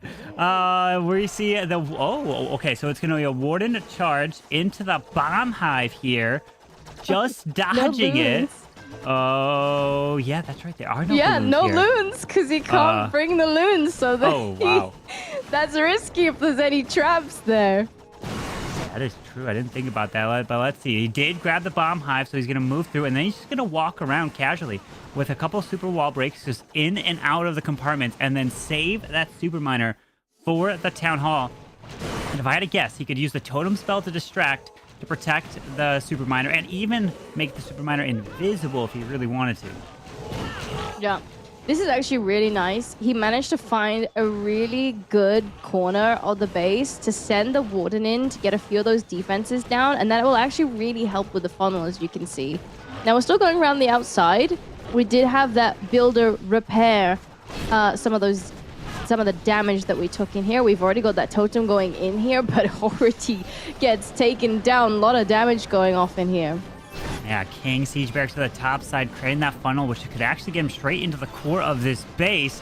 But I wonder what that super miner... I was thinking it was going to go over the tunnel, but at this point, he's trying to set that funnel to get in towards with a jump into the middle. But we have no poison spell being used. He did get that upgrade, so if he wanted to, he could have brought it. But the defensive mini prince is hitting his troops. There is the jump to give him access to the core, but he doesn't have a way to get through this first wall. So he's got to break this wall and then take that jump. Yeah, it's just going to be a little bit time consuming. There is a lot of the troops here, so we're actually going to be able to take it down quite quickly. Uh-oh, the Smasher's coming. The Smasher. Oh my! The Warden! Oh my goodness, Warden! Yeah. Taking so much damage there, but the rage of the Smasher is unfortunately not raging anything up. He's continuing his way around, slowly getting that value. The jump will get that back into the core. So look at these throwers. They're going to be able to reach over these walls and get that value. I think I upgraded the wrong troop. I think I should have upgraded these because they look so strong. He still has so many left. The healers with that extra level, they're doing even more healing towards these troops. We're at the Revenge Tower, and we're still just absolutely crushing it. We're taking down everything in his path. He hasn't even used his Queen ability, still has a freeze, still has an invisibility spell, can reach pretty much everything on this back end. With 25 seconds, Lexnos has absolutely crushed Rafa COC's base. Hold on, don't try to swag anything now. You have 15 seconds. Throwers again, nice value. Queen's burner ability. There's an invis to the bottom. Didn't end up working, but 10 seconds. Oh, throwers. He's liking it, and Lexnos delivers for the team community. What a 3-star, and what a plan. A great hit there, Lex. That's a 4-star there as well, because he completed the task by using only the Town Hall 18 leveled troops. That was the challenge, and he came through and delivered for their team. And what an impressive hit, moving around the space, and that shows his skill. He is a pro player, I should say expo. He hasn't been playing the pro competitively for a little while, but he's bringing that back out in him. and he can get it done. He's such a good attacker, delivers right there with the challenges and an impressive hit, which then gives that bonus. And now the question is, when it comes down to Team Itsu, will Itsu's attack be even possible to get that 6-star? And remember, if they even tie it up, percentage is probably going to be heavily on the community side because of those attacks that got below that 85% mark that have been helping the community every single time. Yeah, the community's been voting well. They've been choosing the right challenges for their team, and they've actually been delivering 23 stars. I'm pretty sure that was the 3rd mark for the reward. So hopefully we'll get that with you soon. Get ready for that one. That will be coming hopefully when Goj comes back. Yeah, that's a thing you want to keep your eye on, is the rewards. I know I've been keeping a little tab on the side trying to get my poll predictions in, so I'm racking up the points because currently I'm close. I'm just a few away. I am about at, I wonder what all of you at home, how many points do you have? Have you guys completed it? Because I'm at 400 so far. I need about another 100 for the 10-star ore, which is going to be clutch, and then I need 200 for the builder potion. So I'm a little ways away. I'm trying my best to get that because that's going to help during the upgrade process. Yeah. Well, excited to see what the next attack is. We still have Itsu, who will have his attack, which is an all or nothing on that one. So even though you see quite a difference in the results so far, 23 to 14, we still have Itsu, who might be able to bring in 3 bonus stars if he actually... Well, actually, it wouldn't be 3 bonus stars. It's an all or nothing. So if he 3 stars, he'll be bringing home 6 stars for his team. But next, we're going into Clash Bashing. He's got a complete stack of totem spells. The man's going for content. We've got 15 totem spells here. No invises for this RC charge, it looks like, as this RC is charging her way to the top. And we are seeing now dragons straight to the left with that stone slammer. And here come the totem spells to try to provide that distraction. Look at the hero bells there. And the defensive RC absolutely shredded his royal champion. Yeah, the totems in the middle, they're getting melted, but he's brought so many with him. Bear in mind, whenever he drops them, even though that things are targeting his troops, he's able to place them and it will re-target on towards the totem as long as it's closer. So we're pushing all the way through. We've already used that warn ability. We still have 6 totem spells. We've cleared the core already, and we're now starting to approach that town hall. These totems are doing great work, providing all that distraction all the way through this base. Look at these dragons go. We've got even that phoenix that came back all the way to the top side. Another 2 totems that could be used here towards the multi-gear cannon. Bash is liking this. I believe that air defense does go down. Remember, the totems also tank air defenses. So that's clutch for the dragons as they're continuing through this bottom side. Does find the tornado traps getting spun, but hold on. He's doing his absolute best trying to get all of this value. Oh, everything's thinning out. We do still have 2 dragons and a dragon rider down south. Hey. 1 totem spell. I think that's as long as we get this last few defenses down, surely we get it down. We've got that totem can distract. Oh, the archer. The multi-archer tower is low already. Oh, he's got this is it. a Look at all this. 3-star. Look, he's already cheering in there.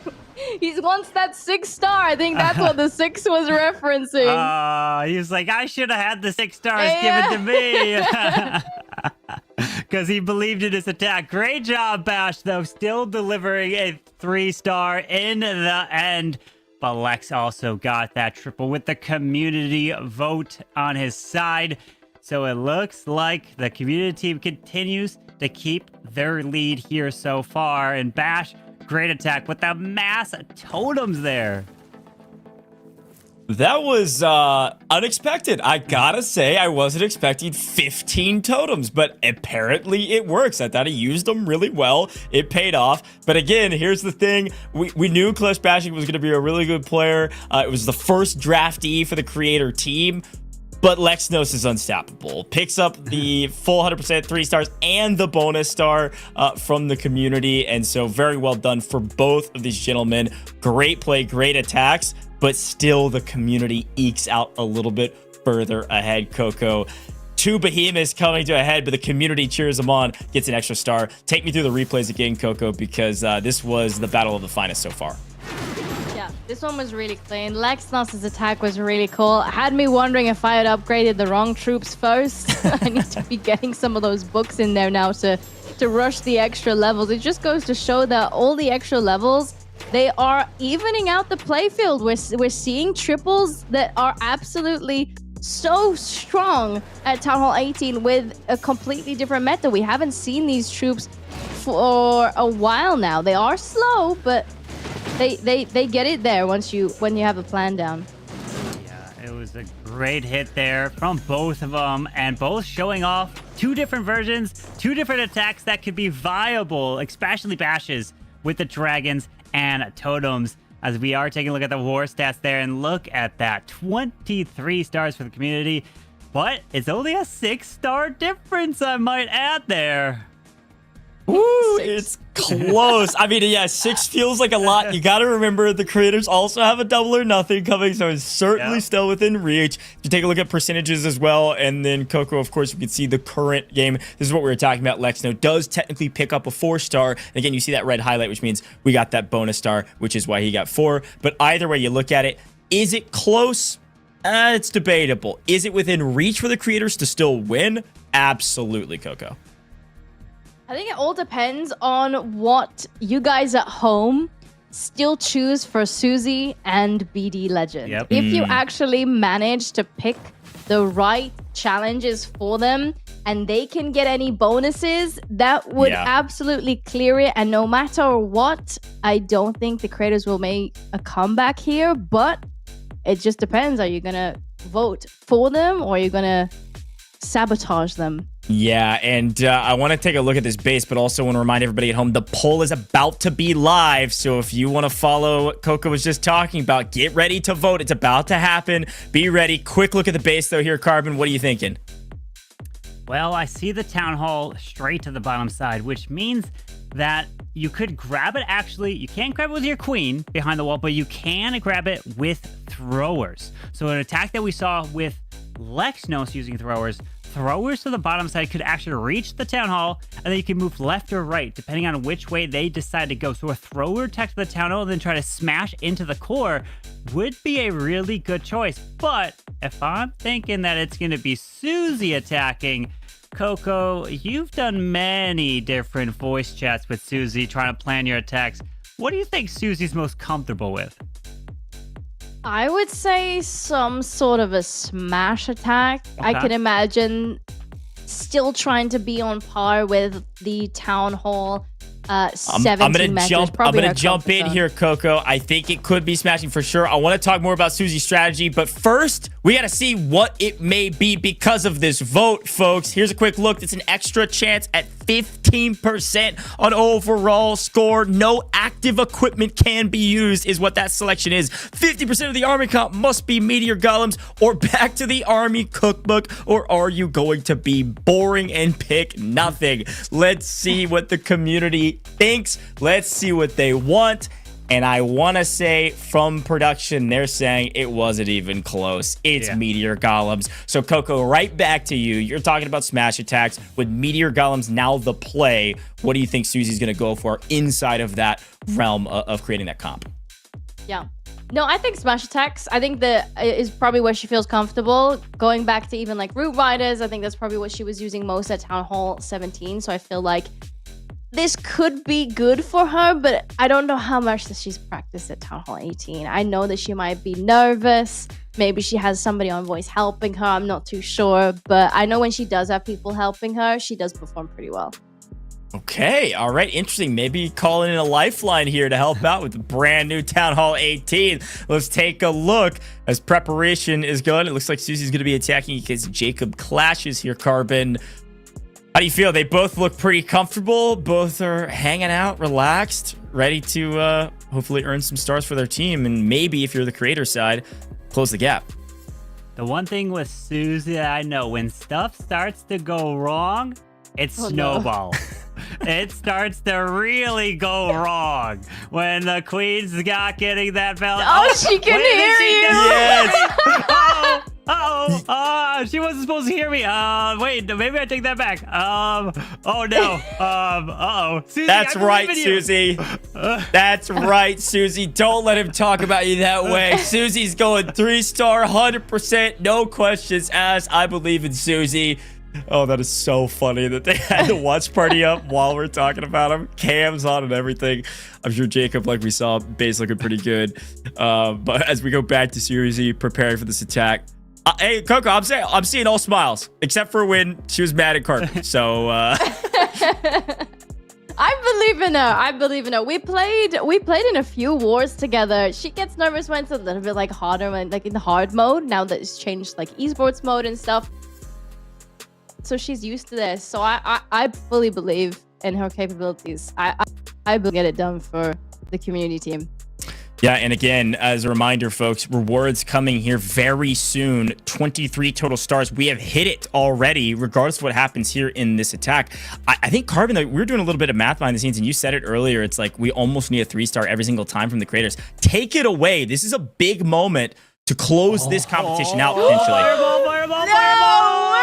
She connects with. She took the risk with a fireball, and she delivers. Susie, okay, I am impressed. Well done to start off that hit. That is phenomenal. I know she loves watching fireballs. I just didn't know how much that she actually plays it. We are going directly into 2 heroes here, Ooh, so she's. the hero bell. Oh, Wow. Alex, you need to make sure you get those headhunters down. That hero bell's nasty, making your hero so much stronger. Losing that warden to start, that's gonna be tough. No snowballing, Susie. No snowballing. Oh, I didn't say that. Who said that? I don't know. Let's see, as this queen is charging her way straight to the top, does find the tornado trap. The log launcher needs to open up these walls, and there is at least the first totem coming in to try to provide the distraction, but it looks like a lot of the meteor golems have gone off to the left side, while the queen's trying to continue her solo charge to the top with the poison on the clan castle, but I think it's actually just missing that furnace that's in the core. But we have the defensive queen hitting the meteor golems, and the town hall still remains. Yeah, the enemy queen on that left-hand side did do quite a bit of damage. We still have quite a few meteor golems making their way through. We just need to make sure that they make their way all the way around. She still has that totem. I'm imagining she might try and use it to distract the revenge totem, although it is quite low already, actually. She might be using it. Oh, she did try. She did try and get it down. I think the meteor golems might have been closer. We just need to make sure we get that town hall down. The long shot's gonna be defending here. The king slowly breaks through. I'm really nervous. Oh, that town hall remains. The long shot's doing work. Gonna kill the Look king. at the king. Look at the Look long at the shot king. work. Oh, that king's gonna die. He'll come back though with the phoenix. Queen though has ability. The queen can clutch here, but she's not going for the long shot. Finally, now she's going for it. Yeah, the king was trying to get through this wall to get the long shot down, which does leave the phoenix. We have time. Queen, of course, going for yet a different wall. But I think we can still get that town hall down. Queen pops the ability, does help the queen get through this wall. She'll go around, and now she's on cleanup. There's actually not even that much left. 28 seconds. We have 1 rocket loon. She needs the giant to take a lot of damage so they can rage up and try to get through these walls. 1 rocket loon left. You can send it in from, okay, the wizard tower looks like 15 seconds left. Queen's going for the wall. Why? Okay, I guess it helped actually the giant to get through it. 10 seconds, but only a few archers out of the army camp, and it looks like time is going to be the issue for Susie. No. It's so close. Oh! Wow, so close. Susie, 99% 2-star. What a great hit. That is crazy. And can you imagine? The warden didn't die. Yeah. If she kept that warden alive, would have been able to definitely get that triple, because it would have been able to benefit from that rage gem. But it was the hero bell that the heroes were buffed up on the defensive side, doing so much damage and taking out her heroes. But hey, setting up that fireball with the pressure on the line on a stage like this, hey, props off to Susie. Just an impressive attack, but just so close. If she had like maybe an archer, maybe even just a wizard over there on the army camp would have gotten it. But now we take a look at the stars and percent. 26 stars for the community, 17 there for the creators. So the creators need to get a triple here, which I think the next tech will be Terminator. Termi can 3-star, they'll be down by 6. And then they gotta hope that it falls short for the community in the end. And then Itsu has a shot to try to tie it up and maybe have a shot to try to win percent. I think the only way the creators have a chance is if they're down by 5, where then Itsu can try to win by 1 star. Tarmi's gonna trip, surely. Tarmi performed really, really well in the Clash combo. He actually impressed me very, very much. He definitely deserved the win there. And that was in hard mode at the time. So I can imagine he's been having a lot of fun. I know he was streaming earlier on today. I didn't see how much progress that he did or how much practicing, but I can imagine he's had a lot of fun and has been testing some stuff and been preparing, maybe asking some people for advice. So I can imagine he's gonna triple here, which is gonna make it very, very close towards the very end. Don't put that kind of pressure on Termi here, you know? I believe. That's it. Well, let's see if your belief will pay off here for Itsu's team. Termi needs to step up. He needs to deliver the 3-star to have any hope, because that one double or nothing from Alvaro really is making the difference here. But Itsu will have also a double or nothing on his side, and he's going in with the fireball against Susie's base, and it's actually the same base. Okay, we are seeing the same base being used. Let's see if Termi can answer. Maybe he has a blueprint of his own with a fireball. If he hits the model, if that's what Susie did. But what will he do? If he does the same, let's see. He's got 2 quakes here as well. He also has the ice block. Oh no, he's not going the same. He's on that left-hand side. So he's going to use that ice block to hold that warden in place. Use those invisibilities, and he doesn't have to stress too much about getting them down ASAP. And then he's going to pop that ability. Where do you think it's going to land? I'm thinking here. Ice block. He's going to try to hit the... maybe the... fire spitter, because if he does that, he can then take out the bomb hive, and that would be very nice, because in Susie's attack, she went up against the hero belt, which is what killed her warden. So that's a different crafted defense here. There is the ice block. Okay. Nope. Don't go to the mortar. Don't go to the mortar. Okay, he's fine. Ooh. He's fine. Okay, so he didn't want to go too far deep, and he is still able to reach the clan castle, which is what matters. So he got the clan castle, setting up the pathing towards the town hall now to the bottom side. Yeah, of course the warden's now going to funnel. He's going directly into the town hall. He doesn't want to leave that behind. We've got the funnel down south. I think that might be the queen. Yep, queen with the siege barracks down south, which will make sure that everything stays nice and compact. As we get into that town hall compartment, the root riders are going to actually bypass it, but that's okay. We can still take it down.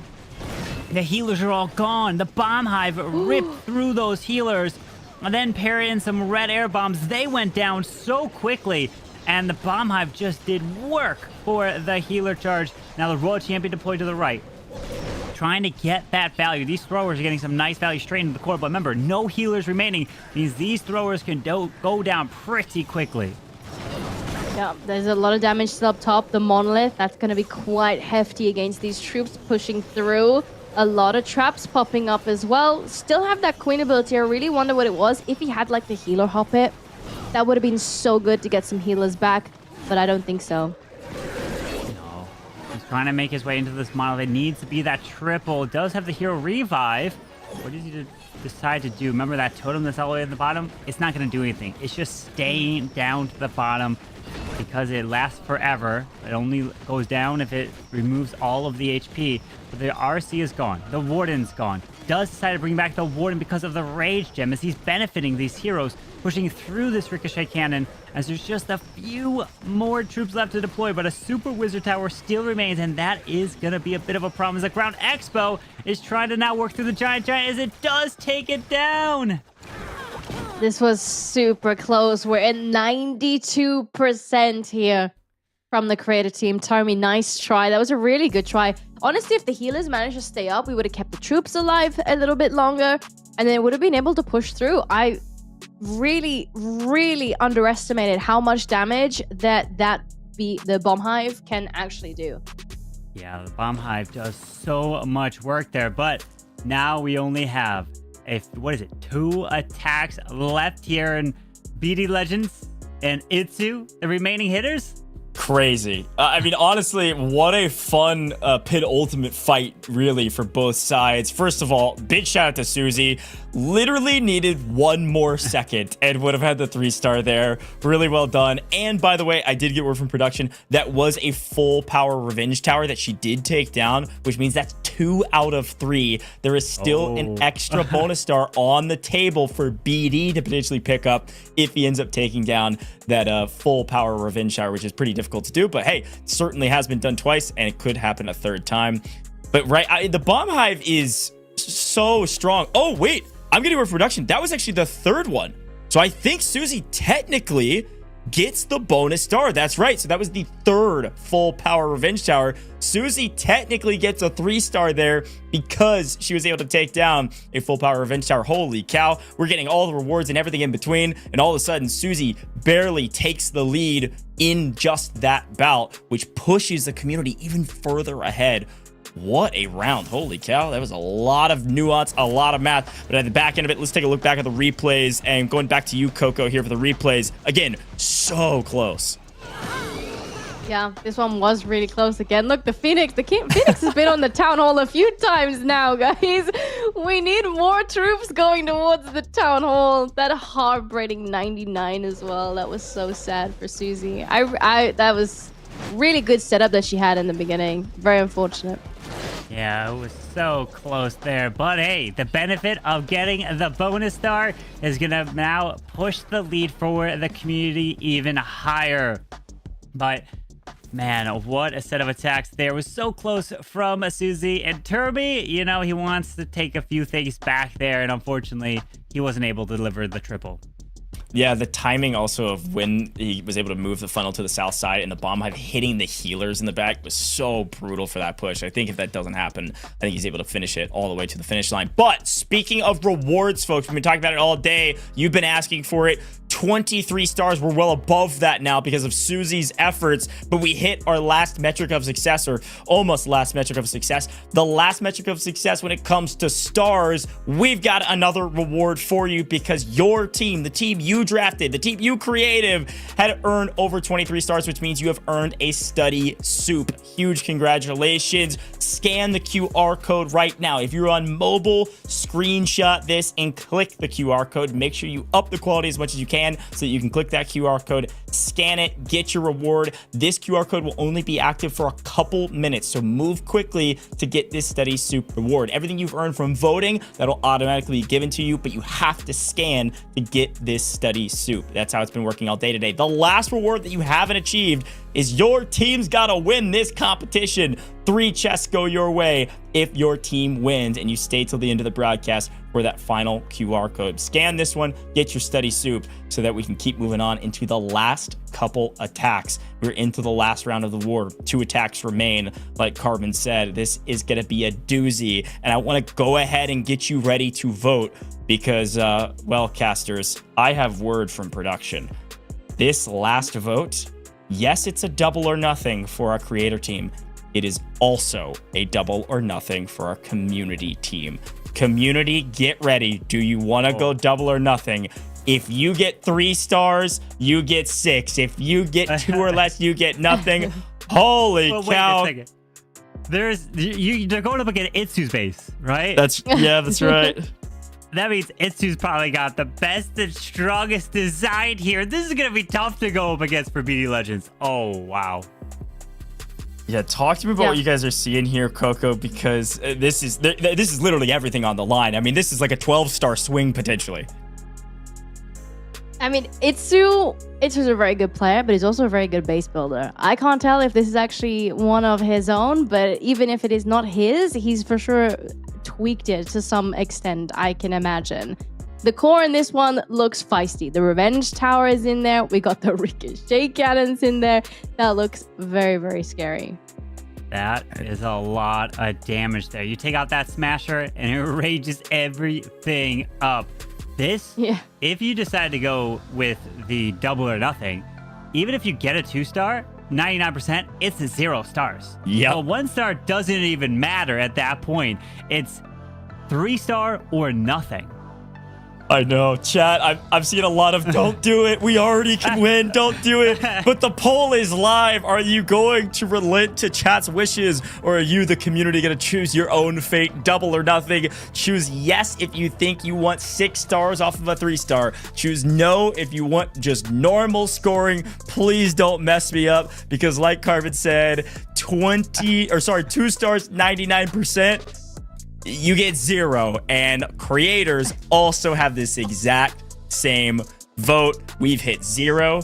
You voted, and I'm seeing a lot of people say vote no in the chat, but the silent majority is voting yes. Double or nothing on the last round for both the creators and the community. Carbon, talk to me about the stakes right now. This is 6 stars potential for both, and it's also 0 stars for both. It's everything. I'm gonna go under the assumption that Itsu's already got the triple, right? So it's a 6 stars already towards the creators for Team Itsu. I'm curious of what the score is right now, because if they're up more than 6, then it wouldn't even matter at that point. If it would start to matter if it's negative points. If you don't get that triple, then you start dropping down a bit. But it's really going to come down to these final set of attacks. And of course, I want to see what BD Legend is going to do against Itsu's base, which is, of course, always a really good design base. And then what is Itsu going to be bringing, trying to bring the final attack here of this event? Yeah, I mean, literally everything is on the line. Coco, real quick before we head to listen to a bit more content, I want to hear from you as well. I mean, this is everything, right? I think we're triple checking all the stars behind the scenes. I would assume it's still within reach. It's very close. Coco, any final words of wisdom before we get to our attacks?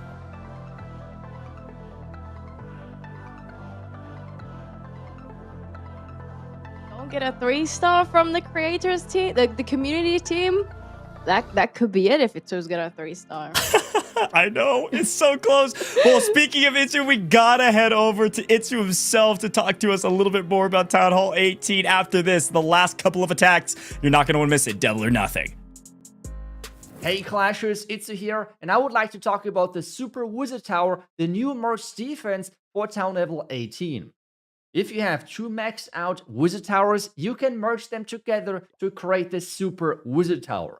This new defense is going to target 1 troop within an 8-tile radius, and hitting that troop means that it's going to have lightnings around it and can splash a lot of troops. To be more specific, up to 16 additional targets, and that means you can deal a lot of damage with this new defense.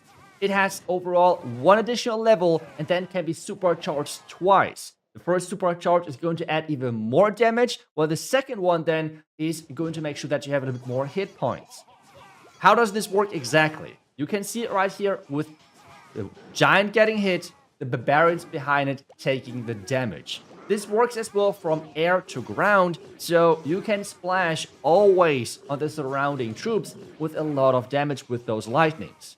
But now here comes the interesting part. Time will tell if pros will even use this. While the stats of this new defense look beautiful, there is one big downside, and that is the Royal Champion Charge. This strategy is dominating the game now for quite some time, and 2 regular Wizard Towers are way better against the Royal Champion Charge. On the left side now, you can see we have the same traps, but the Super Wizard Tower is not really that optimal in controlling the pathing of the Royal Champion, which means we're skipping now both trap sets. The giant bomb, 2 small bombs, and even the spring trap that were not even triggered. If we compare this now with the other version, which means without the merged together Wizard Towers, so what you would have instead, you can see you have way more control about where the Royal Champion is heading next. All of the traps are going to hit, which means Royal Champion charges are having a way tougher time. So, this means pros, are they going to use the new Super Wizard Tower or not? Time will tell, that is for sure, but overall a really interesting one, because this might be the first merged defense where on a higher level it would be better to not merge. But time will tell. We will take a look at what pros will use in the future, But for at least for now, if you want to have the extra damage, go ahead. The Super Wizard is going to do a great job for you.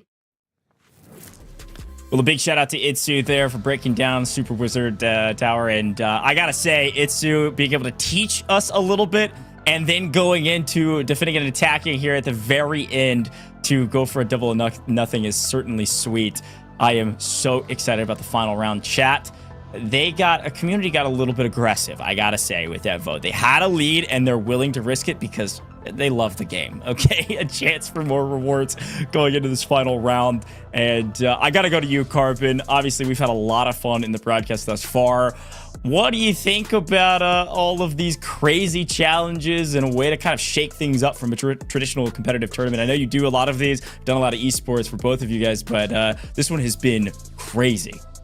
I always love to see when creativeness comes into play, and even if it's the community giving the challenges, that's what makes it really fun. You want to see, can they get it done with the challenge that we are providing? Because if you just have no challenges, you come in with just trying to get the 3-star, you know, it just doesn't feel the same. But able to successfully get a 3-star off of the challenge that you are given, it makes it even better. So it's a lot of fun to be able to see not only that, but also all these creators come together for the one and only Town Hall 18. But speaking of Town Hall 18, it's time for BD Legend to go up against Itsu's base with a lava loop puppet. What is this? This is scary. We don't really say the lava loom puppet that much. So I'm very curious to see how that he actually utilizes it. Again, we see a load of these totem spells, a whole 10 of them.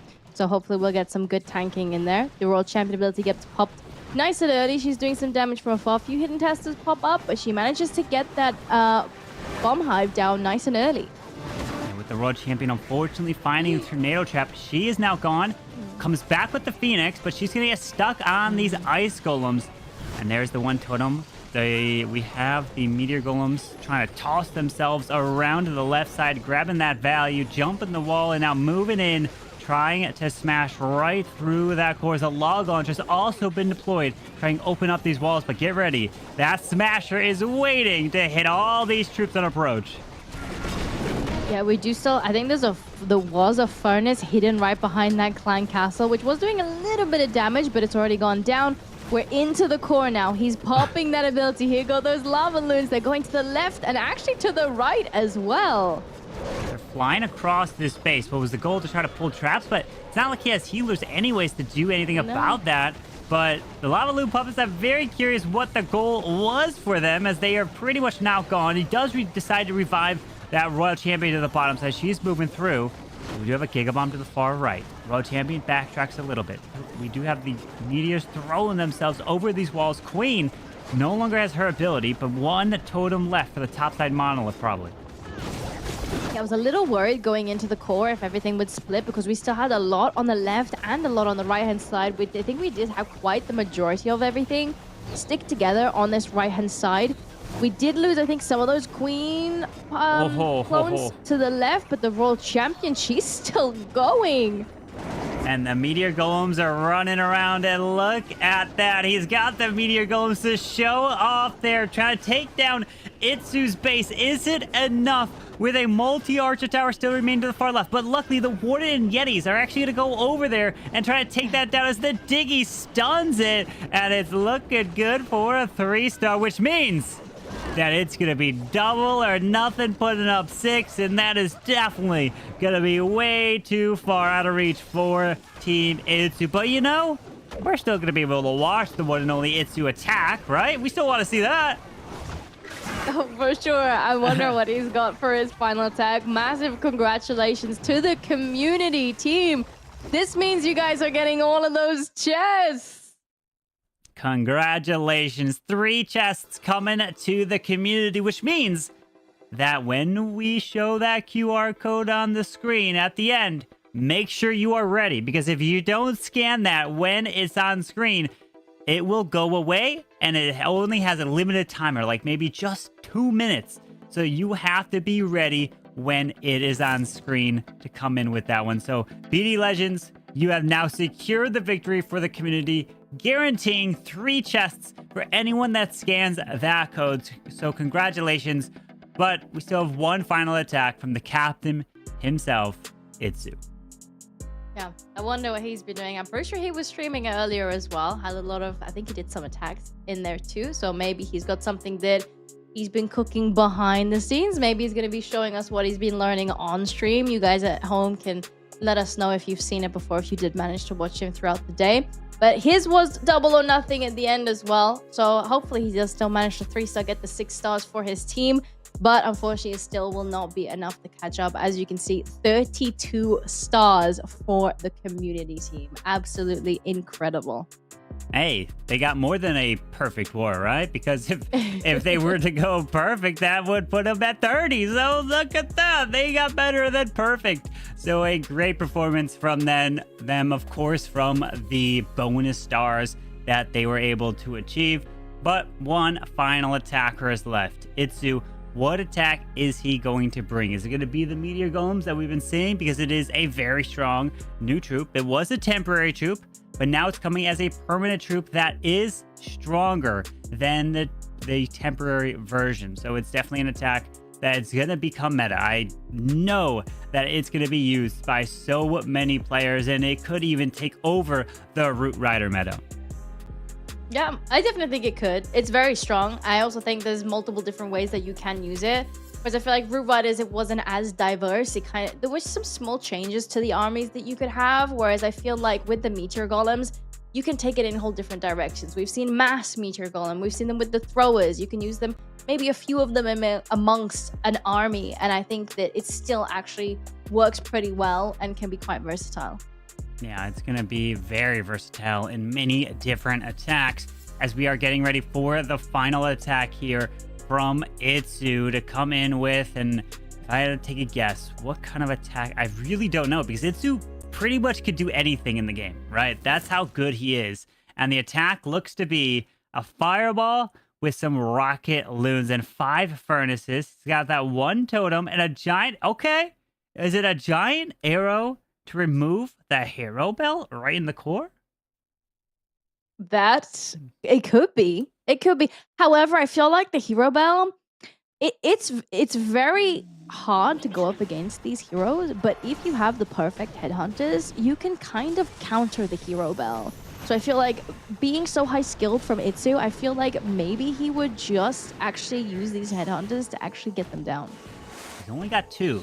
So if you find a spring trap, bye-bye headhunters. They will go that down is true. quick. So you have to be careful about that. But it looks like the Warden is going to solo his way to the bottom side of this base, taking his time. And then he's going to set up something possibly with that Queen's Arrow, as this Warden is going to move through one by one. But you don't want these healers to be too close to that Warden, because that Super Wizard Tower can chain right through him into the healers. Yeah, I'm very curious what he's going to do with that. The Warden, at the moment, is just being very patient. He actually recalls it already. Redeploys the Warden back over on that right-hand side. Has some furnaces in there as well to help take some of these buildings down around that Town Hall compartment. Ooh! Oh, there is... Oh, look at that. The giant arrow and now log launcher combination to have these logs try to move that revenge tower as it's working slowly from the left side. And the Warden with the furnace. Okay, that was smart, Itsu. The furnace is benefiting this Warden to move into the Town Hall, because remember, you can't take the Town Hall down with anything defensive targeting, but the Warden, he could go for it. And the Furnace Mites are taking it down as he is now just dissecting the space one by one. Yeah, the multitasking here that he's doing is incredible. This just goes to show how good of a player that he is. Yes, the heroes on the left, the World Champion up top that he was also, I think, reviving. And then we had the Warden on that right-hand side. This is just incredible. The King ability goes off, chains off to quite a few important defenses there. The Monolith is incredibly low, still standing. He still has a totem spell, 2 invisibilities, and a rage, and a bunch of cleanup troops. And look at this. This is why he's the one and only Itsu.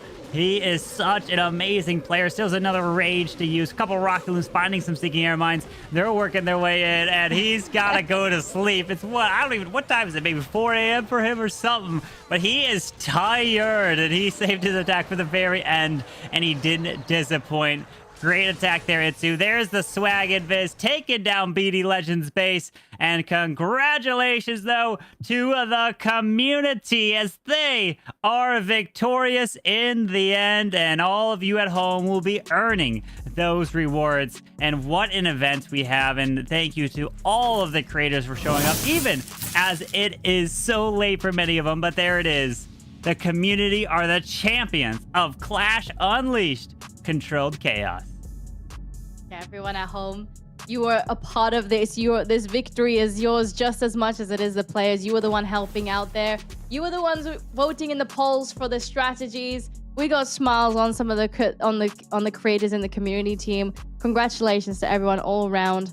And yeah, we got a lot of rewards that are still due for you guys. Yeah, rewards are coming in, so get ready to claim it. So make sure you've got your devices ready to be able to scan for those chests, because I know that's what you are all still here for, wanting to get those 3 chests, because your team, the community, has officially won it.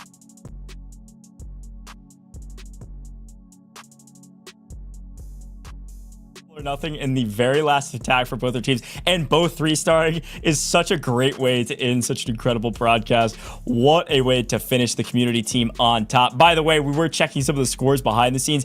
If we didn't have the community bonuses, because you all are at home were leading the charge through the hive mind that you are, it would have been tied in stars and come down to percentages with those 2 3-star fights at the end. So such a cool event. Came down to the wire, but community, you came out on top. You gave the right strategies at the right time to earn those extra stars, and the double or nothing worked every single time. And I'm getting word from production, by the way, if it would have come down without the bonus stars to even stars, community, you still win by 4%. Congratulations, community, on top. What a way to do this competition. So many cool rules, so many cool events, and of course, some cool rewards coming your way. We're not done with today's show, though. Not yet. Almost.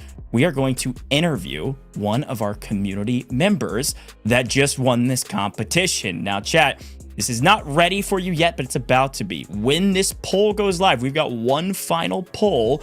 When it goes live, you get to vote on who we are going to interview from that team. Let's take a look at the war stats while they ponder that one. I want to go to you, Coco, first. Walk me through some of the stats, recap the day, and of course, Carbon, chime in as we take a look at the final score. It wasn't close here, but it was close without the bonus. Yeah, we had amazing creators on both teams perform. And we had a crazy difference in results as well. We had 1 stars, we had 2 stars, we had 3 stars, and we had a bunch of bonus stars. 32 stars for the community team, 25 for the creators, as we mentioned. Yeah, it was closer in game, but the rewards from putting up these challenges is actually what really set the community team apart, getting them such an advantage over the creators. And look at that. Bonus. Yeah. Bonus. We had 4 bonuses right there at the final 5 attackers that helped make that difference. So amazing performance from them of really getting it done and stepping up to the plate and delivering. And of course, at the very end there, a double or nothing for BD Legends. He got it. A double or nothing for Itsu. He got it. So those were the 3 stars, and congratulations. The community is victorious. And wow, I'm still shocked that it was a 4% difference, even if there was no voting or no community kind of benefit from the stars. So in the end, the community still won. I know. It's funny because you look back on when we started, which was several hours ago now. This has been such a fun event. And we all said it. You two in particular said, hey, teams are even. Coach, stop trying to tell me or get me to pick one, because the teams are even. It's going to come down to those bonus points. And it certainly did. And it really was close even without them. So really fun event. But our poll is live. Who do you want to hear from? We're going to have a quick interview with a winner on the community team. The votes are down below. Itsu, not a part. We've already talked to Itsu a ton today. We got to talk to somebody else. Here are your final remaining players you can vote for. Overall, there's plenty to choose from, and it's looking like we've got some clear front runners here. Carbon to start. Alvaro may be taking the lead. Yeah, looks like Alvaro is leading the charge so far. Not too much time left. 33%. close with BD Legends, who we saw a couple of their videos there that they were on the screen. I mean, Alvaro and BD Legends, they were the two players that got the double or nothing, right? True. In the match. And I think Alvaro's first double or nothing really set the tone for this war. That almost felt like a gut punch for Itsu's team because of that double or nothing. And man, Alvaro getting it. I think he wins. Okay, yeah. Yeah. Yeah, we're going to have a chance to interview Alvaro quickly before we wrap up today's show. Hey, I will say Alvaro was clutch, okay? You're right. I really do think he set the tone for the community to set the bar high, because we got to remember, when we think back to actually where the scores were before Alvaro went, I think at Coco, it was almost dead even, and then Alvaro clutched up a double or nothing in that moment. Yeah. Genuinely, the two teams, they were super close. It was neck and neck, even though the community team was able to get those bonuses. It could have really gone either way. And I feel like that was such a pivoting moment in the war where Alvaro managed to get the double or nothing, gave them such a lead, but also the momentum from that point onwards just kept going. Yeah, no, I totally agree. It felt like the entire event changed in that moment, so it'll be fun to get a chance to talk to Alvaro. Well, I want to take this moment. I think we're getting Alvaro all set up. We're going to get him here in the booth as soon as possible. I want to take a moment to actually ask you two a couple questions, because Carbon, first and foremost, this is our first event, all three of us getting to work together, of course. Carbon, you and Coco crushed it. Want to start with you. Thoughts about today's broadcast? Anything that surprised you today, especially with Town Hall 18 being new and in kind of competitive sort of setting that we were able to do here? Anything that was surprising, or just general thoughts on the event?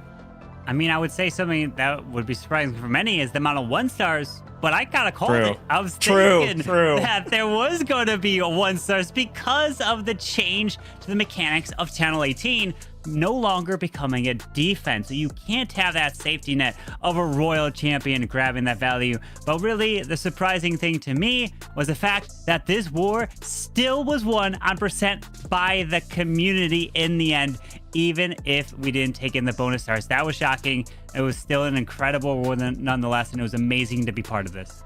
Yeah, it was really, really fun. Coco, same question to you. Anything surprising today after your stream today with Town Hall 18, or just generally anything about the event? I mean, overall, I think it was just such a great success. It was so much fun to see how that we can twist the usual gameplay that we usually see here on the official channel. We don't get this much interaction from the community, from you guys at home, and you had just as much of an important role in this war, and it was just so much fun. It was chaotic at times, but that was the whole point. So yeah, overall it was just a lot of fun. Yeah, it was definitely chaos. There was moments where I had no clue what was about to happen with some of the challenges, some of the polls, what you all at home chose. I will say I've done a lot of events, and Alvaro's almost ready, so thanks for staying patient. We're going to have a great interview with him before you get your rewards. Rewards will be right after. Done a lot of events. I've never done an event where the captain of a team is thousands of people at home voting. That was a wild and very unique format, and it ended up apparently the hive mind wins. That was crazy. And of course, the creators on the community team really executed in a moment. One of my favorite moments, I gotta shout out Lexnos, really came up clutch as well with a kind of unique play when you had to use only Town Hall 18 upgraded units. Came in and made it look easy, so shout out to Lexnos there. Any of the creators, Carbon, that you'd like to shout out of maybe some of the finer moments that we won't get a chance to talk to? I definitely want to shout out Susie. I didn't want to put pressure on you, but you did deliver. I was impressed with what you were able to do with your fireball. So definitely Susie gets some credit right there. Impressive fireball with the pressure on the line.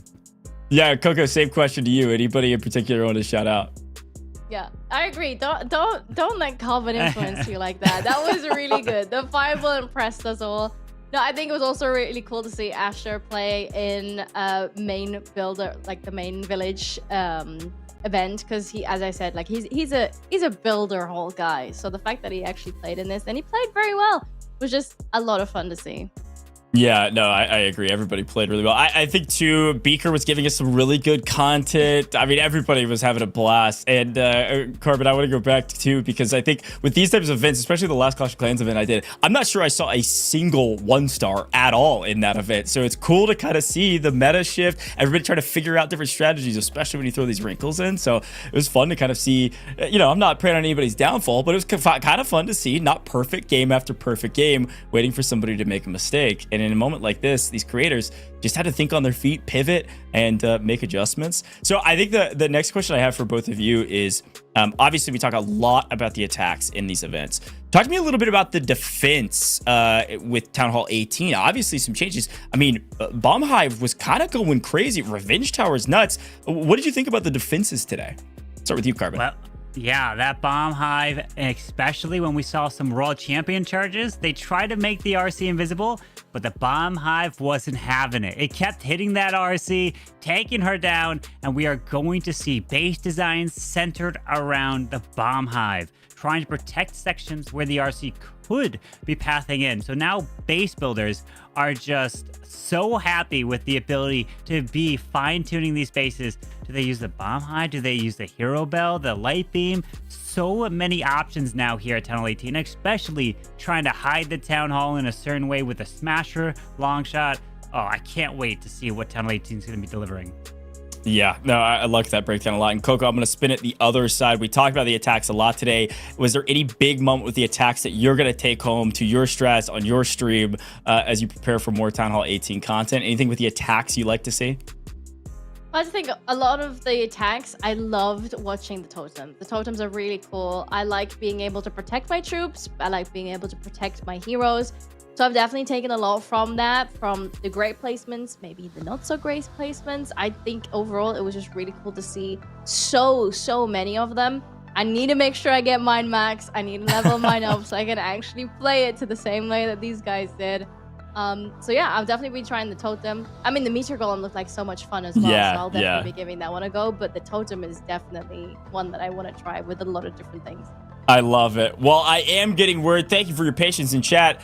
Alvaro has joined us. Chat, you voted for him to join us, and he's joining us here for an interview. Alvaro, welcome to the broadcast. My man, you've done it. You won the whole tournament with your team. You won for the community. How are you feeling after that win?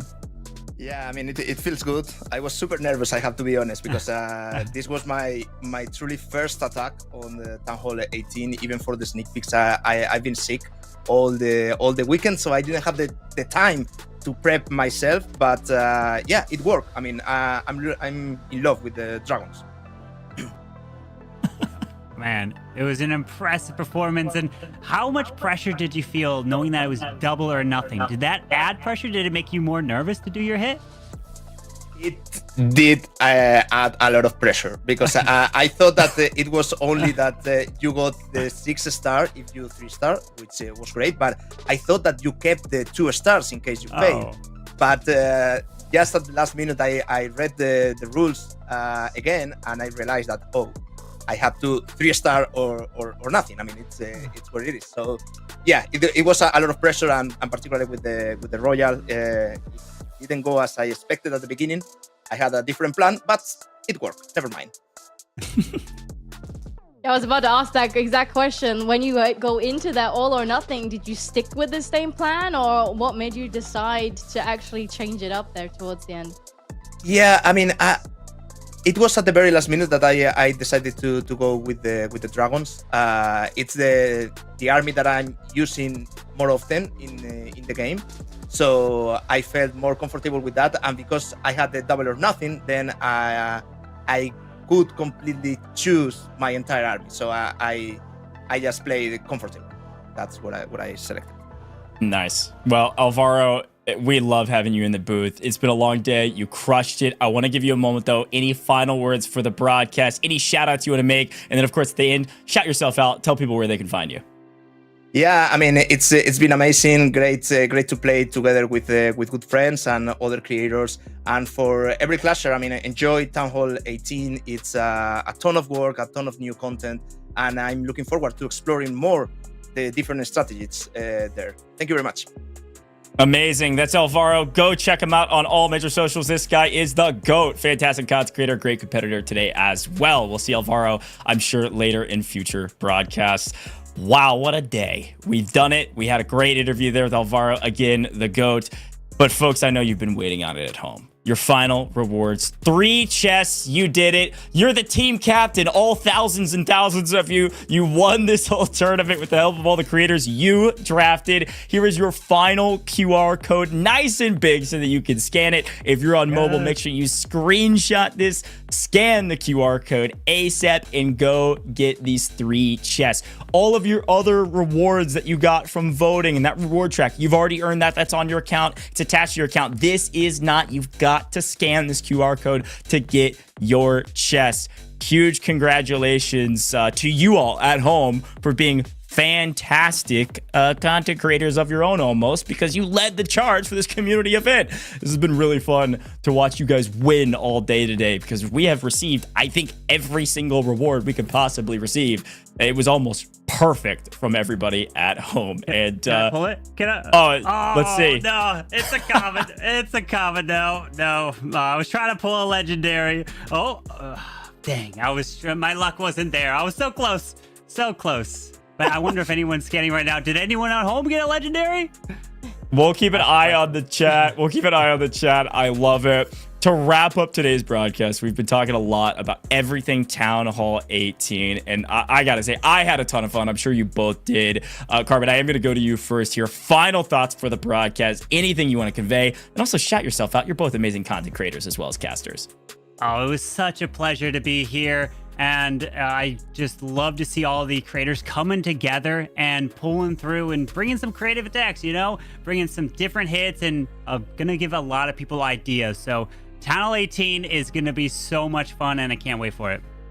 I appreciate it, Carbon. You crushed it today. Coco, same thing to you. You absolutely crushed it today. Fantastic casting. Content creator of your own. Shout yourself out, and any final words for the broadcast? Right back at you. You crushed it just as much. I appreciate it. We had so much fun here. It's still very early days on Town Hall 18. It is so exciting to try new things, hear new things from everybody, from my friends, from the players, from everybody at home. So have fun, try new things. It doesn't matter if it doesn't work. Just give it a go, and you might find the next biggest thing. There you go. Have fun. Try new things. Town Hall 18. It's insane. What a great broadcast. Thank you, Carbon. Thank you, Coco. Let's get some W's in the chat for both of them and check out their content as well. We'll see you both later, I'm sure, in future broadcasts. But folks, it's just me and you. You've earned all the rewards. You did it. You literally couldn't have been better today. You got both of your double and nothings. We somehow scored over perfect on all of our games, technically, with all the stars you earned. So congratulations to you all. But folks, this has been an incredible broadcast here with the Clash Unleashed Town Hall 18 Controlled Chaos. Go grind to Town Hall 18. A lot of you said you're 16 or 17. Go get the job done. Town Hall 18 has so much to offer. We saw it all day today. The last note I have for you is a quick reminder that we couldn't do it without you, the viewer. So thanks for tuning in. This was a ton of fun, and I'm sure we'll see you in another broadcast soon.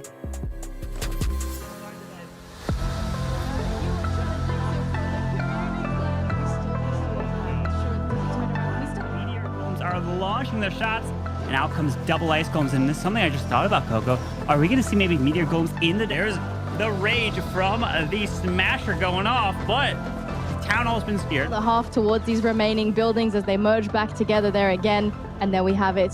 For that value. He's only at 15% now. Asher is cheering. He's so happy about... We have that jump, which was already deployed to the top, so he's taking a different approach than I was thinking on the space, but Super Yetis are very... Now, the Mini Prince does lock out of the Town Hall, grabbing that value, but the Dragons, we do have a couple in the core, use that totem right in the middle, just your team, but that Flame Flinger is trying to continue off to the right, a couple Headhunters delayed, but that won't... Wait. No! The Town Hall never went down! What? There's an invis to the bottom, didn't end up working, but 10 seconds. Oh, throwers.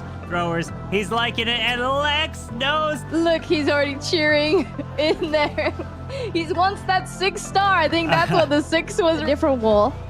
But I think we can still get that Town Hall down. Queen pops the ability, does help the Queen get... To the very end, and he didn't disappoint. Great attack there, Itsu. There's the swag invis, taking down BD Legend's base, and congrats.